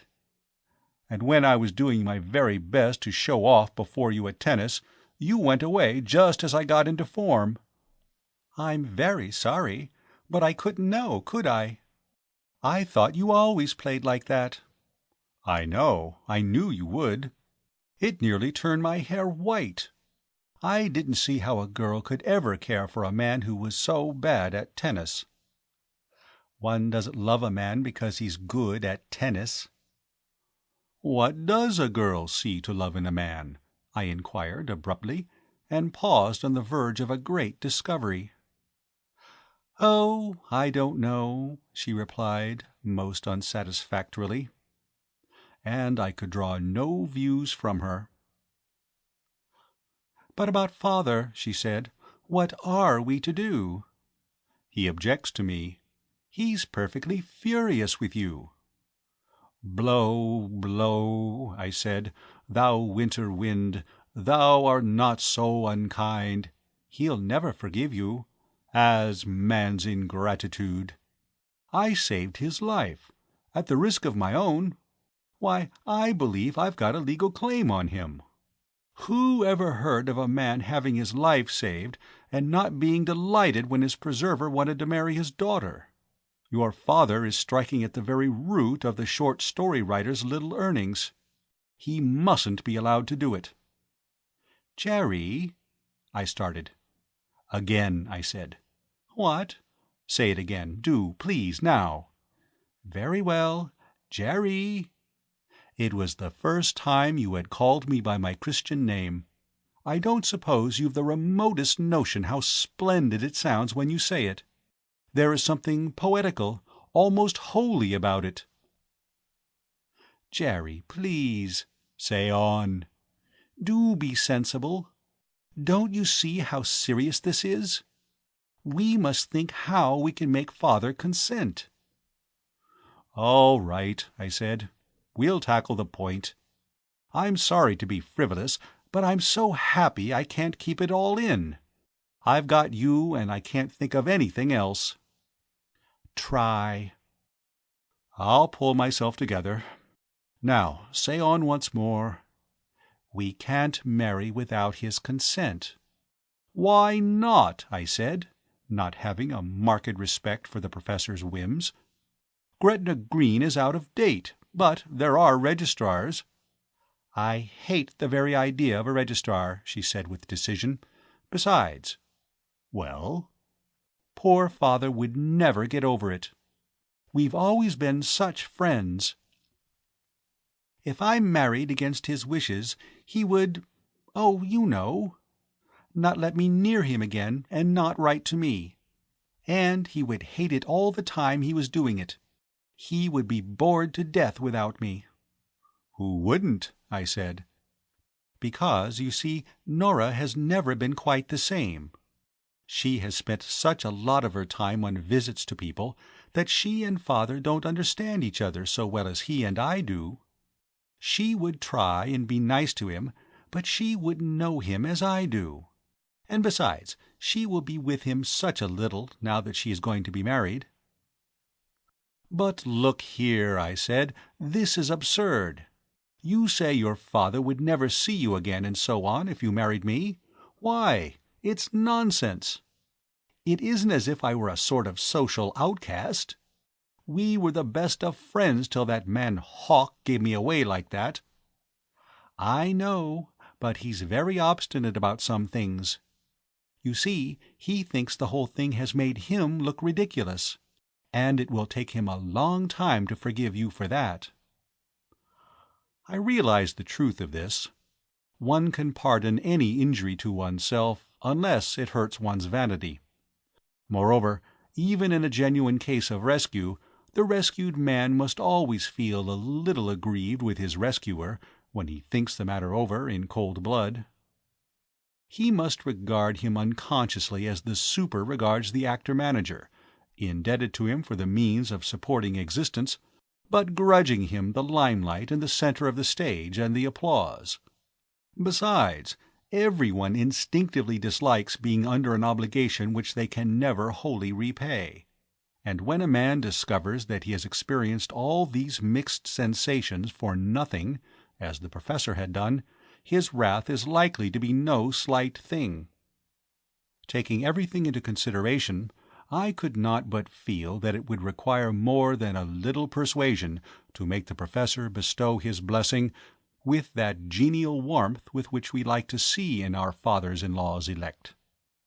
"You don't think," I said, "that time, the great healer, and so on, he won't feel kindlier disposed towards me, say, in a month's time?" "Of course he might," said Phyllis, but she spoke doubtfully. "He strikes me, from what I have seen of him, as a man of moods. I might do something one of these days which would completely alter his views. We will hope for the best." "About telling Father. Need we, do you think?" I said. "Yes, we must. I couldn't bear to think that I was keeping it from him. I don't think I've ever kept anything from him in my life. Nothing bad, I mean." "You count this among your darker crimes, then?" "I was looking at it from Father's point of view. He will be awfully angry. I don't know how I shall begin telling him." "Good heavens!" I cried. "You surely don't think I'm going to let you do that? Keep safely out of the way while you tell him? Not much! I'm coming back with you now, and we'll break the bad news together." "No, not tonight. He may be tired and rather cross. We had better wait till tomorrow. You might speak to him in the morning." "Where shall I find him?"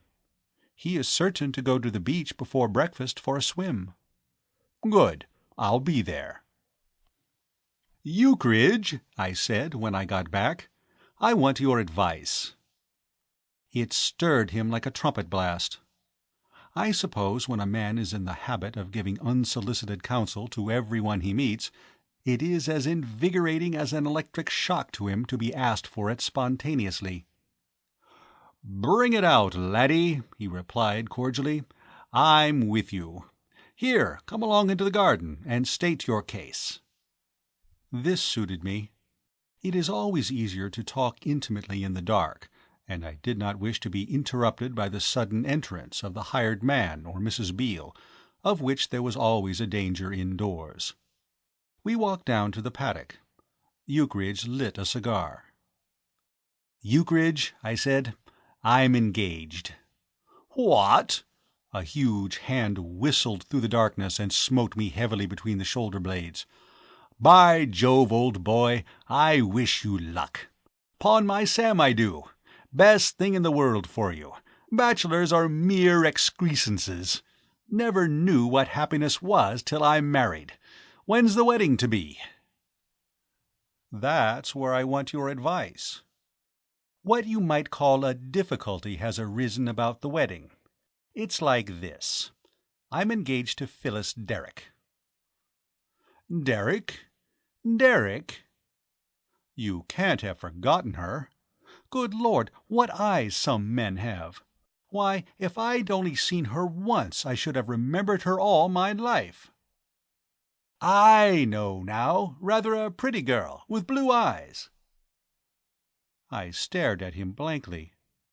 It was not much good, as he could not see my face, but it relieved me. "Of course, yes," continued Ukridge. "She came to dinner here one night with her father, that fat little buffer." "As you were careful to call him to his face at the time, confound you! It was that started all the trouble." "Trouble? What trouble?" "Why, her father." "By Jove, I remember now. So worried lately, old boy, that my memory's gone groggy. Of course, her father fell into the sea, and you fished him out. Why, damn, it's like the stories you read." "It's also very like the stories I used to write. But they had one point about them which this story hasn't. They invariably ended happily, with the father joining the hero's and heroine's hands and giving his blessing. Unfortunately, in the present case, that doesn't seem likely to happen." "The old man won't give his consent?" "I'm afraid not. I haven't asked him yet, but the chances are against it." "But why? What's the matter with you? You're an excellent chap, sound in wind and limb. And didn't you tell me once that if you married, you came into a pretty sizable bit of money?" "Yes, I do. That part of it is all right." Ukridge's voice betrayed perplexity. "I don't understand this thing, old horse," he said. "I should have thought the old boy would have been all over you. Why, damn! I never heard anything like it. You saved his life. You fished him out of the water." "After chucking him in, that's the trouble." "You chucked him in?" "By proxy." I explained. Ukridge, I regret to say, laughed in a way that must have been heard miles away in distant villages in Devonshire. "You devil!" he bellowed. "'Pon my Sam, old horse, to look at you one would have never thought you had it in you." "I can't help looking respectable." "What are you going to do about it?" "That's where I wanted your advice. You're a man of resource. What would you do in my place?" Ukridge tapped me impressively on the shoulder. "Laddie," he said, "there's one thing that'll carry you through any mess." "And that is?" "Cheek, my boy, cheek. Gall. Nerve. Why, take my case. I never told you how I came to marry, did I? I thought not. Well, it was this way. It'll do you a bit of good, perhaps, to hear the story, for, mark you, blessings weren't going cheap in my case either. You know Milly's Aunt Elizabeth, the female who wrote that letter? Well, when I tell you that she was Milly's nearest relative, and that it was her consent I had to snaffle, you'll see that I was faced with a bit of a problem." "Let's have it," I said. "Well, the first time I ever saw Milly was in a first-class carriage on the Underground. I'd got a third-class ticket, by the way. The carriage was full, and I got up and gave her my seat, and, as I hung suspended over her by a strap, damn, I fell in love with her then and there. You've no conception, laddie, how indescribably ripping she looked, in a sort of blue dress with a bit of red in it, and a hat with thingummies. Well, we both got out at South Kensington. By that time I was gasping for air and saw that the thing wanted looking into. I'd never had much time to bother about women, but I realized that this must not be missed. I was in love, old horse. It comes over you quite suddenly, like a tidal wave." I know. Good heavens, you can't tell me anything about that." "Well, I followed her. She went to a house in Thurlow Square. I waited outside and thought it over. I had to get into that shanty and make her acquaintance, if they threw me out on my ear. So I rang the bell. "Is Lady Lickenhall at home?" I asked. You spot the devilish cunning of the ruse, what? My asking for a female with a title was to make 'em think I was one of the upper 10. "How were you dressed?" I could not help asking. Oh, it was one of my frock-coat days.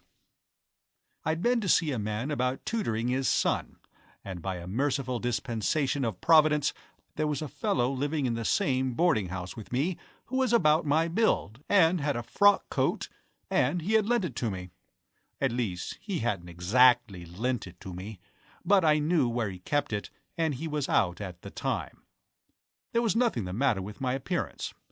Quite the young duke, I assure you, laddie, down to the last button. "Is Lady Lickenhall at home?" I asked. "No," said the maid, "nobody that name here. This is Lady Lakenheath's house." So, you see, I had a bit of luck at the start, because the names were a bit alike.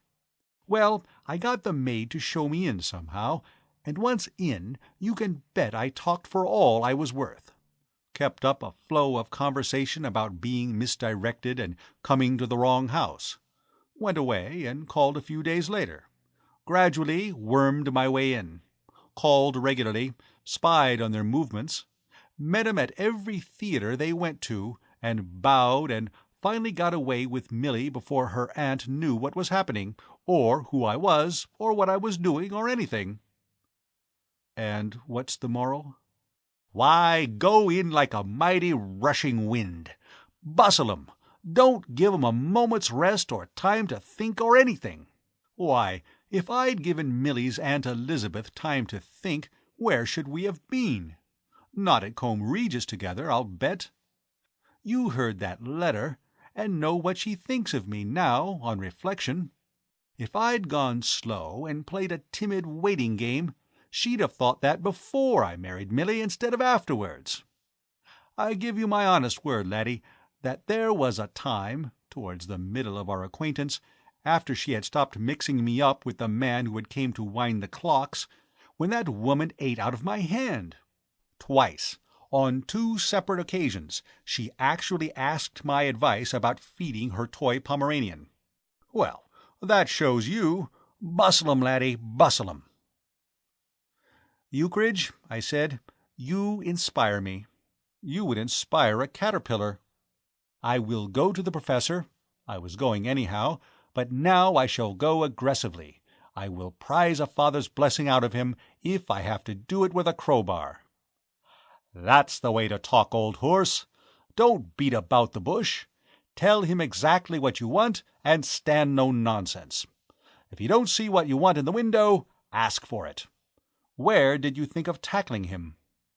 "Phyllis tells me that he always goes for a swim before breakfast. I thought of going down tomorrow and waylaying him." "You couldn't do better, by Jove," said Ukridge suddenly. "I'll tell you what I'll do, laddie. I wouldn't do it for everybody, but I look on you as a favourite son. I'll come with you and help break the ice." "What?"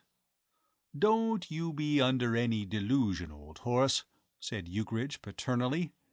"You haven't got an easy job in front of you, and what you'll need more than anything else, when you really get down to brass tacks, is a wise, kindly man of the world at your elbow, to whoop you on when your nerve fails, and generally stand in your corner and see that you get a fair show."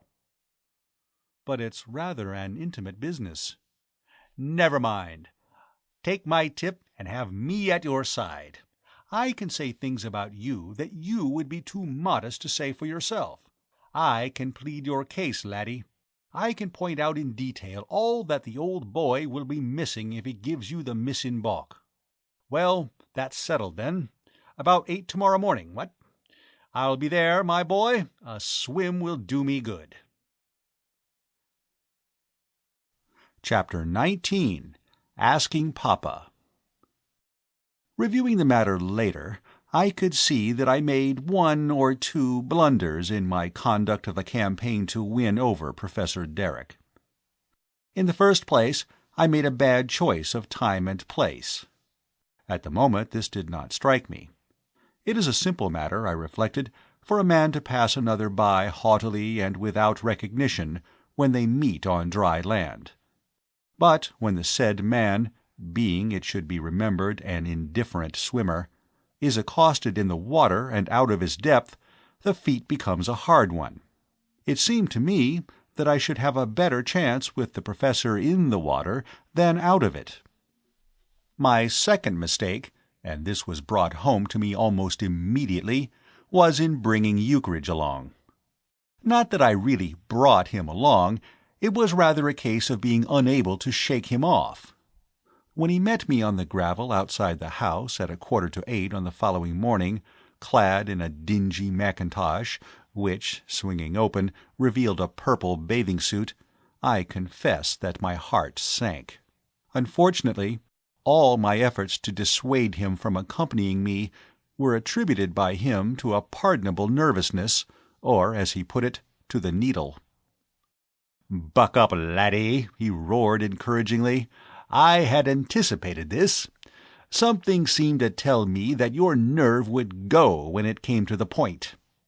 You're deuced lucky, old horse, to have a man like me at your side. Why, if you were alone, you wouldn't have a word to say for yourself. You just gape at the man and yammer. But I'm with you, laddie, I'm with you. If your flow of conversation dries up, count on me to keep the thing going." And so it came about that, having reached the cob and spying in the distance the grey head of the professor bobbing about on the face of the waters, we dived in and swam rapidly towards him. His face was turned in the opposite direction when we came up with him. He was floating peacefully on his back, and it was plain that he had not observed our approach. For when, treading water easily in his rear, I wished him good morning in my most conciliatory note, he stood not upon the order of his sinking, but went under like so much pig-iron. I waited courteously until he rose to the surface again, when I repeated my remark. He expelled the last remnant of water from his mouth with a wrathful splutter, and cleared his eyes with the back of his hand. I confess to a slight feeling of apprehension as I met his gaze. Nor was my uneasiness diminished by the spectacle of Ukridge splashing tactfully in the background like a large seal. Ukridge so far had made no remarks. He had dived in very flat, and I imagined that his breath had not yet returned to him. He had the air of one who intends to get used to his surroundings before trusting himself to speech. "The water is delightfully warm," I said. "Oh, it's you," said the professor, and I could not cheat myself into the belief that he had spoke cordially. Ukridge snorted loudly in the offing. The professor turned sharply, as if anxious to observe this marine phenomenon, and the annoyed gurgle which he gave showed that he was not approving of Ukridge either. I did not approve of Ukridge myself. I wished he had not come. Ukridge, in the water, lacks dignity. I felt that he prejudiced my case. "You are swimming splendidly this morning," I went on perseveringly, feeling that an ounce of flattery is worth a pound of rhetoric. "If," I added, "you will allow me to say so." "I will not," he snapped. Here a small wave, noticed that his mouth was open, stepped in. "I wish," he resumed warmly, "as I said in me letter, to have nothing to do with you. I consider that you've behaved in a manner that can only be described as abominable, and I will thank you to leave me alone." "But allow me—" "I will not allow ye, sir. I will allow ye nothing. Is it not enough to make me the laughing-stock, the butt, sir, of this town, without pursuing me in this way when I wish to enjoy a quiet swim?" "Now, laddie, laddie," said Ukridge, placing a large hand on his shoulder, "these are harsh words. Be reasonable. Think before you speak. You little know—" "Go to the devil," said the professor. "I wish to have nothing to do with either of you. I should be glad if you would cease this persecution. persecution, sir." His remarks, which I've placed on paper as if they were continuous and uninterrupted, were punctuated in reality by a series of gasps and puffings, as he received and rejected the successors of the wave he had swallowed at the beginning of our little chat. The art of conducting conversation while in the water is not given to every swimmer. This he seemed to realize, for, as if to close the interview, he proceeded to make his way as quickly as he could to the shore. Unfortunately, his first dash brought him squarely up against Ukridge, who, not having expected the collision, clutched wildly at him and took him below the surface again. They came up a moment later on the worst terms. "Are you trying to drown me, sir?" barked the Professor. "My dear old horse," said Ukridge complainingly, "it's a little hard. You might look where you're going. You grappled with me. "You took me by surprise, laddie. Rid yourself of the impression that you're playing water polo."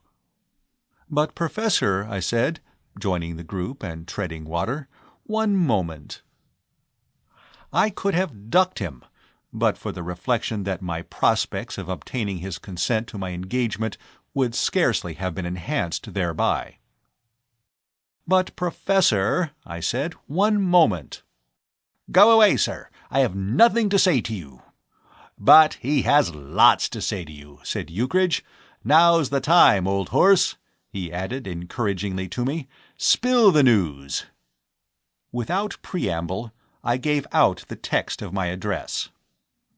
"I love your daughter, Phyllis, Mr. Derrick. She loves me. In fact, we are engaged." "Devilish well put, laddie," said Ukridge approvingly. The Professor went under as if he had been seized with a cramp. It was a little trying having to argue with a man of whom one could not predict with certainty that at any given moment he would not be under water. It tended to spoil the flow of one's eloquence. The best of arguments is useless if the listener suddenly disappears in the middle of it. "Stick to it, old horse," said Ukridge. "I think you're going to bring it off." I stuck to it. "Mr. Derrick," I said as his head emerged, "you are naturally surprised." "You would be," said Ukridge. "We don't blame you," he added handsomely. You... So far from cooling the Professor, liberal doses of water seemed to make him more heated. "You impudent scoundrel!" My reply was more gentlemanly, more courteous, on a higher plane altogether. I said winningly, "Cannot we let bygones be bygones?" From his remarks, I gathered that we could not. I continued. I was under the unfortunate necessity of having to condense my speech. I was not able to let myself go as I could have wished, for time was an important consideration. Ere long, swallowing water at his present rate, the Professor must inevitably become waterlogged. "I have loved your daughter," I said rapidly, "ever since I first saw her." "And he's a capital chap," interjected Ukridge. "One of the best. Known him for years. You'll like him." "I learned last night that she loved me, but she will not marry me without your consent. Stretch your arms out straight from the shoulders and fill your lungs well, and you can't sink. So I have come this morning to ask for your consent." "Give it," advised Ukridge. "Couldn't do better. A very sound fellow. Pots of money, too. At least he will have when he marries." "I know we haven't been on the best of terms lately. For heaven's sake, don't try to talk or you'll sink." "The fault," I said generously, "was mine." "Well put," said Ukridge. "But when you have heard my explanation, I am sure you will forgive me. There, I told you so." He reappeared some few feet to the left. I swam up and resumed. "When you left us so abruptly after our little dinner party—" "Come again some night," said Ukridge cordially. "Any time you're passing." "You put me in a very awkward position. I was desperately in love with your daughter, and as long as you were in the frame of mind in which you had left, I could not hope to find an opportunity of revealing my feelings to her." "Revealing feelings is good," said Ukridge approvingly. "Neat." "You see what a fix I was in, don't you? Keep your arms well out. I thought for hours and hours to try and find some means of bringing about a reconciliation. You wouldn't believe how hard I thought." "Got as thin as a corkscrew," said Ukridge. "At last, seeing you fishing one morning when I was on the cob, it struck me all of a sudden." "You know how it is," said Ukridge. "All of a sudden, that the very best way would be to arrange a little boating accident. I was confident that I could rescue you all right." Here I paused, and he seized the opportunity to curse me, briefly, with a wary eye on an incoming wavelet. If it hadn't been for the inscrutable workings of Providence, which has a mania for upsetting everything, all would have been well. In fact, all was well till you found out." "Always the way," said Ukridge sadly. "Always the way." "You young blackguard!" He managed to slip past me and made for the shore. "Look at the thing from the standpoint of a philosopher, old horse," urged Ukridge, splashing after him. "The fact that the rescue was arranged oughtn't to matter.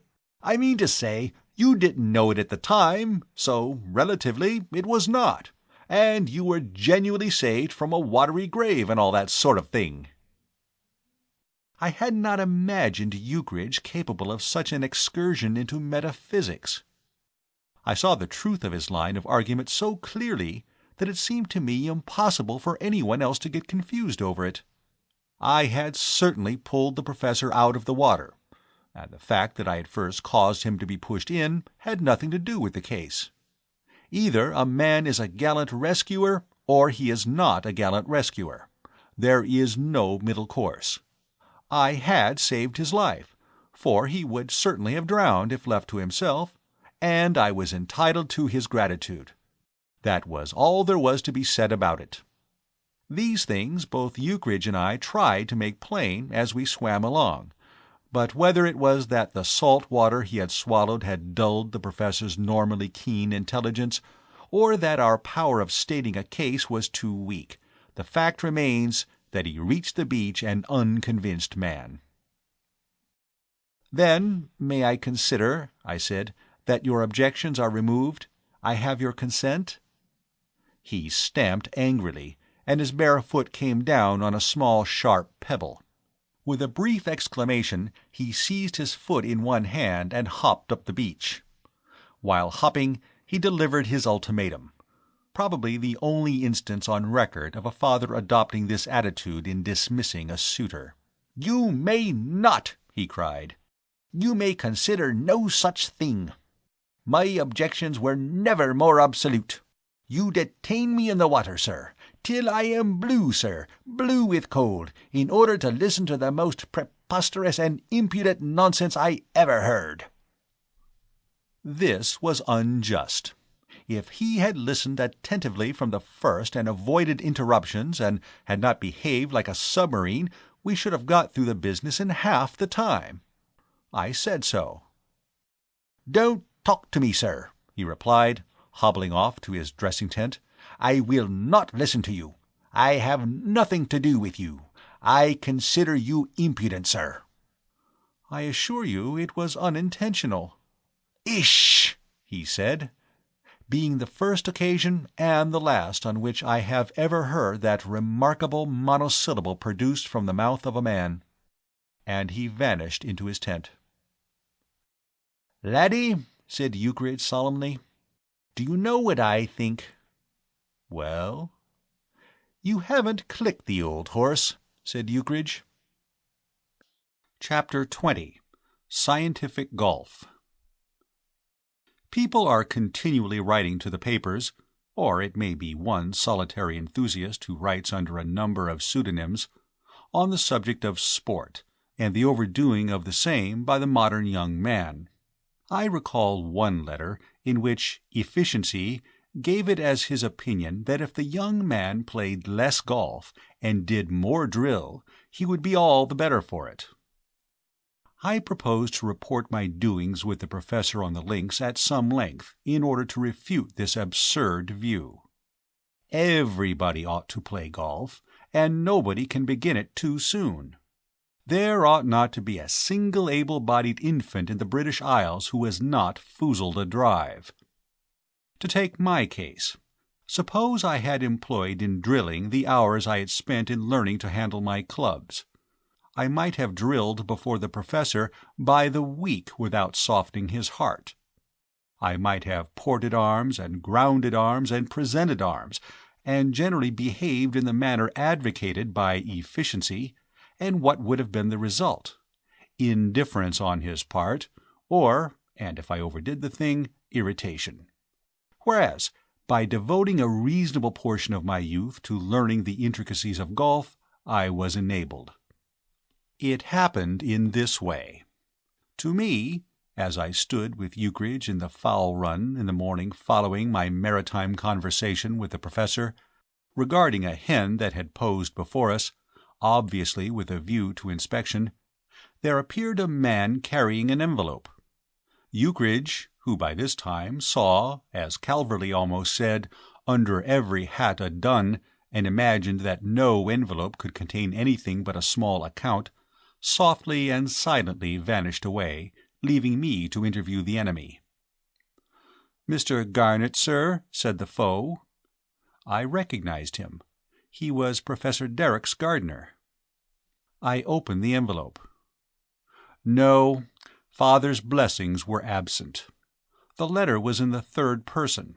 Professor Derrick begged to inform Mr. Garnet that by defeating Mr. Saul Potter he had qualified for the final round of the Combe Regis golf tournament, in which he understood Mr. Garnet was to be his opponent. If it would be convenient for Mr. Garnet to play off the match on the present afternoon, Professor Derrick would be obliged if he would be at the clubhouse at 2:30. If this hour and day were unsuitable, would he kindly arrange others? The bearer would wait. The bearer did wait.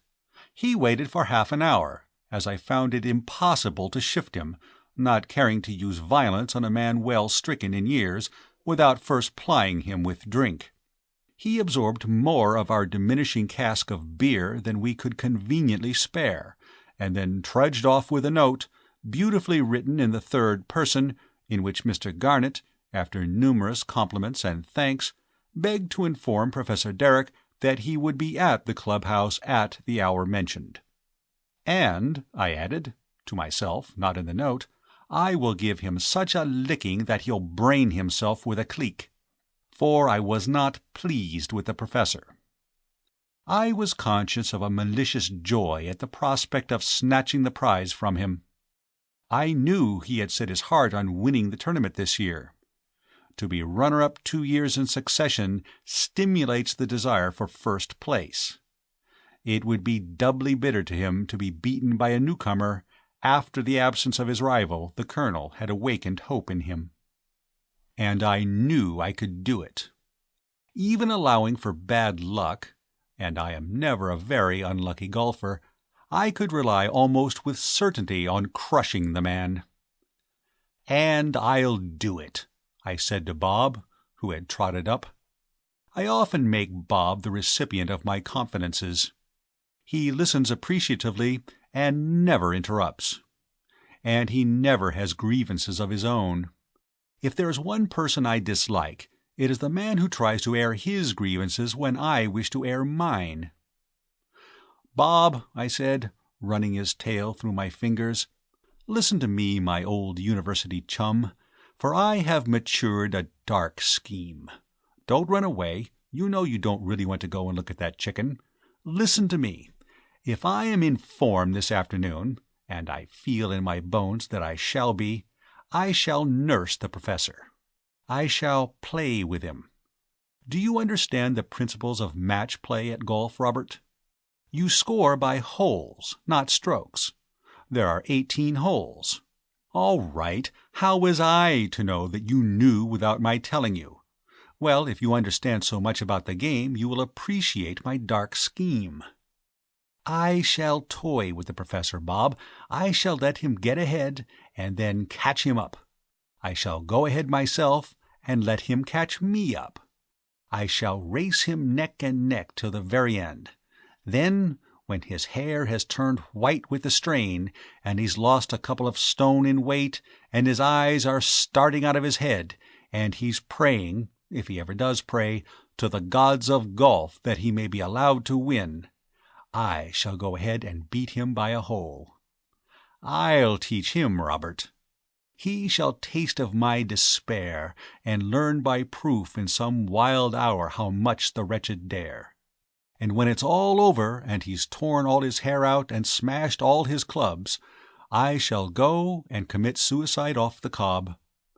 Because, you see, if I can't marry Phyllis, I shan't have any use for life. I mean it, I said, rolling him on his back and punching him on the chest till his breathing became stertorous. You don't see the sense of it, I know. But then you've got none of the finer feelings. You're a jolly good dog, Robert, but you're a rank materialist. Bones and cheese and potatoes with gravy over them make you happy. You don't know what it is to be in love.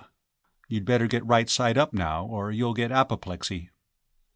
It has been my aim in the course of this narrative to extenuate nothing, nor set down aught in malice. Like the gentleman who played euchre with the heathen Chinee, I state but facts. I do not, therefore, slur over my scheme for disturbing the Professor's peace of mind. I am not always good and noble. I am the hero of this story, but I have my off moments. I felt ruthless towards the Professor. I cannot plead ignorance of the golfer's point of view as an excuse for my plottings. I knew that to one whose soul is in the game as the Professor's was, the agony of being just beaten in an important match exceeds in bitterness all other agonies. I knew that, if I scraped through by the smallest possible margin, his appetite would be destroyed, his sleep o'-nights broken. He would wake from fitful slumber, moaning that if he had only used his iron instead of his mashie at the 10th, all would have been well. That if he had putted more carefully on the 7th green, life would not be drear and blank. That a more judicious manipulation of his brassie throughout might have given him something to live for. All these things I knew. And they did not touch me. I was adamant. The Professor was waiting for me at the clubhouse, and greeted me with a cold and stately inclination of the head. "Beautiful day for golf," I observed in my gay, chatty manner. He bowed in silence. Very well, I thought. Wait. Just wait. "Miss Derrick is well, I hope," I added, aloud. That drew him. He started. His aspect became doubly forbidding. "Miss Derrick is perfectly well, sir, I thank you." "And you? No bad effect, I hope, from your dip yesterday?" "Mr. Garnet, I came here for golf, not conversation," he said. We made it so. I drove off from the first tee.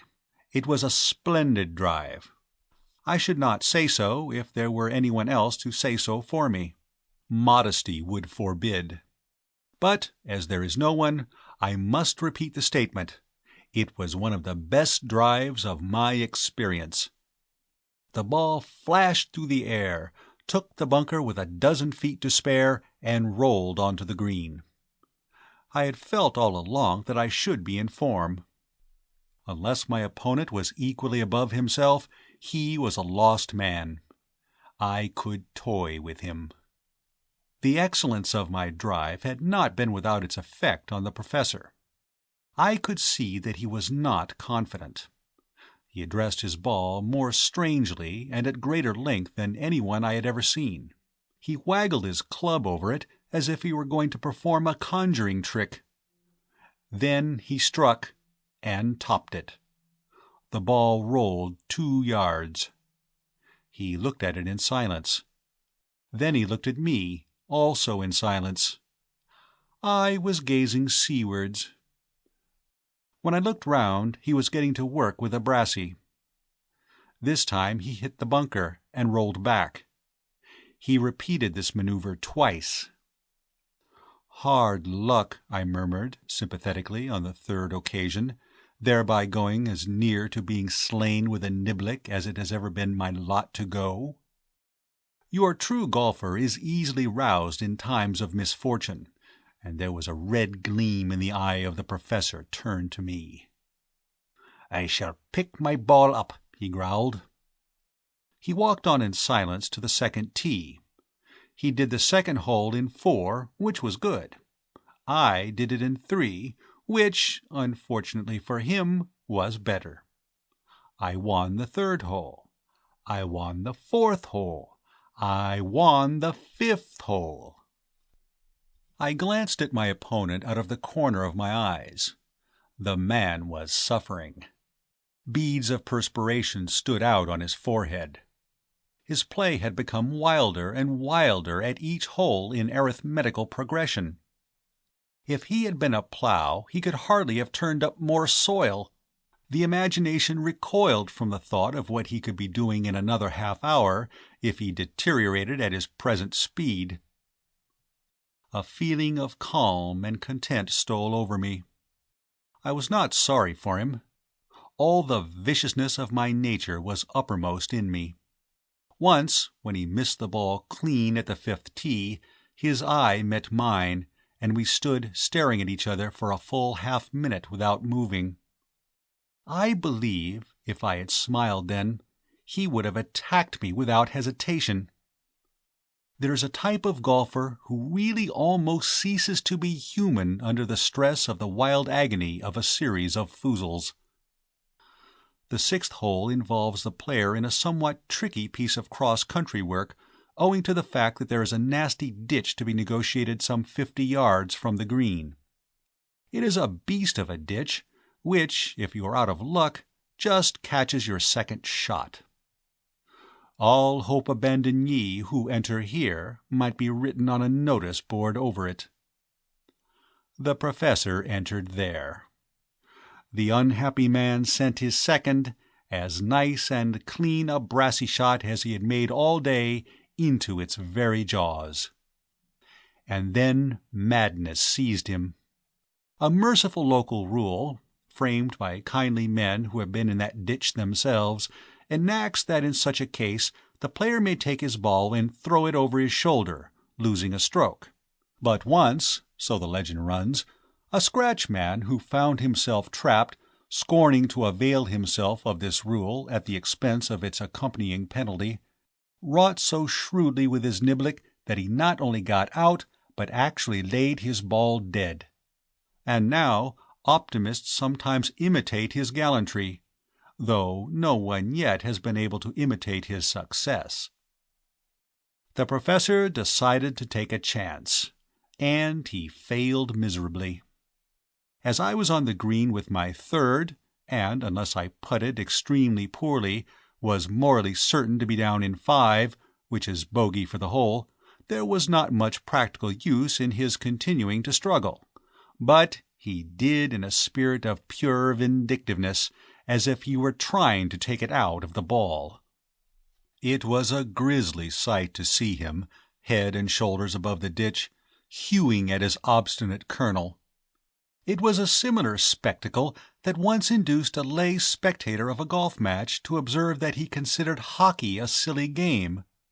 16, said the professor between his teeth. Then he picked up his ball. I won the 7th hole. I won the 8th hole. The 9th we halved, for in the black depths of my soul I had formed a plan of fiendish subtlety. I intended to allow him to win, with extreme labor, 8 holes in succession. Then, when hope was once more strong in him, I would win the last, and he would go mad. I watched him carefully as we trudged on. Emotions chased one another across his face. When he won the 10th hole, he merely refrained from oaths. When he won the 11th, a sort of sullen pleasure showed in his face. It was at the 13th that I detected the first dawning of hope. From then onward it grew. When, with a sequence of shocking shots, he took the 17th hole in 7, he was in a parlous condition. His run of success had engendered within him a desire for conversation. He wanted, as it were, to flap his wings and crow. I could see dignity was wrestling with talkativeness. I gave him the lead. "You have got your form now," I said. Talkativeness had it. Dignity retired hurt. Speech came from him in a rush. When he brought off an excellent drive from the 18th tee, he seemed to forget everything. "Me dear boy," he began, and stopped abruptly in some confusion.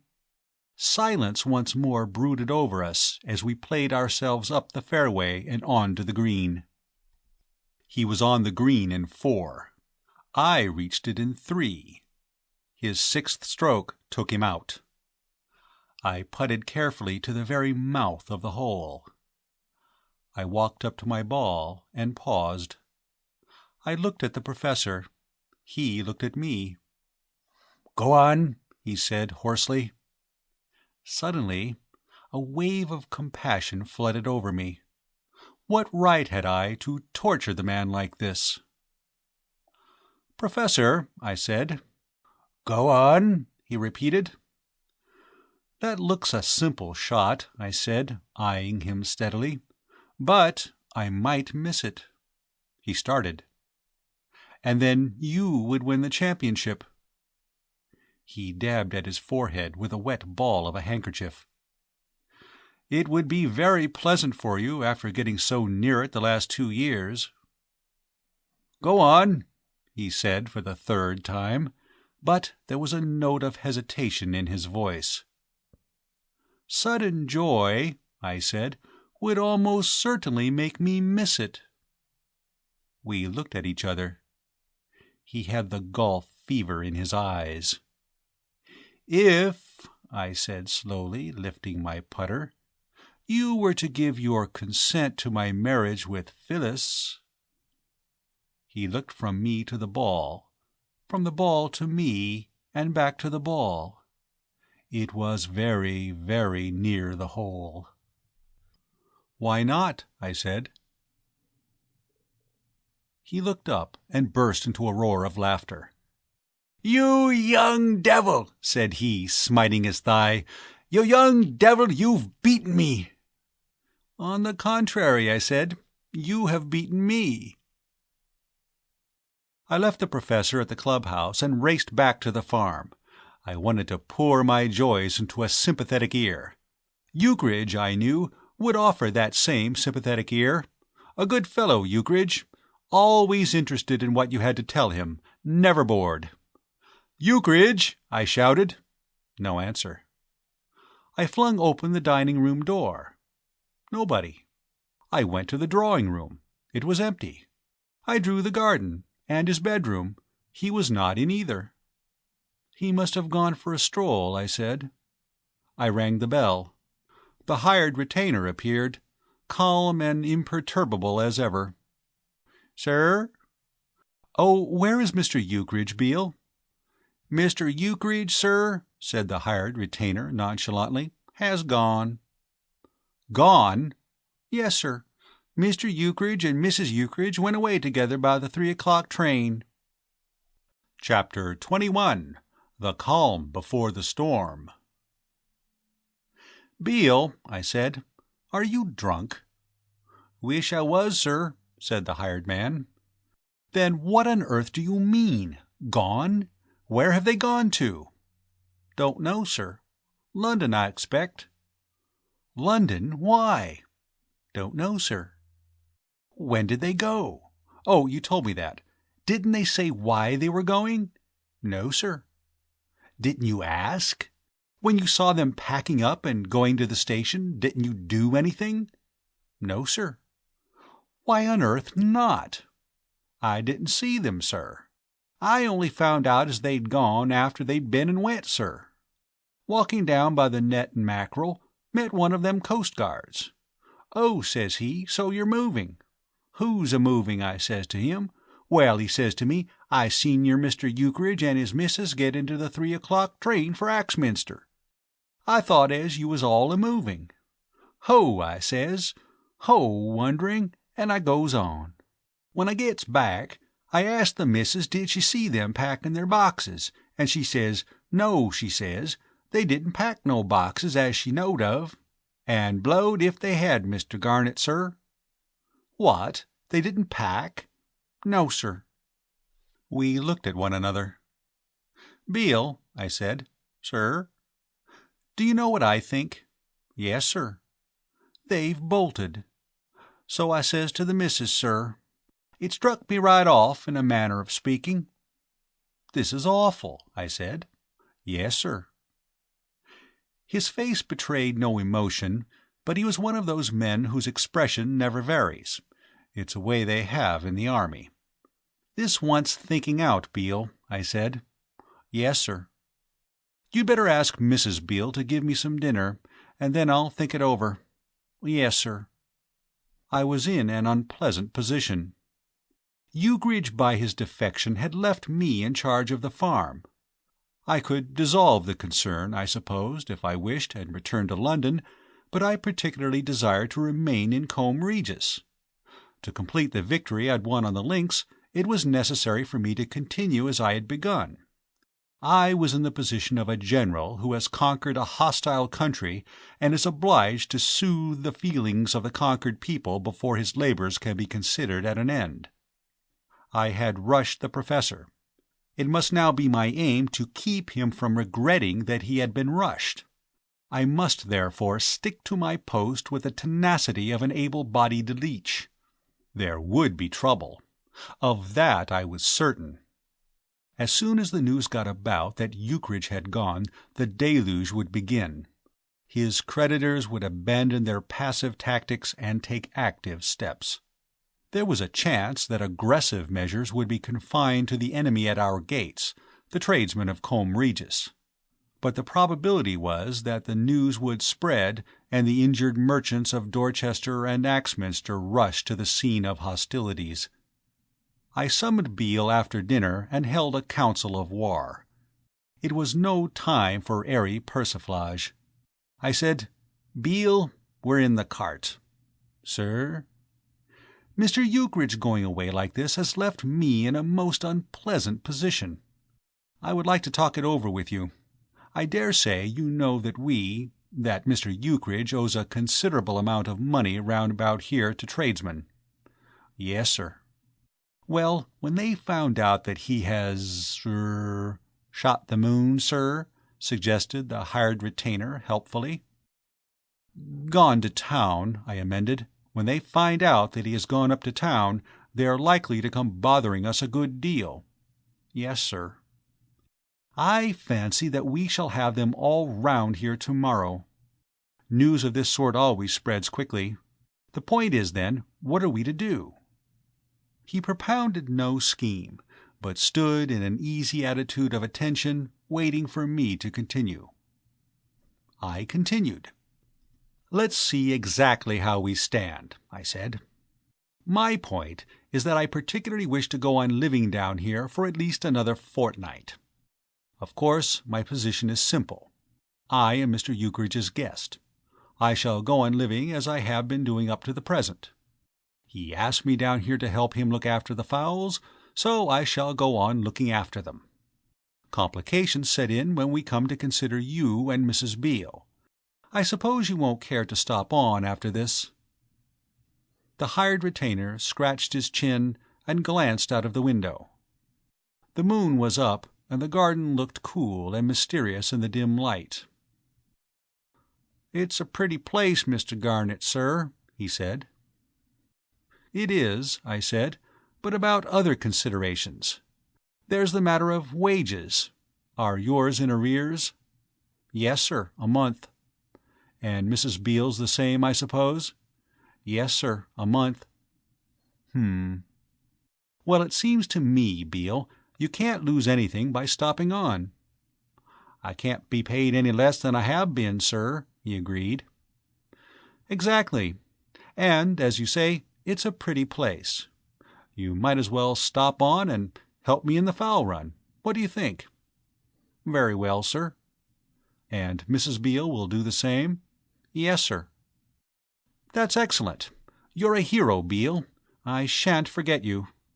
There's a check coming to me from a magazine in another week for a short story.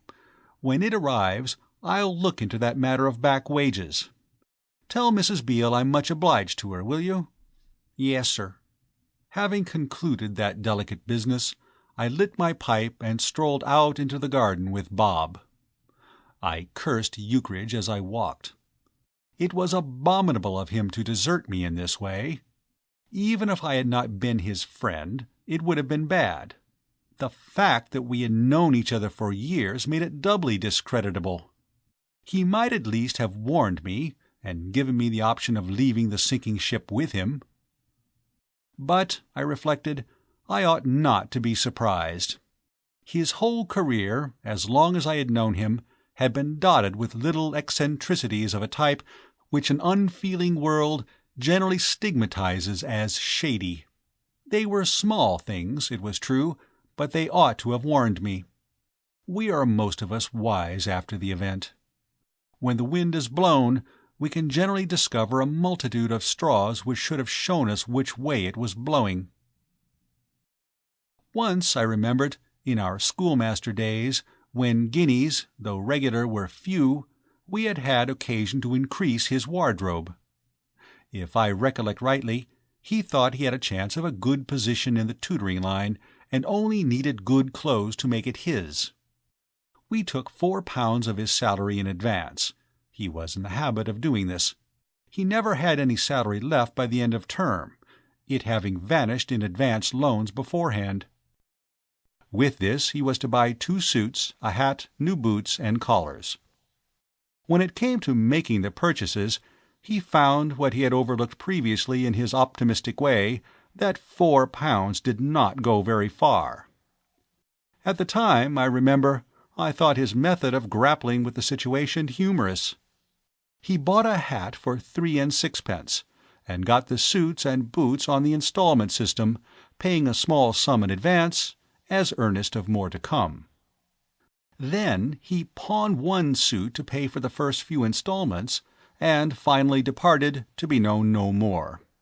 His address he had given, with a false name, at an empty house, and when the tailor arrived with his minions of the law, all he found was an annoyed caretaker and a pile of letters written by himself, containing his bill in its various stages of evolution. Or again, there was a bicycle and photograph shop near the school. He went into this one day, and his roving eye fell on a tandem bicycle. He did not want a tandem bicycle, but that influenced him not at all. He ordered it provisionally. He also ordered an enlarging camera, a kodak, and a magic lantern. The order was booked, and the goods were to be delivered when he had made up his mind concerning them. After a week, the shopman sent round to ask if there were any further particulars which Mr. Ukridge would like to learn before definitely ordering them. Mr. Ukridge sent back word that he was considering the matter, and that in the meantime would he be so good as to let him have that little clockwork man in his window, which walked when wound up. Having got this and not paid for it, Ukridge thought that he had done handsomely by the bicycle and photograph man, and that things were square between them. The latter met him a few days afterwards, and expostulated plaintively. Ukridge explained. "My good man," he said, "you know, I really think we need say no more about the matter. Really, you have come out of it very well. Now look here, which would you rather be owed for? A clockwork man, which is broken and you can have it back, or a tandem bicycle, an enlarging camera, a kodak, and a magic lantern, what?" His reasoning was too subtle for the uneducated mind. The man retired, puzzled and unpaid, and Ukridge kept the clockwork toy. Chapter 22. The Storm Breaks. Rather to my surprise, the next morning passed off uneventfully. Our knocker advertised no done. Our lawn remained untrodden by hobnailed boots.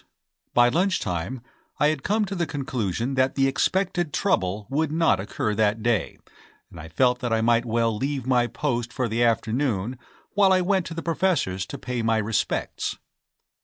The professor was out when I arrived. Phyllis was in, and it was not till the evening that I started for the farm again. As I approached, the sound of voices smote my ears. I stopped. I could hear Beale speaking. Then came the rich notes of Vickers the butcher. Then Beale again. Then Dawlish the grocer. Then a chorus. The storm had burst, and in my absence. I blushed for myself. I was in command, and I had deserted the fort in time of need. What must the faithful hired man be thinking of me? Probably he placed me, as he had placed Ukridge, in the ragged ranks of those who have shot the moon. Fortunately, having just come from the professor's, I was in the costume which of all my wardrobe was most calculated to impress. To a casual observer, I should probably suggest wealth and respectability. I stopped for a moment to cool myself, for, as is my habit when pleased with life, I had been walking fast.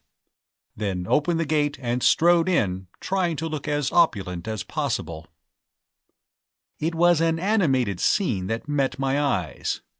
In the middle of the lawn stood the devoted Beale, a little more flushed than I had seen him hitherto, parleying with a burly and excited young man without a coat. Grouped round the pair were some dozen men, young, middle-aged, and old, all talking their hardest. I could distinguish nothing of what they were saying. I noticed that Beale's left cheekbone was a little discolored, and there was a hard, dogged expression on his face. He, too, was in his shirt-sleeves. My entry created no sensation. Nobody, apparently, had heard the latch click, and nobody had caught sight of me. Their eyes were fixed on the young man and Beale. I stood at the gate and watched them. There seemed to have been trouble already. Looking more closely, I perceived sitting on the grass apart a second young man. His face was obscured by a dirty pocket-handkerchief, with which he dabbed tenderly at his features. Every now and then the shirt-sleeved young man flung his hands towards him with an indignant gesture, talking hard the while. It did not need a preternaturally keen observer to deduce what had happened. Beale must have fallen out with the young man who was sitting on the grass and smitten him, and now his friend had taken up the quarrel. Now this, I said to myself, is rather interesting. Here in this one farm we have the only 3 known methods of dealing with duns. Beale is evidently an exponent of the violent method. Ukridge is an apostle of evasion. I shall try conciliation. I wonder which of us will be the most successful. Meanwhile, not to spoil Beale's efforts by allowing him too little scope for experiment, I refrained from making my presence known, and continued to stand by the gate, an interested spectator. Things were evidently moving now. The young man's gestures became more vigorous. The dogged look on Beale's face deepened. The comments of the ring increased in point and pungency. "What did you hit him for, then?" The question was put, always the same words and with the same air of quiet triumph, at intervals of 30 seconds by a little man in a snuff-colored suit with a purple tie. Nobody ever answered him, or appeared to listen to him, but he seemed each time to think that he had clinched the matter and cornered his opponent. Other voices chimed in. "You hit him, Charlie. Go on, you hit him. We'll have the law. Go on, Charlie." Flushed with the favor of the many-headed, Charlie now proceeded from threats to action.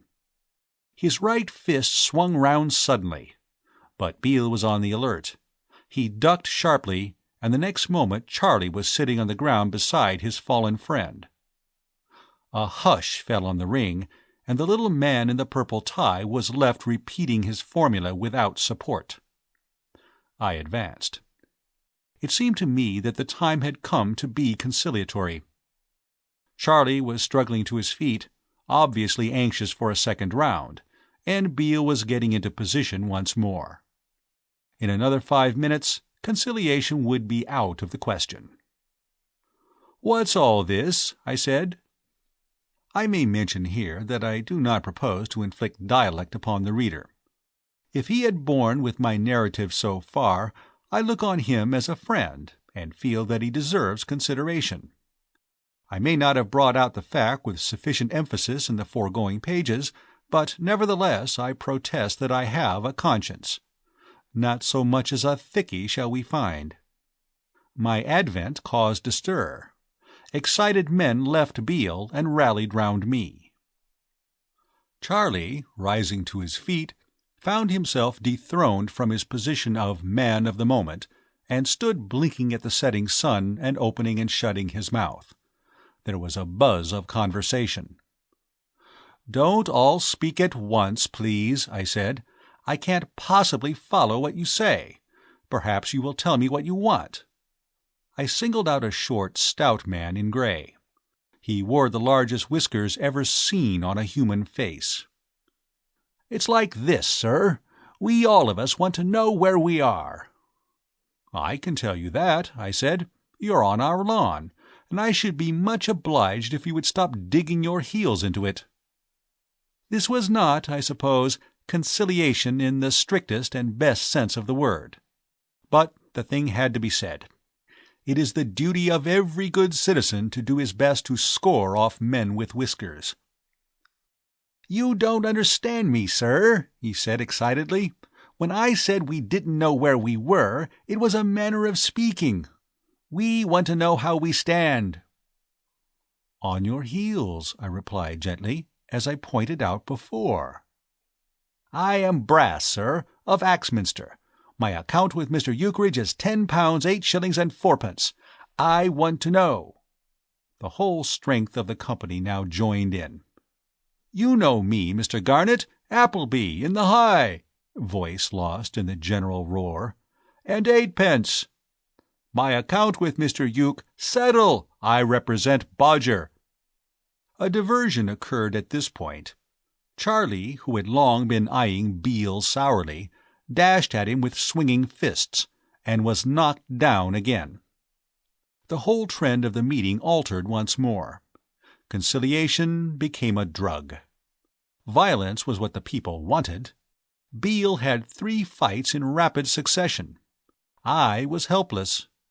Instinct prompted me to join the fray, but prudence told me that such a course would be fatal. At least, in a lull, I managed to catch the hired retainer by the arm as he drew back from the prostrate form of his latest victim. "Drop it, Beale," I whispered hotly. "Drop it. We shall never manage these people if you knock them about. Go indoors and stay there while I talk to them." "Mr. Garnet, sir," said he, the light of battle dying out of his eyes, "it's 'ard. It's cruel 'ard. I ain't 'ad a turn up, not to call a turn up, since I've been a time-expired man. I ain't hittin' of 'em, Mr. Garnet, sir, not hard I ain't.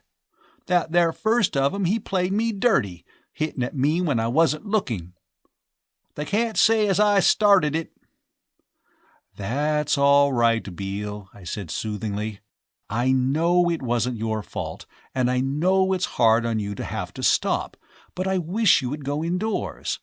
I must talk to these men, and we shan't have a moment's peace while you're here. Cut along." "Very well, sir, but it's 'ard.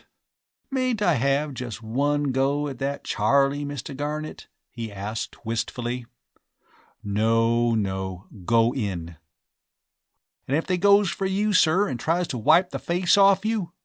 "They won't. They won't. If they do, I'll shout for you." He went reluctantly into the house, and I turned again to my audience. "If you will kindly be quiet for a moment," I said.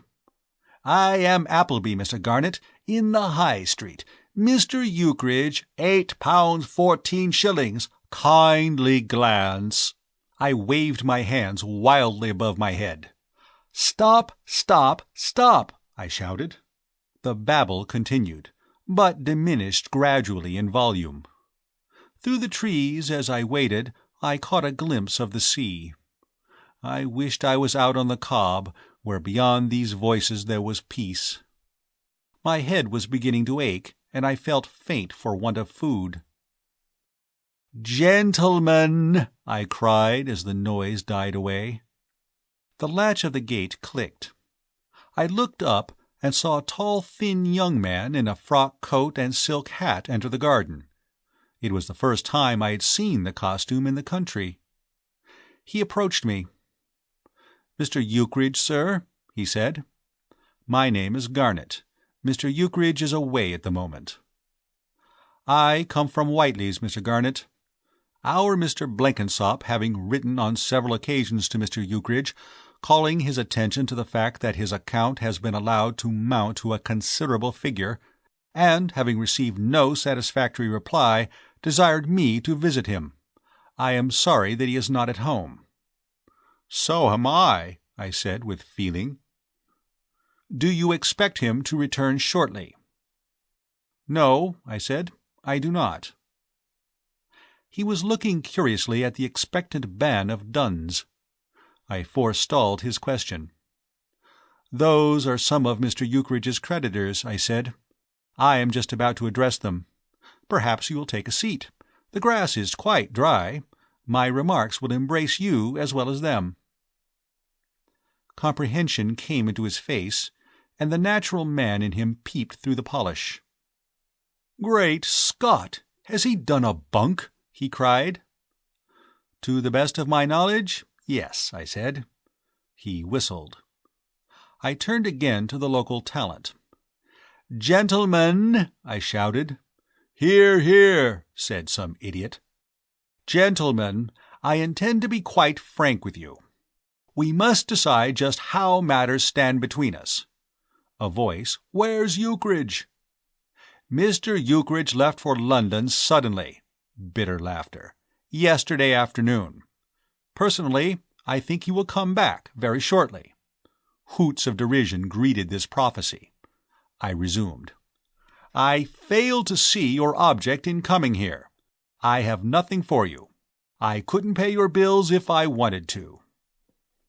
It began to be borne upon me that I was becoming unpopular. "I am here simply as Mr. Ukridge's guest," I proceeded.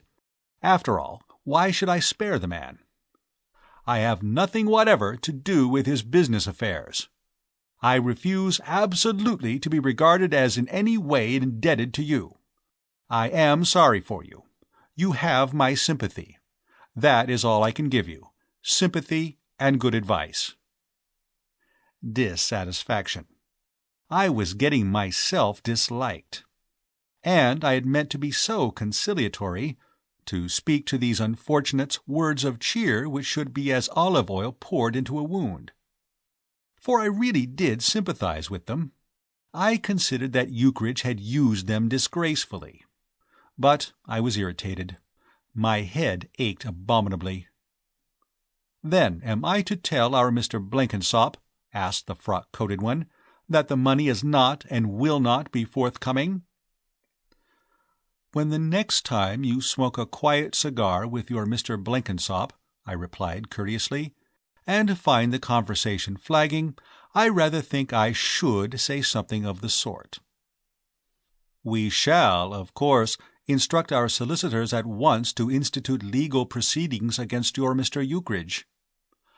"Don't call him my Mr. Ukridge. You can do whatever you please." "That is your last word on the subject?" "I hope so, but I fear not." "Where's our money?" demanded a discontented voice from the crowd. An idea struck me. "Beale!" I shouted. Out came the hired retainer at the double. I fancy he thought that his help was needed to save me from my friends. He slowed down, seeing me as yet unassaulted. "Sir," he said. Isn't there a case of that whiskey left somewhere, Beale?" I had struck the right note. There was a hush of pleased anticipation among the audience. "Yes, sir, one." "Then bring it out here and open it." Beale looked pained. "For them, sir?" he ejaculated. "Yes. Hurry up." He hesitated, then without a word went into the house. A hearty cheer went up as he reappeared with the case.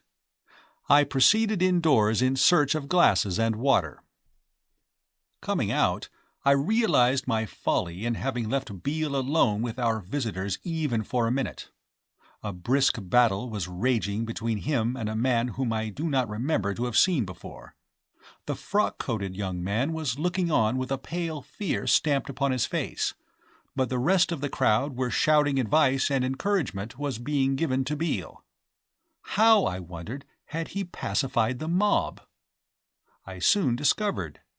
As I ran up as quickly as I could, hampered as I was by the jugs and glasses, Beale knocked his man out with the clean precision of the experienced boxer, and the crowd explained in chorus that it was the potboy from the Netted Mackerel.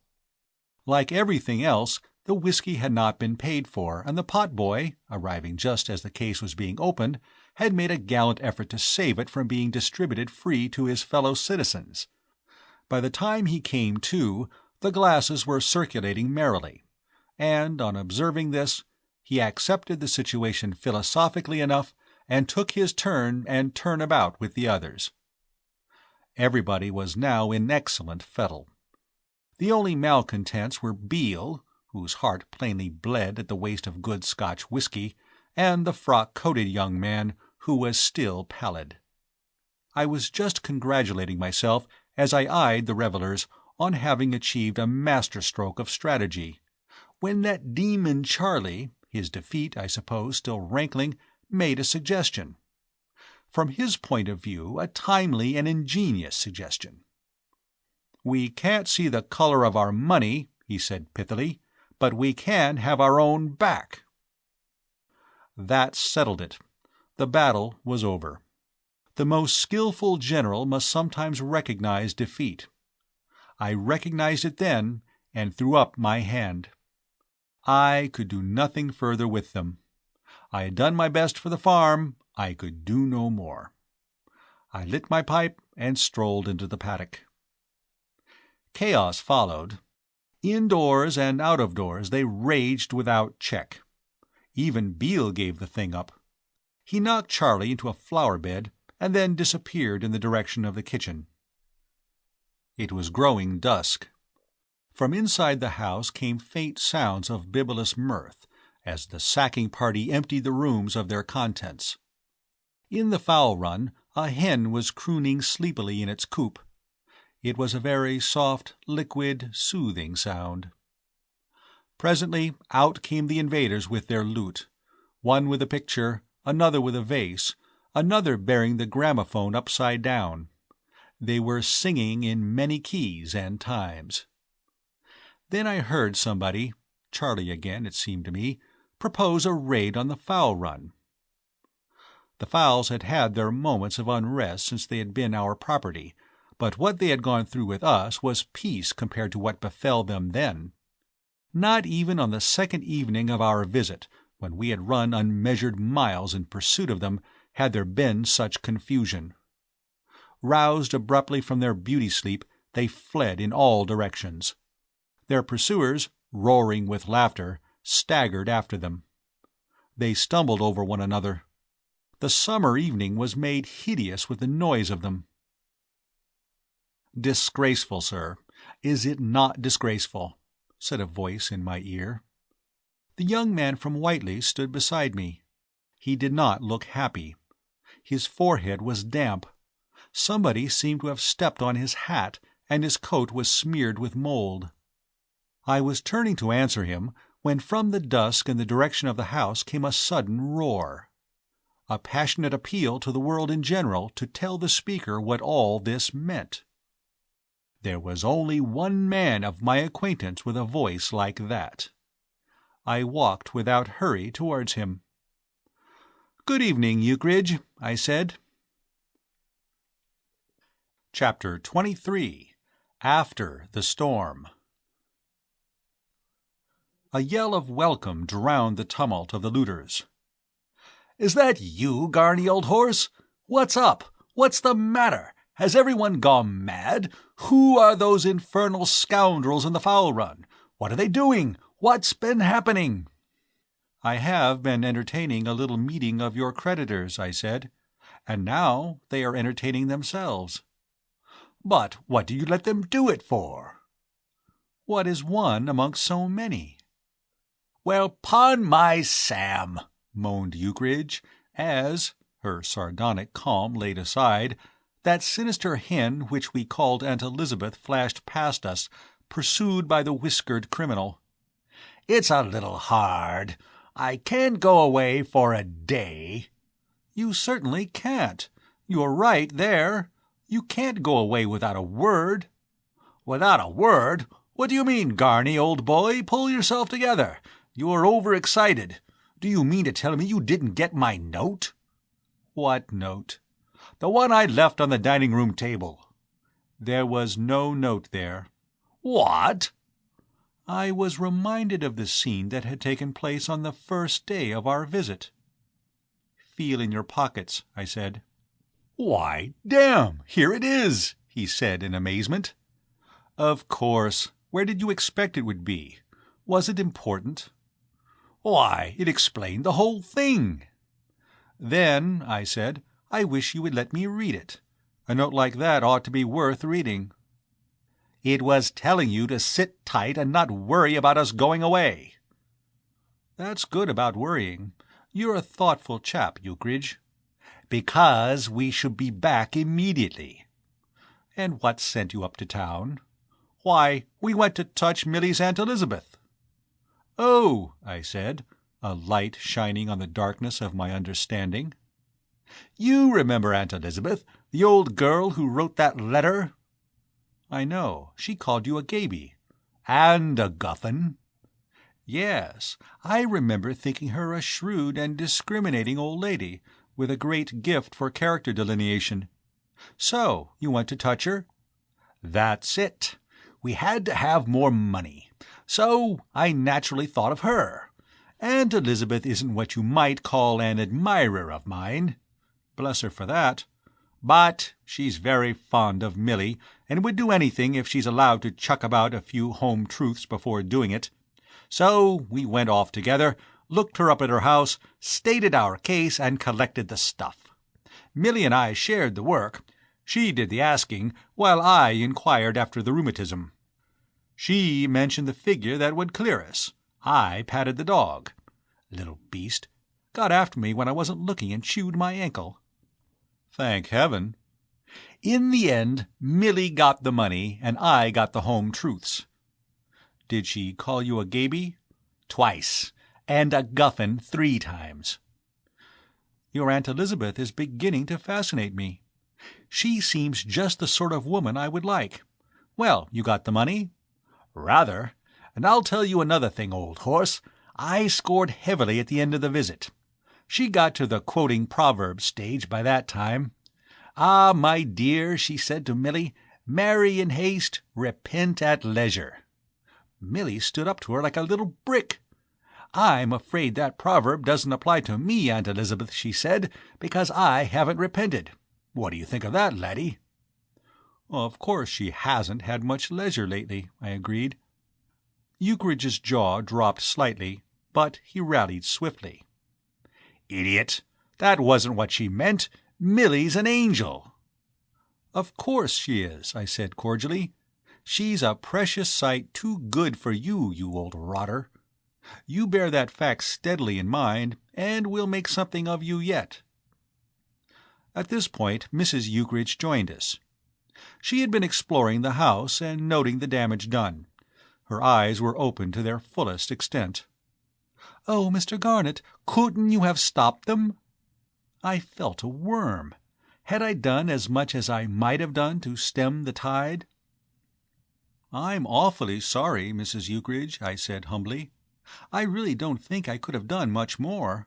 We tried every method. Beale had 7 fights, and I made a speech on the lawn, but it was all no good. Directly they had finished the whiskey.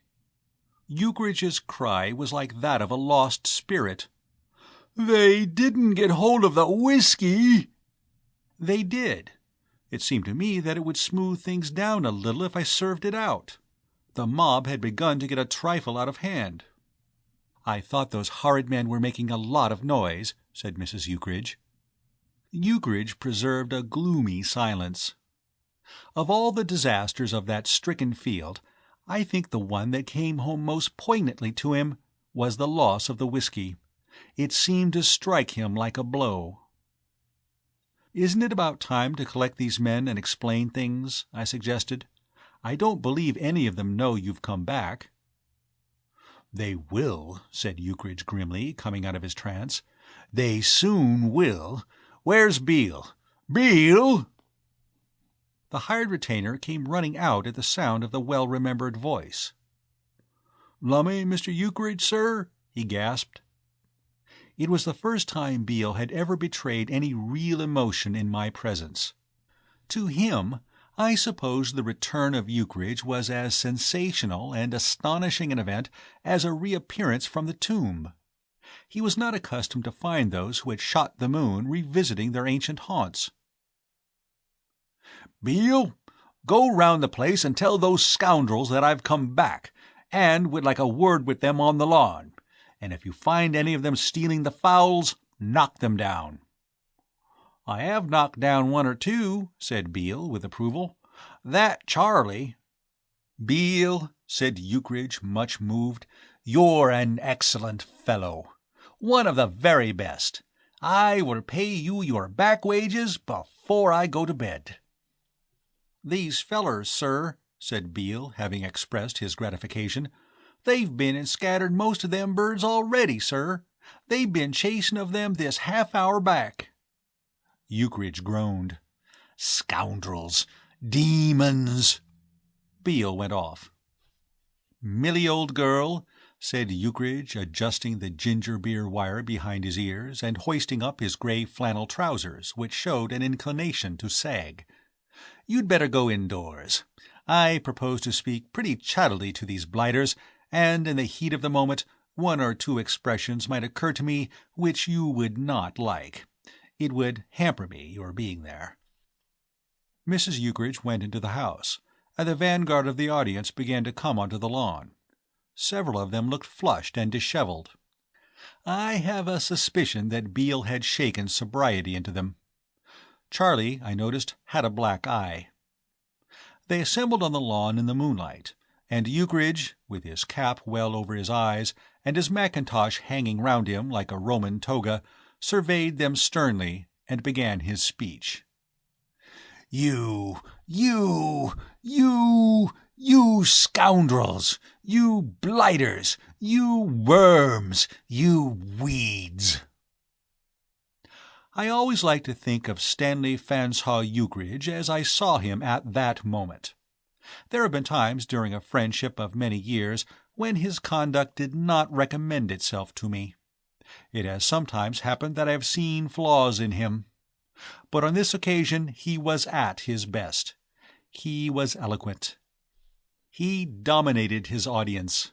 Long before he had finished, I was feeling relieved that he had thought of sending Mrs. Ukridge indoors when he did. And Beale was hanging on his words with a look in his eyes which I had never seen there before, a look of reverence, almost of awe, the look of a disciple who listens to a master. He poured scorn upon his hearers, and they quailed. He flung invective at them, and they wilted. Strange oaths, learned among strange men on cattle ships or gleaned on the waterfronts of Buenos Aires and San Francisco, slid into the stream of his speech. It was hard, he said in part.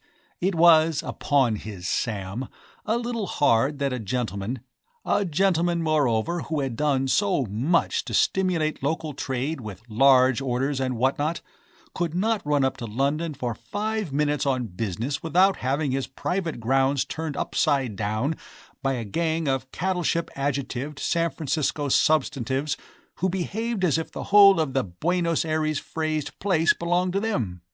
He had intended to do well by them. He had meant to continue putting business in their way, expanding their trade. But would he after what had occurred? Not by a jugful.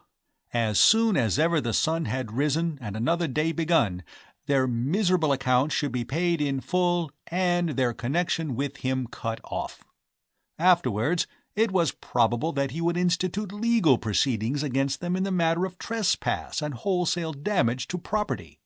And if they didn't all end their infernal days in some dashed prison, they might consider themselves uncommonly lucky. And if they didn't make themselves scarce in considerably under 2 ticks, he proposed to see what could be done with Beale's shotgun. Beale here withdrew with a pleased expression to fetch the weapon. He was sick of them. They were blighters, creatures that it would be fulsome flattery to describe as human beings. He would call them skunks, only he did not see what the skunks had done to be compared with them. And now they might go. Quick. We were quiet at the farm that night. Ukridge sat like Marius among the ruins of Carthage and refused to speak. Eventually he took Bob with him and went for a walk. Half an hour later I, too, wearied of the scene of desolation. My errant steps took me in the direction of the sea.